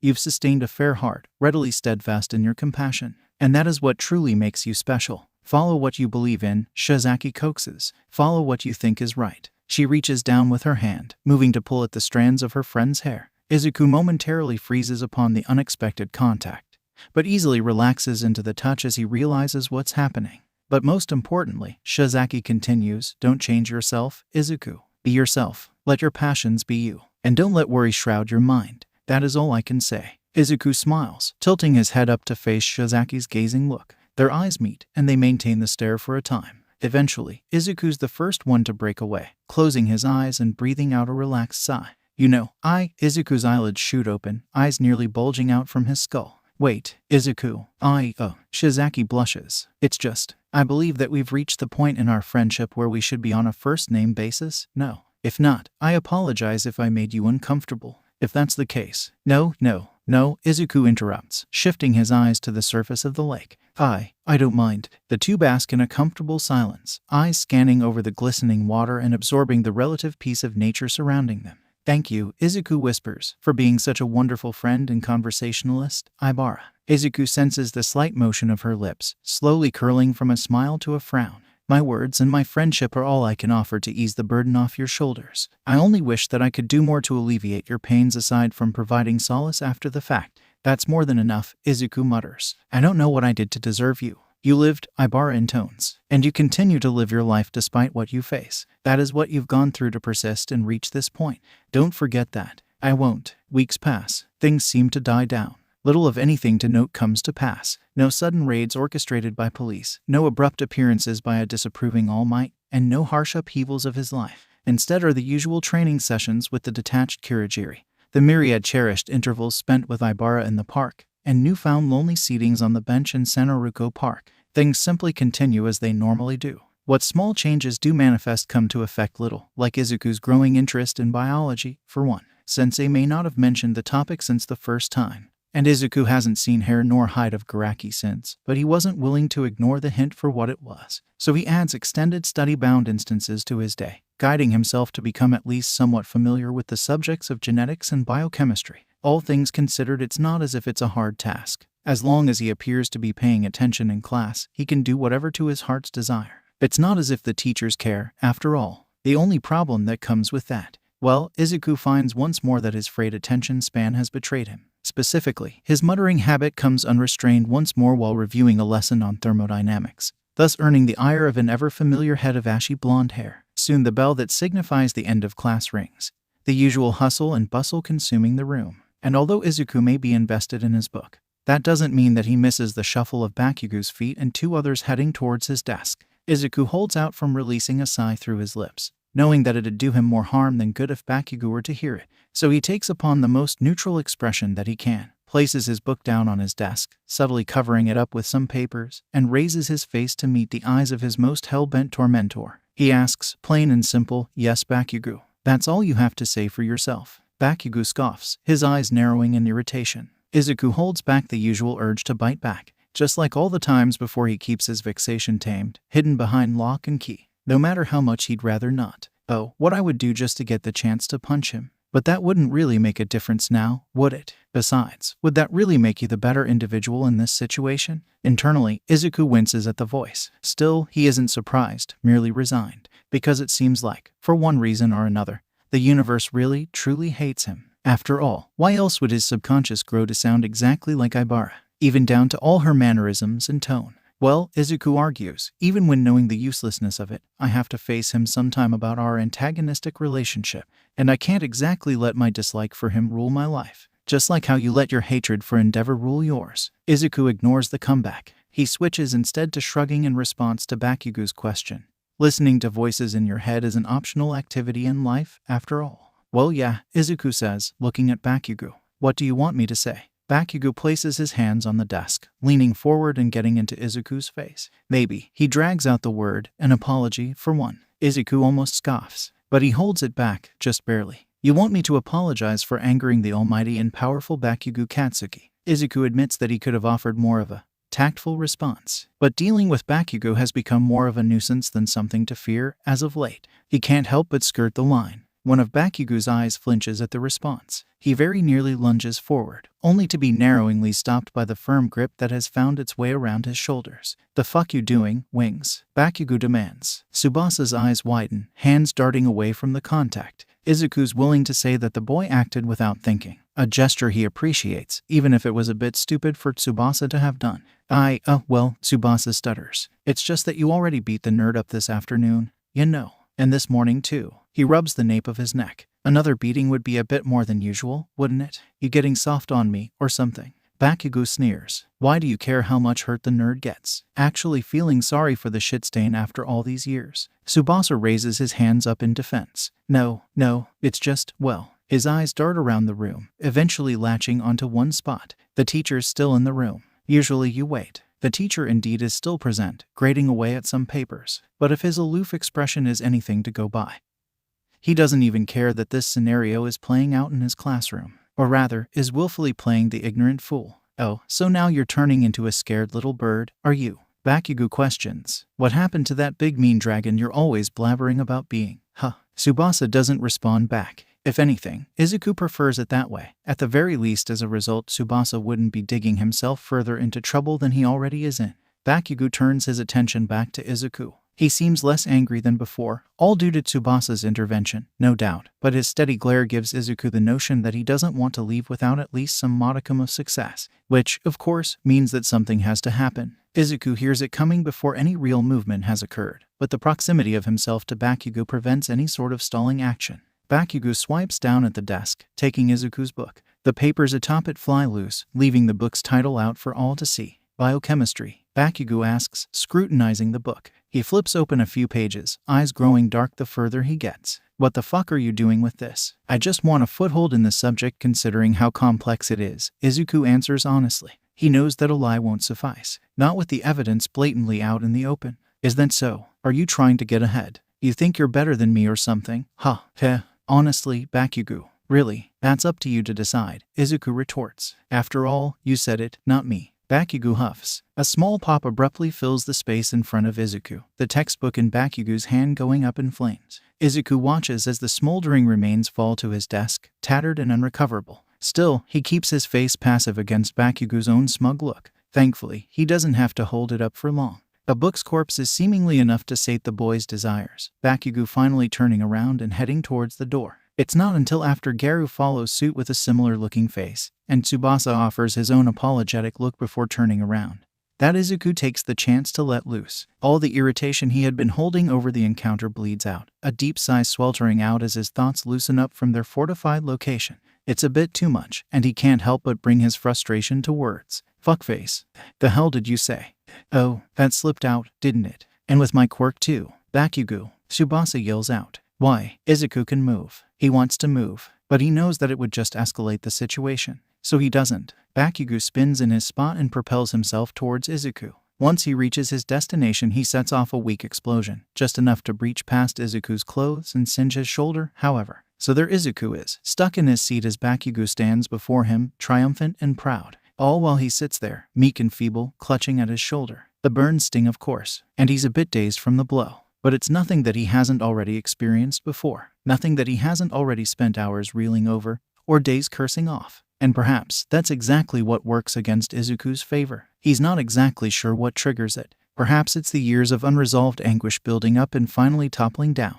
Or maybe today was just a bit too much than usual. Because suddenly, all of his restraint and sense of preservation is gone. He does something that he's never done before. He talks back. Is that all you got? The words echo throughout the room. Garu and Tsubasa stand frozen, the former confused while the latter stands shocked. And Bakugo, he stands in place, frozen, but with calculating eyes locked onto the boy in front of him. Izuku only realizes what he's done too late. He's too surprised with himself, still wondering if his mouth really opened, to really react to what comes next. Oh, Bakugo smirks, I've got plenty. He's still in his seat, with a desk and the need to push his chair out from said desk preventing a quick escape. He hears it, sees it, but can't do anything about it.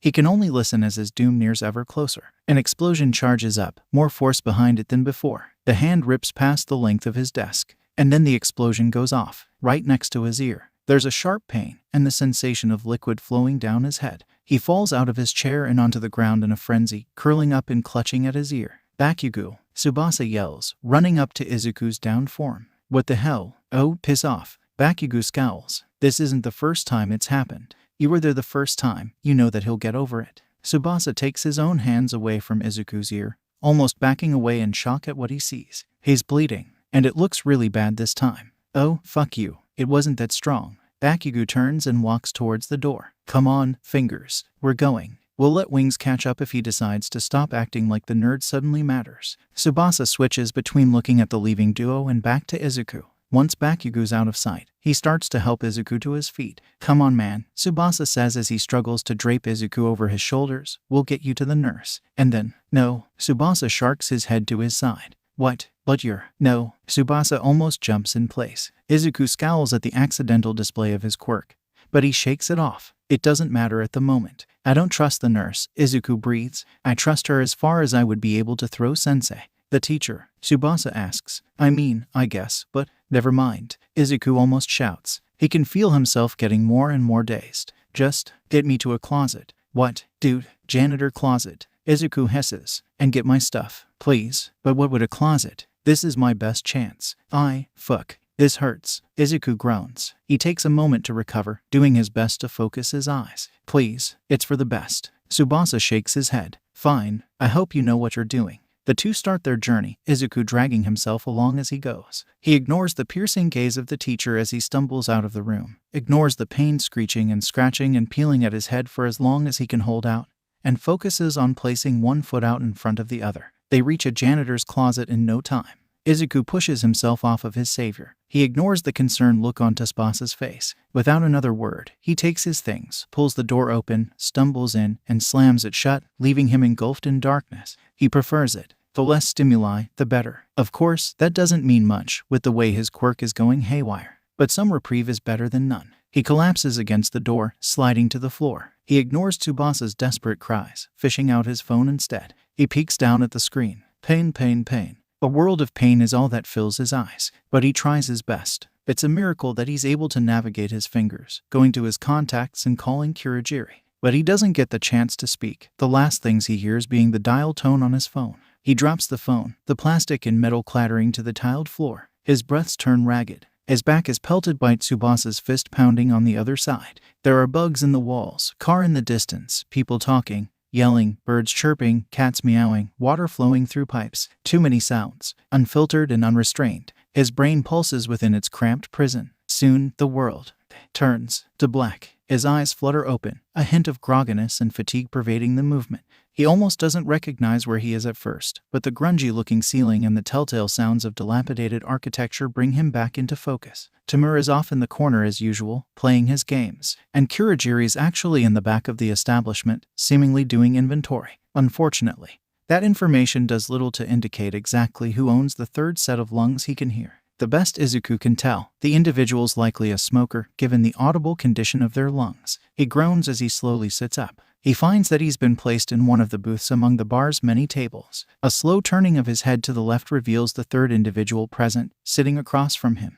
He's a middle-aged man with gray hair, with an accompanying goatee and mustache to match. His glowing pink eyes hide behind his round polarized glasses, and they complement the strange, almost intestine-looking scarf around his neck. As Izuku hones in on the cigarette sticking out from the man's mouth, smoker indeed, the unknown figure grins, revealing a missing front tooth. Heyo, sport. The man does a little mock salute. How's the gear? Up to par, I hope. Izuku crinkles his nose and files away the question for later. He's not exactly worried for his safety, in regards to the man in front of him, that is, but that doesn't mean that he can't still be wary. Who are you? Izuku asks, voice cracking. The man gestures to himself. Well, that's simple, really. I'm a man of many tastes, and a man of many walks of life. I've dealt with individuals of all shapes and sizes, and I fester in your heart till the day you die. The man laughs, sending a lazy gaze at Izuku. But you can just call me Jiren. The name sparks something in Izuku's mind. He's heard about Jiren, of course. It's a bit hard not to when he's been investigating all there is to the underbelly of Japan. After all, Jiren is perhaps the most well-connected and established broker in the entire country, tending to villains and vigilantes alike. The only missing element to his repertoire was that Izuku never had a face to the name. Until now, that is. Jiren, Izuku says. Otherwise known as Okuda Kajero, right? Jiren raises an eyebrow at that, his cigarette nearly falling out of his mouth. He takes a moment to reorient himself. He mutters. Kurogiri over there really wasn't lying when he said you were well informed. I've got to admit that I'm impressed. Though, Jiren takes a drag of his cigarette, pointing it towards Izuku. Mind me asking how you came across that info? Well, it definitely wasn't easy to find, that's for sure, Izuku explains. Whatever method you used to purge your records was thorough, but not thorough enough. And, Izuku shrugs, I suppose that I can offer more. For a price. Oh, you saying that the little contraption in your ear isn't enough? Jiren asks. The question does alert Izuku to the previously unnoticed pressure in his left ear. He almost didn't notice it with how snugly it fit in, but its existence is now clear. Still, Izuku doesn't relay his surprise nor his interest in whatever is resting in his ear. He keeps up a confident grin, looking straight at Jiren. I'm sure that it's already been paid for, Izuku offers, whether by Kurogiri or someone else. Thus, separate payment would be needed for the information you're yearning for. Jiren's face is all but unreadable for a full minute, but eventually the man lets out a low chuckle, leaning back in his chair as he does so.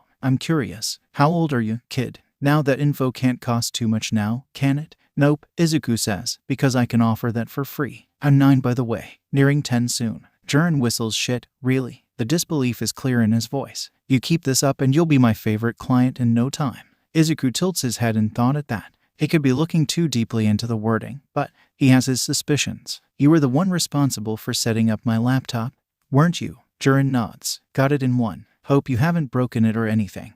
That thing costs a small fortune. I'm not sure that even All For One would want to ask for a replacement. I mean, don't get me wrong, such a thing didn't put a dent in his savings. But still, right, All For One, Sensei's alias in the greater landscape of Japan. A name held in whispers and with only the darkest wretches of society. Izuku's known about it for a while, but having it being brought up in conversation, he has to admit that it's a little weird when all he calls the man is Sensei. You don't have to worry about that, Izuku answers. I've kept it dry and safe. There's not a dent or scratch on it.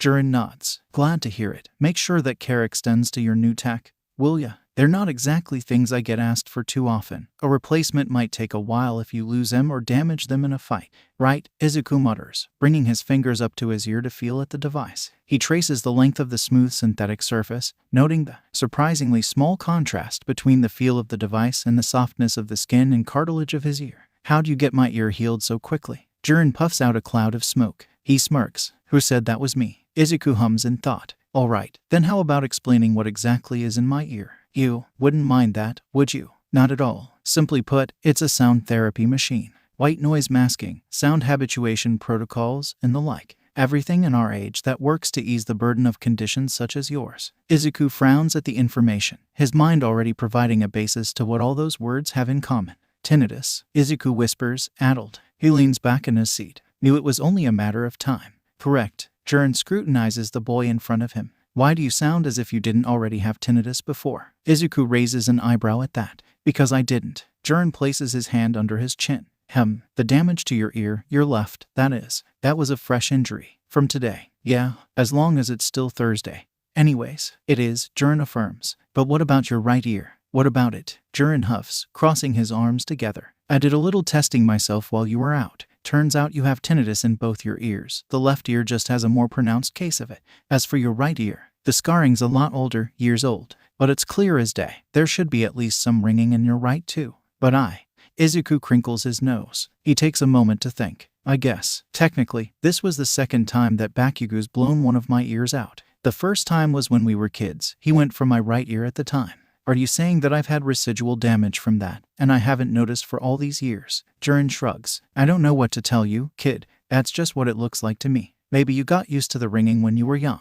Grew to forget all about it. The damage's only minimal, after all. Only minimal. Izuku mutters to himself. He thinks on it for a while, eventually grimacing at his eventual hypothesis. He looks at Jiren. I have a theory. Shoot. Izuku reaches for his quirk. Everything's working as per usual. The constant chaos from before now gone. The newfound tech in his right ear is masking the signature sound of constant ringing in cases of tinnitus. So he actually has to strain himself to hear it. Everything's normal. And this normal also includes the finer tuned control of sound around his immediate body. Izuku never gave it much attention before. After all, it made sense for his quirk to be stronger the less range there needed to be covered. But if Jiren's right, he tries, manipulating the aura of sound around him, stretching it, pulling at it, whatever he can. He focuses on his right ear, morphing and changing until snap. And there it is, a low hum filling up his right ear, almost unnoticeable, but there as long as he strains to hear it. Izuku shakes his head, letting go of his rein over his quirk. The passive use of sound over his right ear settles back within moments, the low, effervescent hum leaving him.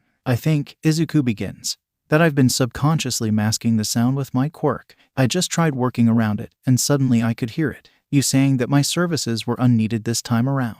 You could have done the same with your other ear, right? Izuku shakes his head. Not at all. The buzz in my right ear, it's soft. But if my left ear is as bad as you say it is, I probably wouldn't be able to handle it. A bummer. Jiren smirks. But even then, must be some quirk of yours then, holding up and protecting yourself for so long. When was the initial incident again? It happened when I was 5. Jiren narrows his eyes at that. Izuku clears his throat. It's a long story. It's not my business, Jiren mutters, standing up from his seat. He tosses a small pamphlet over to Izuku's side of the table. Instruction manual, for your pleasure. I'll leave you to it, unless you have something else for me. Izuku nods. I can give you more details on how I uncovered your name later. I can send it to your email if you'd like. Jiren shifts his eyes to Izuku. You are aware that I only give that out to a very small number of people, correct? I know. Bold of you to ask, then. Jiren sticks his arm into his coat, pulling out a small business card and handing it over to Izuku. Phone and email, for your pleasure. But remember, if any of that gets out and I learn that you're the leak, you're cut from any future dealings, you hear? Izuku nods. Of course, you can't have backstabbers lingering around for long in your type of market, after all. Best to cull them as soon as possible, right? Jiren tips his head. Glad that we've come to an understanding, Midoriya. I look forward to having business with you in the future. You sure as hell are looking to be an interesting one. Jiren walks out of the bar as shiftily and stealthily as what Izuku has come to expect from a man with his profession. With the man gone, the next thing Izuku had plans to do is read the manual to ensure he doesn't accidentally shock himself or damage his new tech. That is, until he hears Tamura of all people pause his game out of nowhere. It only works to confuse Izuku more the second Tamura stands up and starts to trek over to his table. Because of course the day isn't over yet. Okay, sadly the chapter is over. And if you enjoyed the video, just leave a like and subscribe with post notification, so when the next chapter is ready, you will be notified. Okay, see you in the next video. Bye.